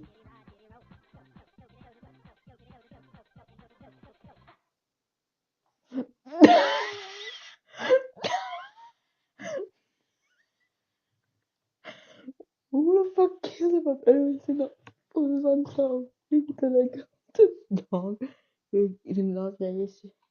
The Escalator Horror of Hubei. On July 26, 2015, Sheng Liujuan, a 30-year-old mother, was shopping with her 2-year-old son at a mall in Jingzhou, Hubei Province, China. It was supposed to be an ordinary day of browsing stores and spending time together. The mall was busy with weekend shoppers, families moving between floors on elevators and escalators. As Xiang approached the top of an escalator on the 4th floor, something went terribly wrong. Security camera footage later showed what happened in those critical seconds. Just as she reached the top landing, the floor panel at the escalator's exit suddenly collapsed beneath her feet. In that moment, Xiang made a split-second decision that would cost her life. With remarkable maternal instinct, she pushed her toddler forward into the arms of a nearby shop assistant, who had noticed the panel starting to give way. Her son was safely thrust forward, but Xiang couldn't save herself. As the metal plate gave way completely, she fell waist deep into the running machinery below. For nearly 5 minutes, Xiang struggled against the escalator's mechanical grip. The moving stairs continued to run, pulling her deeper into the works. Witnesses reported hearing her screams echoing through the mall as she was slowly dragged downward. The metal teeth of the machinery tore through flesh and bone while horrified onlookers watched helplessly. Mall staff had no emergency shut-off procedure to follow. By the time technicians arrived to dismantle the escalator, Xiang was already dead. The autopsy revealed she suffered massive internal injuries as the mechanism crushed her internal organs while she was still conscious. Blood loss alone would have been fatal, but the mechanical trauma was catastrophic. An investigation later found that maintenance workers had removed the floor panel earlier that day and failed to secure it properly before reopening the escalator to the public. They had not even placed warning signs around the area. The false ceiling tragedy. Sunil and Chandru. On December 12, 2019, 2 young men arrived at BM Habitat Mall in Mysuru, India, for what should have been routine maintenance work. Sunil, 35, from Niralagupi village, and Chandru, 22, from Gokulam, were hired to replace advertising banners on the 4th floor of the bustling shopping center. Both men were experienced in this type of work, having done similar jobs across the city. The task required them to access a section above a false ceiling made of plaster of Paris. Before they began, their supervisor explicitly warned them about the danger. Don't step on the false ceiling, he told them firmly. It won't support your weight. The ceiling was designed only for aesthetic purposes, not to bear any significant load. But in a fatal miscalculation, the warning went unheeded. At approximately 11:30 a.m., security cameras captured the two men climbing above the decorative ceiling. Witnesses reported hearing Chandru joke about taking a shortcut across the plaster surface rather than walking around to the proper maintenance platform. Sunil followed his younger colleague's lead. The weight of both men on the fragile material was catastrophic. Without warning, the ceiling gave way beneath them. Shoppers below looked up at the sound of cracking plaster to see two human forms plummeting through the air. The men fell nearly 40 feet, screaming as they dropped through empty space. The impact on the hard tile floor below was devastating. Medical reports later confirmed that neither died instantly. Chandru suffered multiple compound fractures, his bones protruding through his skin as he lay conscious on the mall floor. Sunil's skull fractured on impact, causing massive cerebral hemorrhaging. Mall patrons watched in horror as both men gasped for breath, blood pooling beneath their broken bodies. Emergency services arrived within minutes, but the internal injuries were too severe. Both men died before reaching the hospital. Their bodies so mangled that family members later struggled to identify them. The Yunnan service lift disaster. On July 26, 2013, a crowded shopping mall in Yunnan province, China, was filled with weekend shoppers seeking relief from the summer heat. In the back corridors of the building, away from the polished floors and bright displays, was a service elevator. It was designed solely for moving inventory and equipment, not people. Signs clearly marked it as a freight lift, with warnings against passenger use. Despite these restrictions, the lift had become an unofficial shortcut for both employees and shoppers wanting to avoid the long waits for passenger elevators. That afternoon, 20 people crowded into the small metal box, more than doubling its intended capacity. Among them were 2 mall employees and 18 shoppers, including 3 children. The service elevator began its ascent from the first floor. As it reached the 3rd floor, witnesses in the hallway reported hearing an ominous mechanical grinding. Then came a sharp snap, the sound of the main cable breaking. For a fraction of a second, the elevator hung suspended. Then it plummeted. Inside the falling box, passengers were briefly waitlisted before being slammed against the ceiling as the emergency brakes engaged, then failed. One survivor later described the sensation as like having your insides tear away from your body. The elevator crashed into the basement level at devastating speed. The impact crushed those at the bottom of the car instantly. 3 people, a 45-year-old woman, a 32-year-old man, and a 24-year-old female employee, were killed by massive compressive forces. Autopsies revealed shattered pelvic bones, crushed internal organs, and traumatic aortic ruptures. The man lived for nearly 4 minutes after impact, drowning in his own blood as his punctured lungs filled with fluid. 17 others suffered serious injuries, severed limbs, spinal damage, and traumatic brain injuries. Rescuers described the scene as a metal coffin filled with broken bodies. Blood seeped under the elevator doors as mall security attempted to pry them open with crowbars. A subsequent investigation revealed that the lift had not been inspected for 3 years, despite regulations requiring annual maintenance. The Miraflores Mall plunge, Ana Lucia Menendez. On December 18, 2022, a 22-year-old kiosk worker was arranging Christmas ornaments at her small jewelry stand in Guatemala City's popular Miraflores Mall. Anna had been employed there for just 3 months, saving money to continue her university studies. 4 floors above, in the mall's rooftop parking area, 19-year-old Diego Velasquez was arguing with his girlfriend in his father's sedan. Witnesses reported seeing the young man rev the engine in anger before suddenly accelerating. The car shot forward at high speed, crashing through the concrete safety barrier designed to prevent vehicles from approaching the edge. The sedan became airborne, plunging through the thin metal sheeting that formed the mall's decorative roof. The impact tore a massive hole in the ceiling. For a brief moment, shoppers looked up in confusion at the sudden sound of tearing metal. Then, 3,000 pounds of metal and glass fell directly toward the ground floor. Anna had only enough time to look upward before the vehicle crashed onto her kiosk. The car landed with such force that it continued through the tile floor into the basement level. Security camera footage showed Anna disappearing beneath the wreckage in an instant. The sound echoed throughout the mall like a bomb detonation. First responders arrived within minutes. They found Anna crushed beneath the mangled vehicle, her body so severely compressed that it was initially mistaken for debris. Medical examiners later determined she had survived the initial impact, suffering catastrophic internal injuries. Her lungs had been punctured by shattered ribs, her skull fractured in multiple places, and her spinal column severed. For approximately 2 minutes, she remained conscious, gasping for breath as shoppers frantically tried to lift the wreckage off her body. Blood pooled around the destroyed kiosk as rescuers worked. By the time they freed her, Anna had already died from traumatic asphyxiation. Remarkably, Diego Velasquez survived with only moderate injury. The Blue Sapphire ceiling collapsed. Harendra Badi and Shaquille. On July 19, 2020, 2 men were enjoying a Sunday afternoon at Blue Sapphire Mall in Greater Noida, India. Harendra, a 42-year-old software engineer, was shopping for his daughter's birthday present. Shaquille, 37, worked as an accountant and had come to meet a friend for coffee. Neither man knew the other as they passed near the main escalator on the ground floor. Above them, extending 5 stories up, was an elaborate decorative ceiling made of heavy iron grill panels. Each panel weighed approximately 80 pounds and had been installed during the mall's renovation 2 years earlier. Maintenance records would later show that the ceiling fixtures had been flagged for improper installation during an inspection 4 months prior, but no repairs had been made. At 3:17 p.m., as both men happened to walk beneath the same section of ceiling, security cameras captured a sudden movement above. Without warning, 3 massive iron panels broke free from their moorings. Shoppers on upper floors reported hearing a metallic scraping sound, followed by the panels tearing away completely. The heavy grills plummeted 5 floors, gaining deadly velocity. Harendra looked up at the last second, raising his hands in a fuel protective gesture. Shaquille never saw it coming. The metal struck both men with devastating force. The impact was so severe that the iron panels bent around their bodies. Mall security rushed to the scene to find both men still alive, crushed beneath the twisted metal. Blood spread across the polished floor as other shoppers attempted to lift the heavy grills. Harendra was conscious, screaming in agony as the jagged edges of the panels cut deeper into his torso with each movement. His ribcage had been shattered on impact, sending bone fragments into his lungs and heart. Shaquille had suffered a catastrophic head injury. The metal had struck him directly on the skull, fracturing it in 16 places. He lay motionless except for irregular gasping breaths. Paramedics arrived within 7 minutes, but by then both men had already died from their injuries. Mall management later blamed strong winds for the collapse, despite the indoor location. The Avenue Mall parking lot tragedy. Kathy Pendergrass. On December 23, 2024, a 61-year-old retired nurse was helping a stranger at the Avenue Mall in Murfreesboro, Tennessee. The mall was crowded with holiday shoppers rushing to complete their Christmas purchases. Pendergrass had noticed an elderly man struggling with his wheelchair near the main entrance and offered her assistance. As she guided the wheelchair toward the man's parked vehicle, 78-year-old Raymond Donaldson was backing his modified Honda CR-V out of a nearby parking space. Donaldson had suffered a stroke 3 months earlier, which had left him with partial paralysis in his left side. His vehicle had been altered to accommodate his disability, but he was still adjusting to the modified controls. Security footage later showed Donaldson becoming confused as he reversed. Instead of pressing the brake pedal, he mistakenly pushed the accelerator with increasing force. The SUV, which had been converted for postal delivery with reinforced bumpers and a strengthened frame, suddenly shot backward at high speed. Pendergrass, focused on helping the man in the wheelchair, never saw the vehicle coming. The CR-V slammed into a parked car, creating a narrow space with Pendergrass caught between the 2 vehicles. The impact crushed her midsection with such force that witnesses reported hearing the sickening sound of bones breaking above the screech of tires. Donaldson, still confused and now panicking, continued to press the accelerator. The SUV's wheels spun against the asphalt as the vehicle compressed Pendergrass further against the parked car. Her pelvis was shattered instantly, and her spinal cord was severed at the L3 vertebra. Despite the catastrophic injuries, she remained conscious, screaming in agony as internal bleeding began immediately. Bystanders finally managed to alert Donaldson, who released the accelerator. Emergency services arrived within minutes and rushed Pendergrass to Vanderbilt University Medical Center. Doctors performed emergency surgery, but the internal damage was too extensive. For 5 days, she fought for her life in the ICU, suffering multiple organ failures as her body. À l'ISEG, on croit à... Create Mod workshops are incredibly important for crafting everything you need to make big machines, but my current workshop... I'm about to tell you the literal worst kidnapping stories I could find on the internet. Starting off with the horrifying story of 14-year-old Elizabeth Smart, who spent 9 months kidnapped and chained up by a religious lunatic. The story begins on the night of June 5th, 2002. Elizabeth was sound asleep in her bed in the quiet, rich neighborhood of Federal Heights in Salt Lake City, Utah. She shared her bedroom with her younger sister, Mary Catherine. The house was silent, the family was resting peacefully without a care in the world. Then a faint noise broke the quiet. A window in the girl's room was forced open and a shadow crawled inside. A man carrying a knife moved across the room. Mary Catherine's eyes fluttering open. She froze, pretending to be asleep. The man approached Elizabeth's bed. A soft voice told her, "Don't make a sound. Come with me or I'll hurt your family." Elizabeth Elizabeth, who was terrified, did as she was told. She slipped on her shoes and followed the man out of the house. Mary Catherine stayed frozen under her blankets this whole time. She heard everything. Now she listened helplessly as the strange man took her sister away. 2 hours passed before she found the courage to move. She ran to wake up her parents, her voice trembling as she told them, "Mom, Dad, someone took Elizabeth." Her father, Ed Smart, rubbed his eyes trying to process what he just heard. He told Mary Catherine that she must have just had a bad dream. But Mary Catherine insisted she was telling the truth. She begged them to come with her. So Ed and his wife Lois went to check the girls' room, and that's when they saw it. The window screen had been cut open. They froze in complete fear. Time was slipping away. Lois grabbed the phone and called the police immediately. By the time the police arrived, over 30 people had flooded the house because of the commotion. And because of this, they were contaminating any potential evidence. The police questioned Mary Catherine, who described the man as having dark hair and hairy arms. She also told them that his voice sounded somewhat familiar, though she couldn't place where she had heard it before. 3 hours after Elizabeth's abduction, the authorities activated the Rachel Alert System, named after another Utah girl who had been kidnapped and killed. The news broadcasted Elizabeth's disappearance to the public, urging everyone to be on the lookout. Meanwhile, the parents were going crazy trying to backtrack for any clues. Who could have it been? Ed and Lois racked their brains for answers. They tried to make a list of even the most far-fetched suspects. Their home had been on the market recently, so could the kidnapper have been someone who toured the house? The police investigated every lead, going through the list of potential visitors. They also searched the family's computer, looking for signs that Elizabeth might have been in contact with someone online. But unfortunately, leads would come up empty. The next day, Ed and Lois Smart went on national TV. Ed's voice shook with emotion as he begged the kidnapper to bring his daughter home. Tears filled his eyes as he promised to do anything to ensure her safe return. Lois, holding back tears, spoke directly to her daughter. "Elizabeth, if you can hear us, we love you," is what she said. The nation watched as the Smarts poured their hearts out. Meanwhile, detectives knocked on doors across Federal Heights. Not a single neighbor had seen or heard anything unusual the night Elizabeth disappeared. Ladies and box heads, they were running out of options. And so the mayor of Salt Lake City, Rocky Anderson, announced that the city would pay a $10,000 reward for any information leading to Elizabeth's safe return. The city was alive with volunteers looking to help, but a day would pass and there was still no news. Then another, and then another. With each passing day, the stakes were getting higher.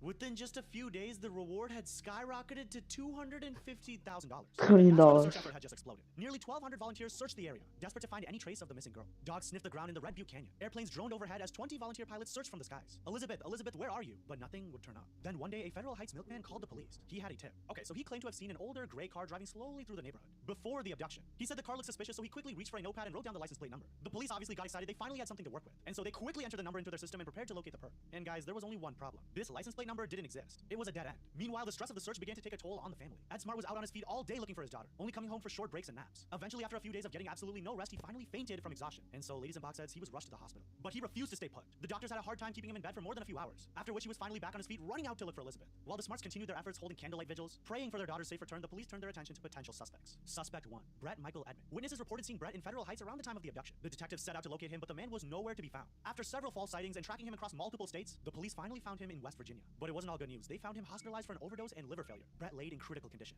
But luckily for everyone, he was alert enough to answer questions. The police conducted a thorough interview, but they had to clear him of any involvement because nothing suspicious came up. Suspect 2. With absolutely no new leads, the investigation turned to Richard Albert Ricci, a former handyman who had worked at the Smart home. Ricci had a grocery list of past offenses, including burglary, robbery, and even attempted murder. Ed Smart had hired Ricci the previous year, unaware of his past. Ricci had worked on the family's property in exchange for an old Jeep. When police questioned Ricci, he denied any involvement in Elizabeth's abduction. He also fully cooperated with the investigation. He didn't put up any fight. Like you would expect, Richard Ricci was under intense scrutiny. The police had conducted an exhaustive search of his home. They ransacked his house and even dug up his yard. He gave blood samples and he even sat through 26 hours of interviews. He even surrendered his own vehicle to the authorities. Despite their best efforts, nothing related to Elizabeth was found. And yet the authorities felt like there was something off with this guy. But then after, Richard Ricci was forced with theft and burglary. The charges came from incidents in the Federal Heights neighborhood, including one involving the Smart family's home. Ed Smart confronted Ricci about the alleged theft of the jewelry and a perfume bottle, hoping he was talking to the perpetrator. Somehow Ricci denied his involvement and the cops couldn't find anything on him, so they had to let him go. Then in August 2002, Ricci's story took a tragic turn. While in custody, Ricci suffered a brain aneurysm. He was rushed to the hospital where doctors performed an emergency surgery to remove a blood clot and reduce pressure on his brainstem. But ladies and box heads, it was way too late. Ricci's condition kept getting worse. He lost his ability to speak, then he lost his ability to breathe on his own. After several days spent in pain, his family made the decision to remove him from life support. Ricci's death was a huge blow to the investigation. I mean, he was the prime suspect, and with him gone, the case was back to square one. As if these dead ends weren't frustrating enough, out came the opportunist looking to make some fast cash from the ongoing investigation. In November 2002, a dumbass from South Carolina named Walter Kenneth Holloway contacted the Smarts and the police claiming that he had kidnapped Elizabeth. And the dumbass demanded $3 million for her safe return and threatened to hurt her if the money wasn't delivered. The police traced Holloway's location and immediately arrested him. The man clearly had no idea what he was doing. I mean, is he crazy? It didn't take long to figure out that Holloway was lying. I mean, he had no connection to Elizabeth whatsoever. And at this point, the investigation had begun to grow cold. Desperate for answers, detectives began turning to unconventional methods. No, seriously, it was time to trust the psychics. One psychic claimed Elizabeth's body was buried in a crypt in the foothills above Salt Lake City. Police followed the tips, searching the crypt and the surrounding areas. The only thing they could find was frustration, obviously. Other psychics insisted that she'd been killed within hours of her abduction and there was no way of finding her now. Like you'd expect, this was going nowhere. The Smart family's hope was fading when a report came in. A potential breakthrough. A witness in Nebraska claimed to have seen a crying girl at a gas station. The description he gave fit Elizabeth almost perfectly. A girl between 12 and 14 years old sitting in a minivan and seemingly being held against her will. But after a thorough investigation, police found out that the sighting was unrelated. Once again, a lead that had turned into nothing. Then there was news of a crime in Salt Lake City. An 11-year-old girl was abducted from her bedroom, beaten, and sexually, When doctors examined her, they discovered that every single bone in the middle of her face had been broken. Police arrested a suspect, Javier Sickler, a close friend of the victim's father. Javier claimed to have blacked out during the attack. But the question still lies, could this man have also taken Elizabeth? The police got to work, but just days later, they concluded that Javier had no connection to her abduction. Guys, it had been 4 months since Elizabeth had disappeared. The parents began to question if she was even going to come back anymore. The house had basically turned into a wake. But then, this is where something amazing happened. There was finally a real breakthrough, and I'm so excited to end this story off with something positive. And it came from the most unexpected source, Elizabeth's little sister, Mary Catherine. In October 2002, as Mary Catherine was going around doing her daily chores, it finally struck her. Remember how she had a feeling that she knew the kidnapper's voice? Well, in that exact moment, she realized who it was. It was Emmanuel. Emmanuel was an unemployed man her dad had hired to help with the roof repairs and with raking leaves. He had worked for the family for just one single day. She had her parents call the police immediately, but like you would expect, I think there was a little bit of hesitation. This was a child's claim after all. I mean, Emmanuel had only worked at the house for a short period of time. Could Mary Catherine's memory be accurate after so many months? Maybe she was imagining things because she really wanted her sister back. But there were no other solid leads coming in, so the police decided, why not? I mean, let's give this a shot. A sketch artist created a drawing based on Mary Catherine's description of Emmanuel. The sketch was released to the public in February 2003. Emmanuel instantly became a wanted man. Within days, someone recognized the man in the drawing. His real name was not Emmanuel. It was Brian David Mitchell. And that's the man the police were now looking for. On March 12, 2003, two couples in Sandy, Utah spotted Mitchell walking with a woman and a young girl. The girl was wearing a headscarf and sunglasses, but the couples felt certain it was Elizabeth. They called the police. Officers arrived quickly, but they questioned the trio. The little girl even gave a false name, Esther. But something felt unnatural in the way that she was behaving, and so they continued to ask her questions. The police had a suspicion she was lying. Clearly, she was scared of Mitchell and the woman with him. As the questions continued, the officers promised her that she was in safe hands. And finally, she admitted the truth. They had found Elizabeth Smart after 9 months in captivity. Elizabeth, the brave little girl, was finally ready to tell her story of the 9 months spent in captivity. From, well, the very beginning. The night she was abducted, Mitchell had led her to a hidden camp in the mountains outside Salt Lake City. There she met his wife, Wanda Barzee. At first, Barzee acted like a mom. She offered emotional support and warmth. But as the days turned into weeks, she became less kind. Mitchell and Barzee were followers of some strange kind of religion, and they threatened to hit Elizabeth if she didn't follow their religious rituals. Mitchell declared himself a Davidic king, claiming he was commanded by God to abduct virgin brides. He said that Elizabeth was going to be the first of his many partners in his fight against the Antichrist, and so she was forced to marry Mitchell in a sham ceremony. That's when the worst of it began. Mitchell stripped her of any sense of identity by telling her that her name was now Esther. He then went on to repeatedly assault her, saying that it was all a part of his divine mission. Elizabeth was tied to a tree with a metal cable. Every day from then onwards, she was forced to drink alcohol, take drugs, and read explicit magazines. She was also starved and fed scraps, and Mitchell would visit her multiple times a day to hurt her. She thought she was going to die. On the day she was rescued, her nightmare had finally ended. After their arrest, Barzee pleaded guilty to her role in the abduction and was sentenced to 15 years in prison. In 2018, she was released early, despite protests from Elizabeth herself, who claimed that she was one of the most evil women she had ever met. Mitchell was sentenced to life in prison. During his sentencing, Elizabeth faced him one last time. She said, "You took away 9 months of my life, but you will never take away my future." Okay, ladies and boxheads, I'm going to include some links to Elizabeth herself. Sure. Okay. These are some of the worst nuclear disasters that did irreversible damage to the world and brutally killed thousands of people. Yeah, starting off with the SL-1 reactor explosion of 1961, where a routine operation turned catastrophic once a control rod mishap triggered a massive power surge in just about 4 milliseconds, resulting in the brutal deaths of 3 young operators at the scene. January 3rd, 1961, at the SL-1 reactor in the great state of Idaho. No one has ever called Idaho great. Okay, that's besides the point. Okay, now the SL-1 was a miniature nuclear reactor. It was experimental, created for the US Army to prove that these reactors could provide heat and energy for their, remote military base locations. Anyways, the Christmas and 1961 New Year holiday breaks had just come to an end after 11 days. And during this time, the reactor had been shut off for, maintenance. So, operators are returning to the reactor to power it back on. These operators were 3 young men, all in their 20s, who were more or less inexperienced, having only worked at the plant for about, a couple of months. And one of them for only just 3 weeks. These men were 27-year-old Richard McKinley, 22-year-old John Burns, and 26-year-old Richard Legg. So yeah, these guys are tasked with powering the reactor back on. To do this, they have to manually lift the center control rod of the reactor exactly 4 inches, and no more than that. Look, 4 inches is enough, guys, trust me here. Anyways, if they were for some reason to pull the control rod further than that, well, as we'll know soon, there could be an insanely dramatic power surge that could easily kill all of them in a second. The nuclear core would vaporize, control rods would shoot out of the vessel, and extremely pressurized radioactive water would fire out of the vessel at insane speeds. Not really a survivable situation. The men clock into work, but not in the best headspace. 2 of the operators, Richard Legg and John Burns, weren't exactly that friendly with each other. They apparently had some previous issues outside of work, which led to some fistfights. So it's safe to assume they weren't all smiles and jolly when working together. And Richard McKinley wasn't exactly comfortable working with nuclear technology yet. Like I said earlier, at this point he was still a trainee at the reactor, having only been there for, again, 3 damn weeks. Man, I got talking stages that last longer than 3 damn weeks. Not to mention that night, John Burns had literally gotten a phone call from his wife asking for a divorce. Oh, good golly. This guy was not having a good day. So yeah, these guys all seemed totally ready to carry out this super risky and dangerous job that could literally mutilate their bodies in seconds, if not completed properly. They have a nice long list of tasks to complete as a part of powering the reactor back on, before the most important part, pulling out the damn rods. So when the clock strikes 9 p.m., completely exhausted, they make their way over to above the rods. John Burns would have the honor of pulling out, something I clearly never do. Okay, I'm done. Now Burns crutches down, preparing to lift the 80-pound rod. Richard Legg stands directly next to him, watching Burns and making sure nothing goes wrong. Needless to say, this guy's useless. Meanwhile, a nervous Richard McKinley stands off to the side. He paces in place as the other guys are near the rods. Remember, he's all new to this. He still feels uncomfortable with everything and is now worried something is going to go wrong. 9:01 p.m. John Burns is hunched down, slowly lifting the heavy control rod upwards. Remember, 4 inches only. Anything past that is a death sentence, and all the men in the goddamn room knew it. He's lifting it. Clank. The rod is goddamn stuck, which surprisingly happens quite a lot at this reactor. Hey, Leggy boy, I can't move it. It's stuck. Well, then pull on the damn thing, you boxhead. Remember, these guys hate each other. Their conversations probably went something like that. Let me tell you about the sponsor of today's video. Cards access into internet. It's blocked on Netflix in the United States. When I go over to private internet access, change my location to say Tokyo, then go back to Netflix, press reload, boom, it's right there. Yep, pretty damn cool. Use my cool little link, PIADP. Actually, anyways, so Burns continues to pull at the rod, this time with much more force, and probably without much care. He yanks on the control rod and it comes unstuck, but it's lifted way more than just 4 inches. Before the men even realize what happened, within just 4 milliseconds, the mutilated bodies of 3 men are suddenly laying on the ground and even on the ceiling. John Burns died instantly as he was thrown into a surface with such a force that his chest was fractured and a rib impaled his heart. Richard Legg had it the worst. His body was pinned to the damn ceiling. A control rod had flown out of the reactor vessel and struck Legg in his damn abdomen. With so much speed and power, the rod flew up to the ceiling while Legg was stuck up there, instantly killing him. Richard McKinley lays in a pool of blood as his hands and the right side of his face are completely blown off his body. Shockingly enough, he had survived the initial blast, but just barely. Unfortunately, he would die just a couple hours after the explosion. So what the hell just happened? How are these men dead and one barely alive within just 4 milliseconds? Well, when Burns lifted the control rod too far, the power within the core of the reactor surged to 10 million% more than typically operational. This caused the core of the SL-1 reactor to melt and vaporize instantly. A pressure wave is produced inside the core and blasts upwards with extreme force. The top of the reactor vessel is struck with the pressure of 10,000 pounds per square inch. Now the entire 26,000-pound reactor vessel is shot upwards at a crazy speed, lifting the entire rig out of the floor and up to 9 feet in the goddamn air. The control rods are all shot out of the vessel and towards the ceiling at 85 feet per second, which is exactly what impales and causes the death of Richard Legg. The heavily pressurized water and steam then shot out of the 6 holes in the reactor vessel, ultimately covering the whole room in radioactive debris from the damaged nuclear core. It was later determined that the force of this explosion was equivalent to about 70 pounds of TNT, all of which was blown right into the men's bodies, all within 4 milliseconds.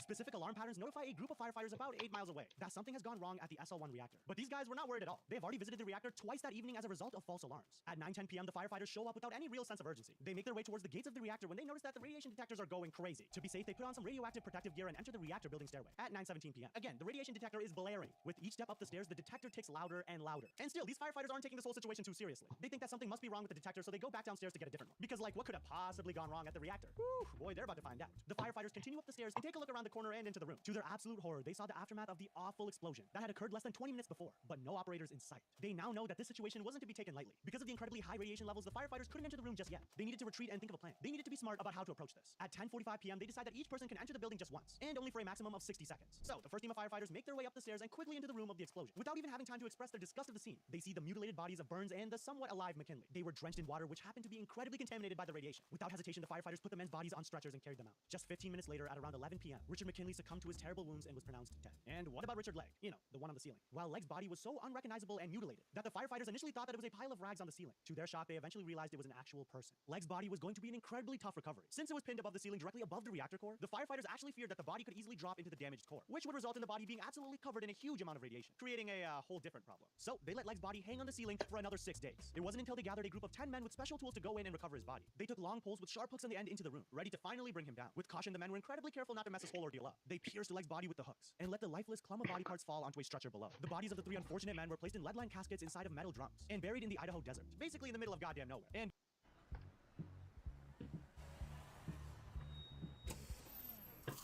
ce moment bueno où tout le reste peut attendre.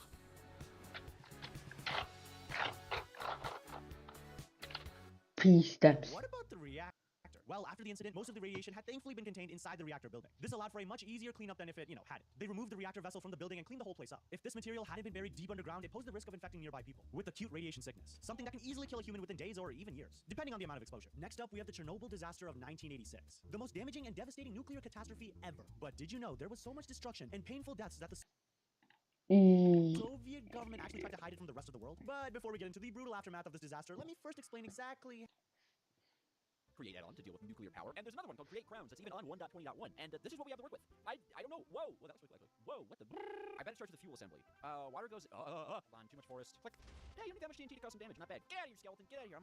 I'm gonna die. Don't you walk away from me when I'm burning you to death. Okay, now I feel ready to build my reactor. Was that like I use coal blocks? I think. What is it? Coal blocks? Checkerboard. 1, 2, 3, 4, 5. Okay, sure. I think I built it wrong. And I think you have to waterlog these? Whoa, okay. Good? What what is happening? Why are they changing colors? RGB? What? Cool, I guess. Oh, wait. I need heat exchangers. It's heat exchangers in the center here, like this. But they also get waterlogged. And I think this is the pattern. I can't tell if red means good or bad in this mod. Whoa, why? Why did that happen? I blew up my whole thing. I was just building it. What? Okay, maybe I should watch the whole Thunder. Huh? Well, why did it blow up? I didn't even make these. Where do the fuels at? There is no recipe. Oh, no, that's composter. What? Excuse me? Hello? Wait, none of these have recipes. Why doth thou not have a recipe? How do I make you? How do I make any of these?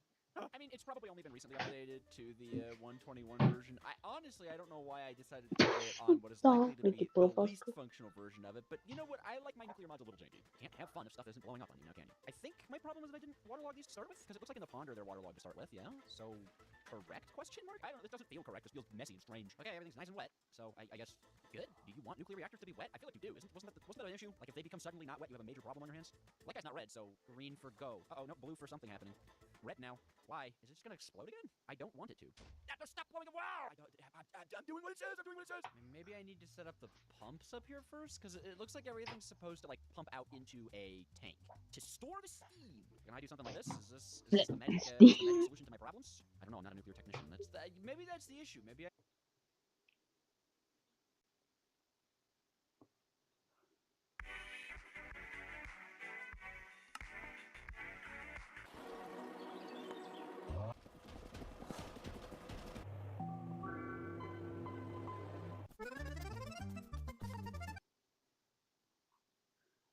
Previously in Nomi Factory, I had expanded the chemical regime of my Space Factory TM Rights Reserve.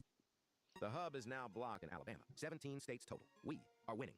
The hub is not blocked in Florida. I know this because I live in Florida, and I'm on it right now. Working as expected. Source, I'm on it right now. Why does Democrat have the word demon in it? It does not. You're stupid. I am an American. Yes, I like it. No, I don't believe in the Holocaust narrative. Millions of young Americans agree with me. The poster is from Pakistan. Taylor Swift can now buy Kanye West and still have $700 million left for herself.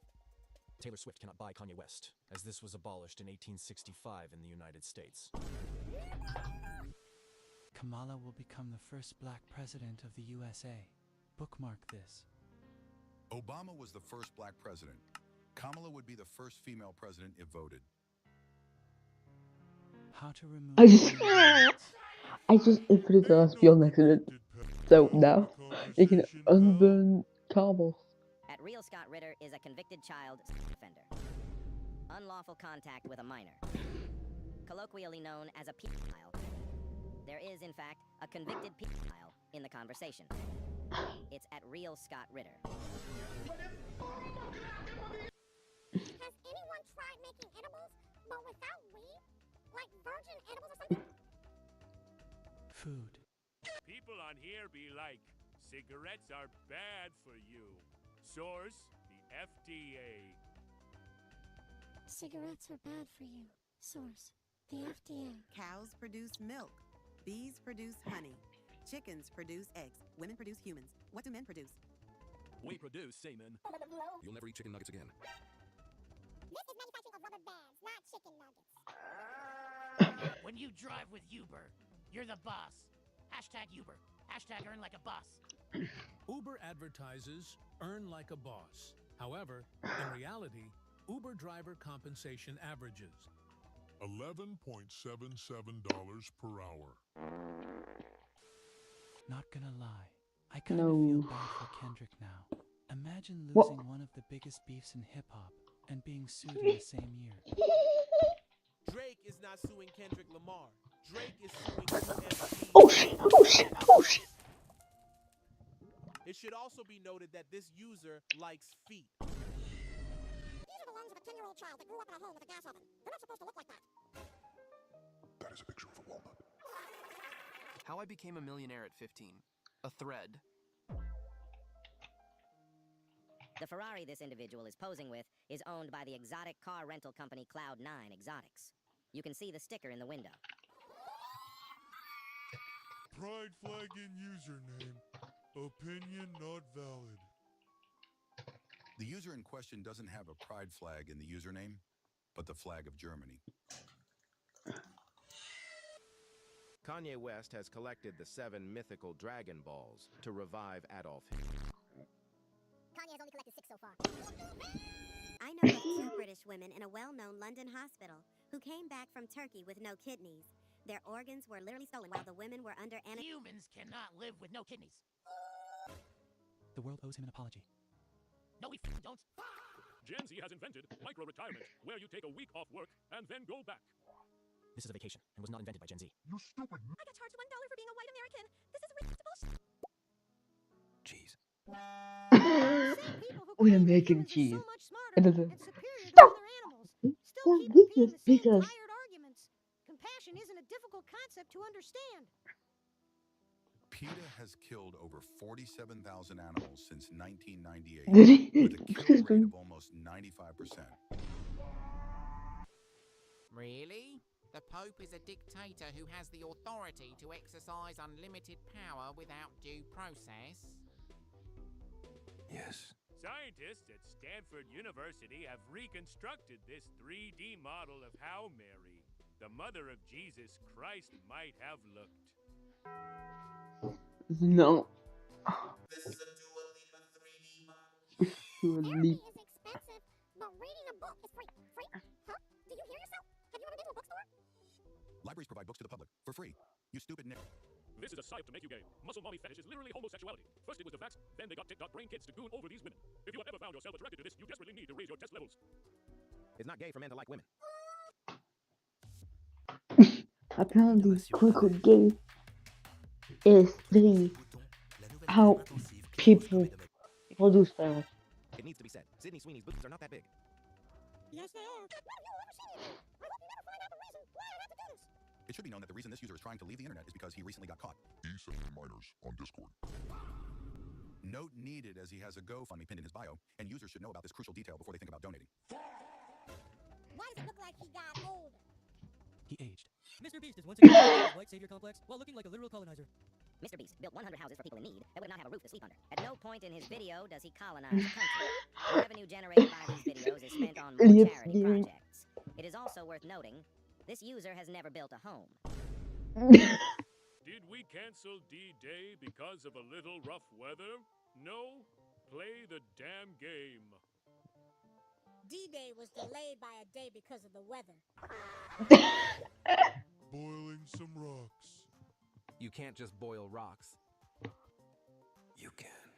FYI, there were no children's hospitals when I was a kid, because kids weren't sick. The first children's hospital in the United States was in 1855, and earlier in other parts of the world. Palestinian boy shares his pride with a dog. That's a cat. Epic. Bro, with a dog. That's a cat. Bro, cannons are not lethal. Out of most cannon shots fired in history, how many do you think fucking hit a person? Less than 1%. Cannons are lethal. Did Jimmy Carter die today? No. Yes.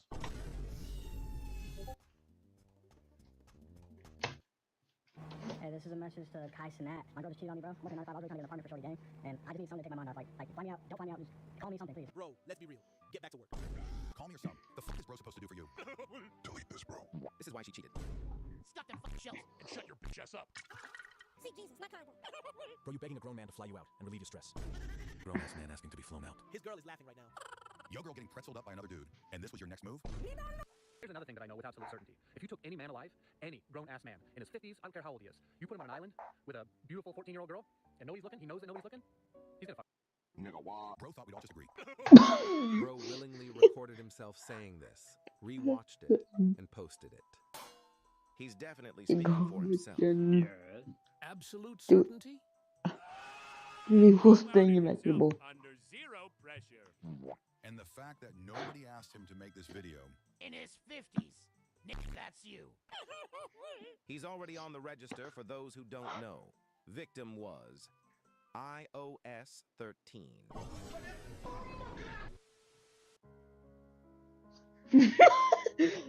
This looks so small. Why doesn't he usually die? But what the hell, boy? If you fart, does it expand like a balloon?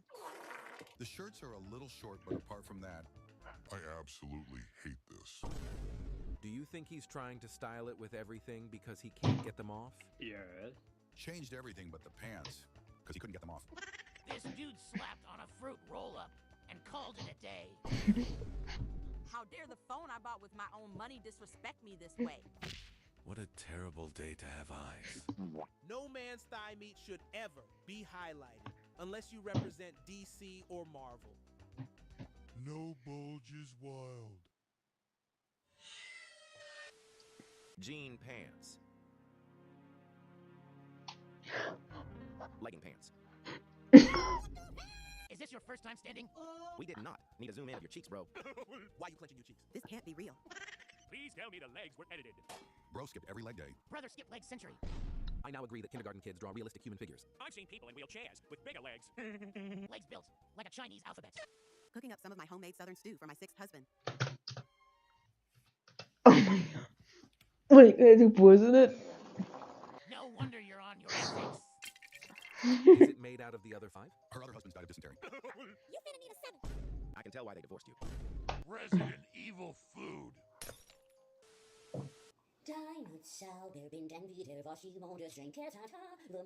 Bro was made from pre. Not pre, just ball sweat. You look like you do chemo for fun. Every video I get of this is against my will. Bro was made from scissoring. Bro was More than 3 hours stream this If shit. peanut allergy was a person, If like mayonnaise was a person. Ninja cost. One elixir. Recovery. It's part of the process. This one, 170 degrees, 40 minutes. Lobster maxing. Bro is medium rare. me when I'm boiled alive. Cooking yourself alive to talk about recovery is wonky. What are you recovering from? Being skinned alive. Buddy, your blood is boiling. Rose Planet Fitness is in Chernobyl. We got Satan over here. Someone tell Larry the lobster. The body needs rest. 170 degrees at 40 minutes is not rest. Whatever you are trying to recover from.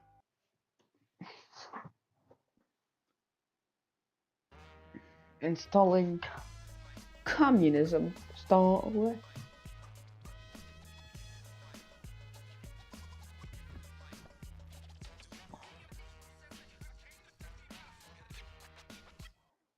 It's too late. Holy shit. Blink fast enough. She won't stop flying. They bigger than her eyebrows. This shit frying me, yo. I know some 5'6" Edgar that don't play about her. You geeking twin? Start sweeping the floor. You have built-in brooms. And I heard that from a friend of mine. He said, "Don't love your job, job your love." So don't. I yeah, love that. yeah. And Bro. Petition to stop podcasts. This actually makes sense. If you don't think about it. 1 billion billion% tariffs on podcast gear. Don't fart in bed. Bed and fart. Don't waste your time. Time your waste. Don't crack your finger. POV, your new favorite barber on the way. Before, after. You do walkouts? Finna open a hat store next to this place. Do you catch fades too? When are you closed? When are you unavailable? How much do you charge to stop cutting, bro? I'm gonna lie, these cuts are fire. Let me know when you retire. What barbershop is this? So I know not to go. You do refunds? Don't listen to the positive comments, bro. When she says she's on demon time. Bro is Ugly. definitely on Discord talking to minors. Grown man, by the way. You really watch this and hit post? You still have time to delete this, bro. Get off the internet, my guy. You got kids and you're posting this type of corny shit. Some poor child's dad. Grow up, buddy, and get a real Mm. hobby. I hate lustful girls. Like, did you know I like to paint? Shut the fuck up, you Performative final boss. performance shaming. No one's lusting over you, bro. How did you know I'm unemployed? We should make a special insult for people like you. Hashtag hopeless romantic. Wrap it up. Aww. Never mind. What? Oh, never mind. Then what? I wanna. The most room I've ever seen. Bro's room is just for sleeping. Default no skin room. All room. Room our room. Bro's room is literally a room. The most house ever. Hi, I'm a room, room. The most house ever. Hi, I'm a room, room. Ninja's room looks like a Zoom background. Ninja's mom told him guests are coming over. Bro's house is in IKEA. Bro has the room of an anime protagonist. Nothing to get up.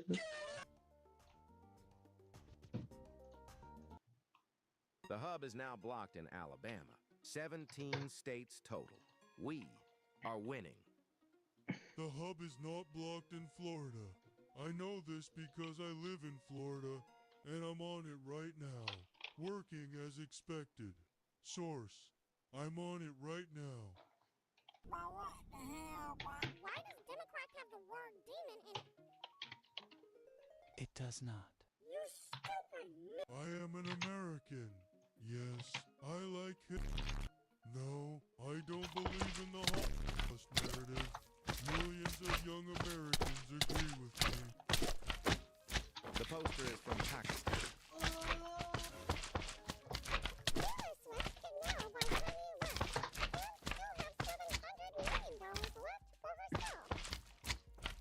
Taylor Swift cannot buy Kanye West, as this was abolished in 1865 in the United States. Kamala will become the first black president of the USA. Bookmark this.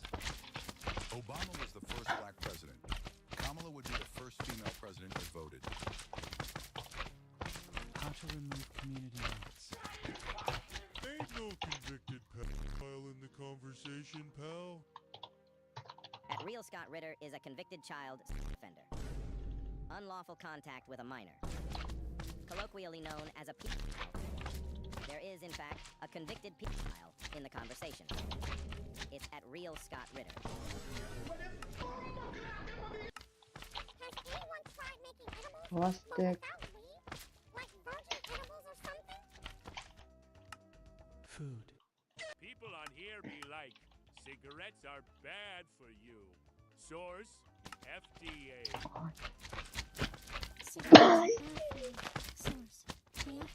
Cows produce milk. Bees produce honey. Chickens produce eggs. Women produce humans. What do men produce? Imaginary notes. We produce semen. You'll never eat chicken nuggets again. But this idiot has to get one. When you drive with Uber, you're the boss. Hashtag Uber. Hashtag earn like a boss. Uber advertises earn like a boss. However, in reality, Uber driver compensation averages $11.77 per hour. Not gonna lie, I kind of feel bad for Kendrick now. Imagine losing one of the biggest beefs in hip-hop and being sued in the same year. Drake is not suing Kendrick Lamar. Drake is suing UMG over Not Like Us. It should also be noted that this user likes feet. These are the lungs of a 10-year-old child that grew up in a home with a gas oven. They're not supposed to look like that. That is a picture of a walnut. How I became a millionaire at 15. A thread. The Ferrari this individual is posing with is owned by the exotic car rental company Cloud9 Exotics. You can see the sticker in the window. Pride flag in username. Opinion not valid. The user in question doesn't have a pride flag in the username, but the flag of Germany. Kanye West has collected the 7 mythical Dragon Balls to revive Adolf Hitler. Kanye has only collected 6 so far. I know of 2 British women in a well-known London hospital who came back from Turkey with no kidneys. Their organs were literally stolen while the women were under anesthesia. Humans cannot live with no kidneys. The world owes him an apology. No, we don't. Gen Z has invented micro-retirement, where you take a week off work and then go back. This is a vacation and was not invented by Gen Z. You stupid. I got charged $1 for being a white American. This is racist bullshit. Jeez. Jeez. Claim that humans are so much smarter and superior to other animals. Still keep repeating the same tired arguments. Compassion isn't a difficult concept to understand. PETA has killed over 4 trillion animals. That's it. Here.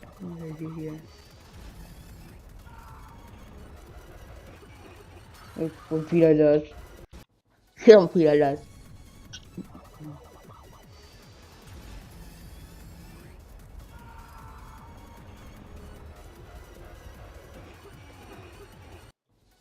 No, sir. Let me go crazy.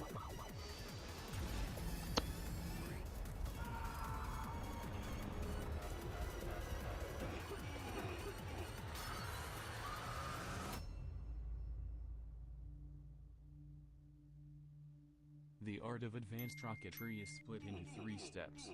Making a base to build and launch rockets, sending a space station into orbit, and unlocking interstellar travel. Along the way there will be a few interesting features in outer space to explore. But if not done correctly, everything will go preposterously wrong. And it all begins.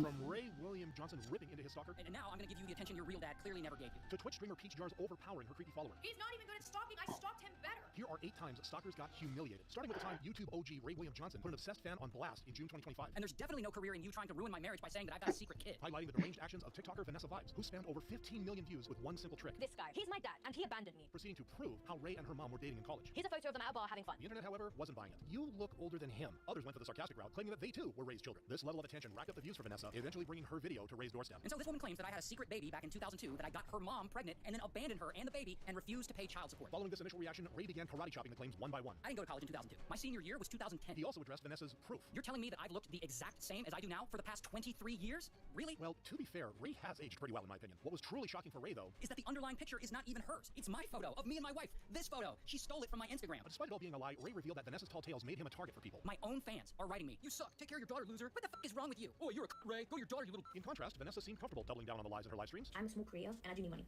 I'll be real. So it's like, if he didn't give me anything growing up, he might as well give me a bit of clout. What Ray did give her, though, was a reality check. And now I'm gonna give you the attention your real dad clearly... Okay, so you want to know how to make the lava power generator? Here's the best smeltery I can find on Sky Factory 4.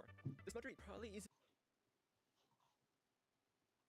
Chest will fill up with substrate, in which this chest will fill up with the biofuel. So that alone is 3 materials, and the HDB pellets make the rods and the sheets as well. So that alone, with this machine setup, is 5 materials you're going to need for eventually getting your blue mulch.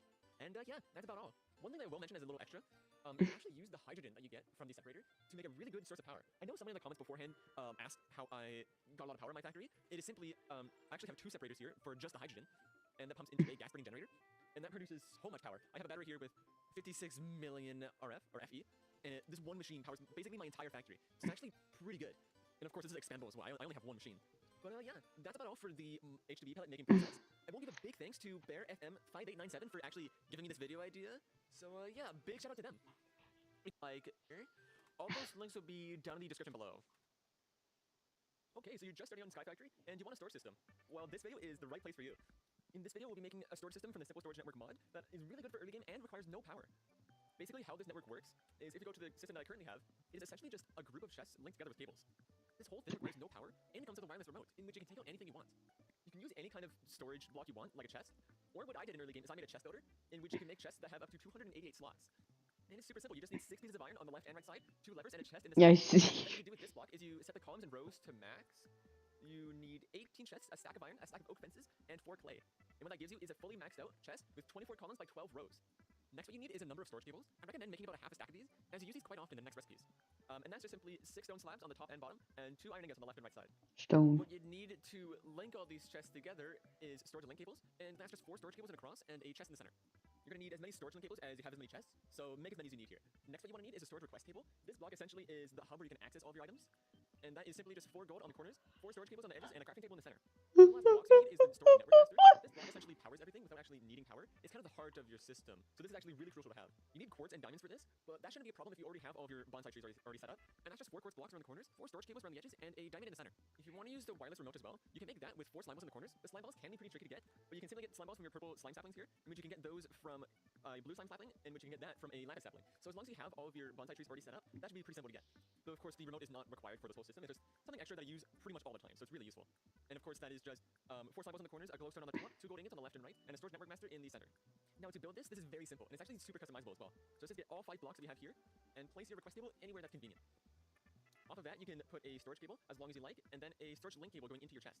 Now, it's not done yet. It won't actually work if you click on the request table. What you need is the storage network master pretty much anywhere on any cable, and then it would work. Now, you can type in here, do whatever you want, but of course I don't have anything in here. This setup is great as well because it's actually super modular. You can simply just add more link cables and add more chests onto it, and it connects just like that. In order for your remote to work, I currently have it on my other system, but all you have to do is right-click on the network master, and it's good to go. But of course I don't have anything in here. If you were to put, say, these item frames in here, you can go here, and boom, frames are in there. And of course you can go through the remote as well. They're also in there, and you can take them out just as easily. The remote, might I say, does not work through dimensions, so you have to be in the same dimension your storage network is in, otherwise it wouldn't work. And that's pretty much it. I'll give you a few more examples of some extra things you can do. But of course these aren't mandatory for anything. This is what your storage system should look like after about 201 days on Sky Factory. My mulch farms, if you're pumping your mulch farm output into your storage system, I'd actually recommend using filing cabinets for all that storage, because the infinite supply from the bonsai trees actually fills up the storage way too fast for it to be worth it. But what I have here for the output is it just goes into a chest, and you have storage import cables with speed upgrades that just connect straight into the system, and also immediately gets filtered out into the filing cabinets here. These storage export cables are probably one of my favorite cables, and they can be simply made with storage cables and a piston in the center. These cables I use quite a lot in the workings of my factory. I just have the speed upgrades, which can be easily made with gold, redstone, and more. Here's the best smeltery I can find on Sky Factory 4. The smeltery probably isn't the most effective, though it's definitely the cheapest and easiest to build. This is the idea I'm going to build on this video, though you can scale it down for early game in as little as to this size. This video is also kind of a leech off of my bonsai tree farm as well. If you're looking to make compact bonsai farms as well, make sure to check out the video on the top right or in the description below. This system mainly works off of the amber that we get from the bonsai farms, though still obviously you can use any kind of smeltable item. Basically how it works is we have an input at the bottom of this smeltery that basically smelts everything down and puts it into a tinker tank. We mainly have the tinker tank for storage, but it also has the ability to not alloy any materials. In this video, I'll be making a smaller version of this system here, but you can also scale it down really small as well to run about this size. The thing I like about this system the most is it's very customizable and modular as well. So the items on the top here are if you want to make the small system here, but in today's video, I'm actually going to be making a smaller version of the system I have back here. So first what you want to do, you can either place this on top or in the ground. I like to place the smelteries in the ground just because it looks a little better, but dig out a 5x5 hole in the ground and replace that with seared bricks. This area is going to be for the smeltery system first, then we're going to make the tinker tank later on beside that as well. So around the border that we just made, put more seared bricks. And you can place the smeltery controller in the center. And you're also going to need at least one seared gauge, which I'll just steal this one because it's full. You can also use seared tanks, but seared gauges hold a little bit more, and in my opinion, they just look a little bit better too. Now, wherever you want the output for the smeltery, you want to put a seared drain, and right off of that, you want to put a fluid extraction cable. I like using the fluid cables from Cyclic because each cable can hold around 64,000 millibuckets, which actually comes in really handy when it comes to the tinker tank. Next, you want to put a seared drain right off of that cable and make a 5x5 box out of that as well. And in the center of one sector, you want to put the tank controller.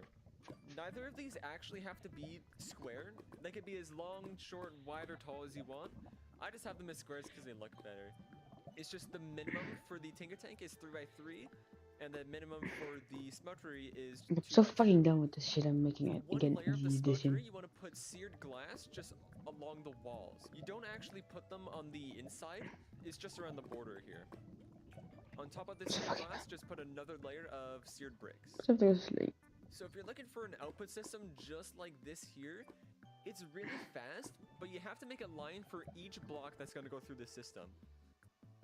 So I think there's about 17 different blocks here that I put it through, and there's some duplicates as well. So how we're gonna do that, pretty much anywhere on the smeltery you like, put a seared drain, and a fluid extraction cable off of that. Next, you just wanna go into the extraction cable and set the filter for whatever block you're gonna have, and set it to allowed. If you're casting anything like donuts, cookies, or ingots as well, you wanna put a casting table.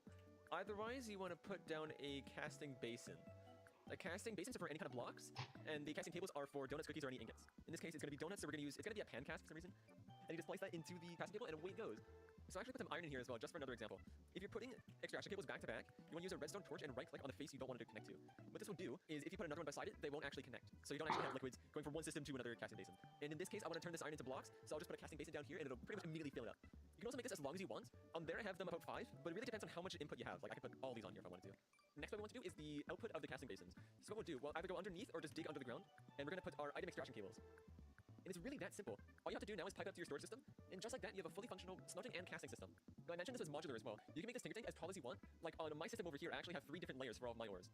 The smeltery really doesn't need to be that big. It just has to be big enough to withhold the input that you're taking from your storage system. If you're looking for more examples as well, the input that I have is I'm using the simple storage network for all my storage, and I'm just importing that through an export cable with a filter, and that's just I'm storing into my smeltery system. Right, I actually forgot to make it cobblestone. Okay, cool. Okay, now I gotta leave because of fucking school. Thankfully, I've come back around 13 or 14 p.m. or later. If it's later, that means I probably use a kid is sleeping in my room. Actually, yeah, my mom runs a daycare. Oh, really? That's it. Also, it's a French time, so yeah, French. Just defense time, I guess. No, I'm gonna go actually.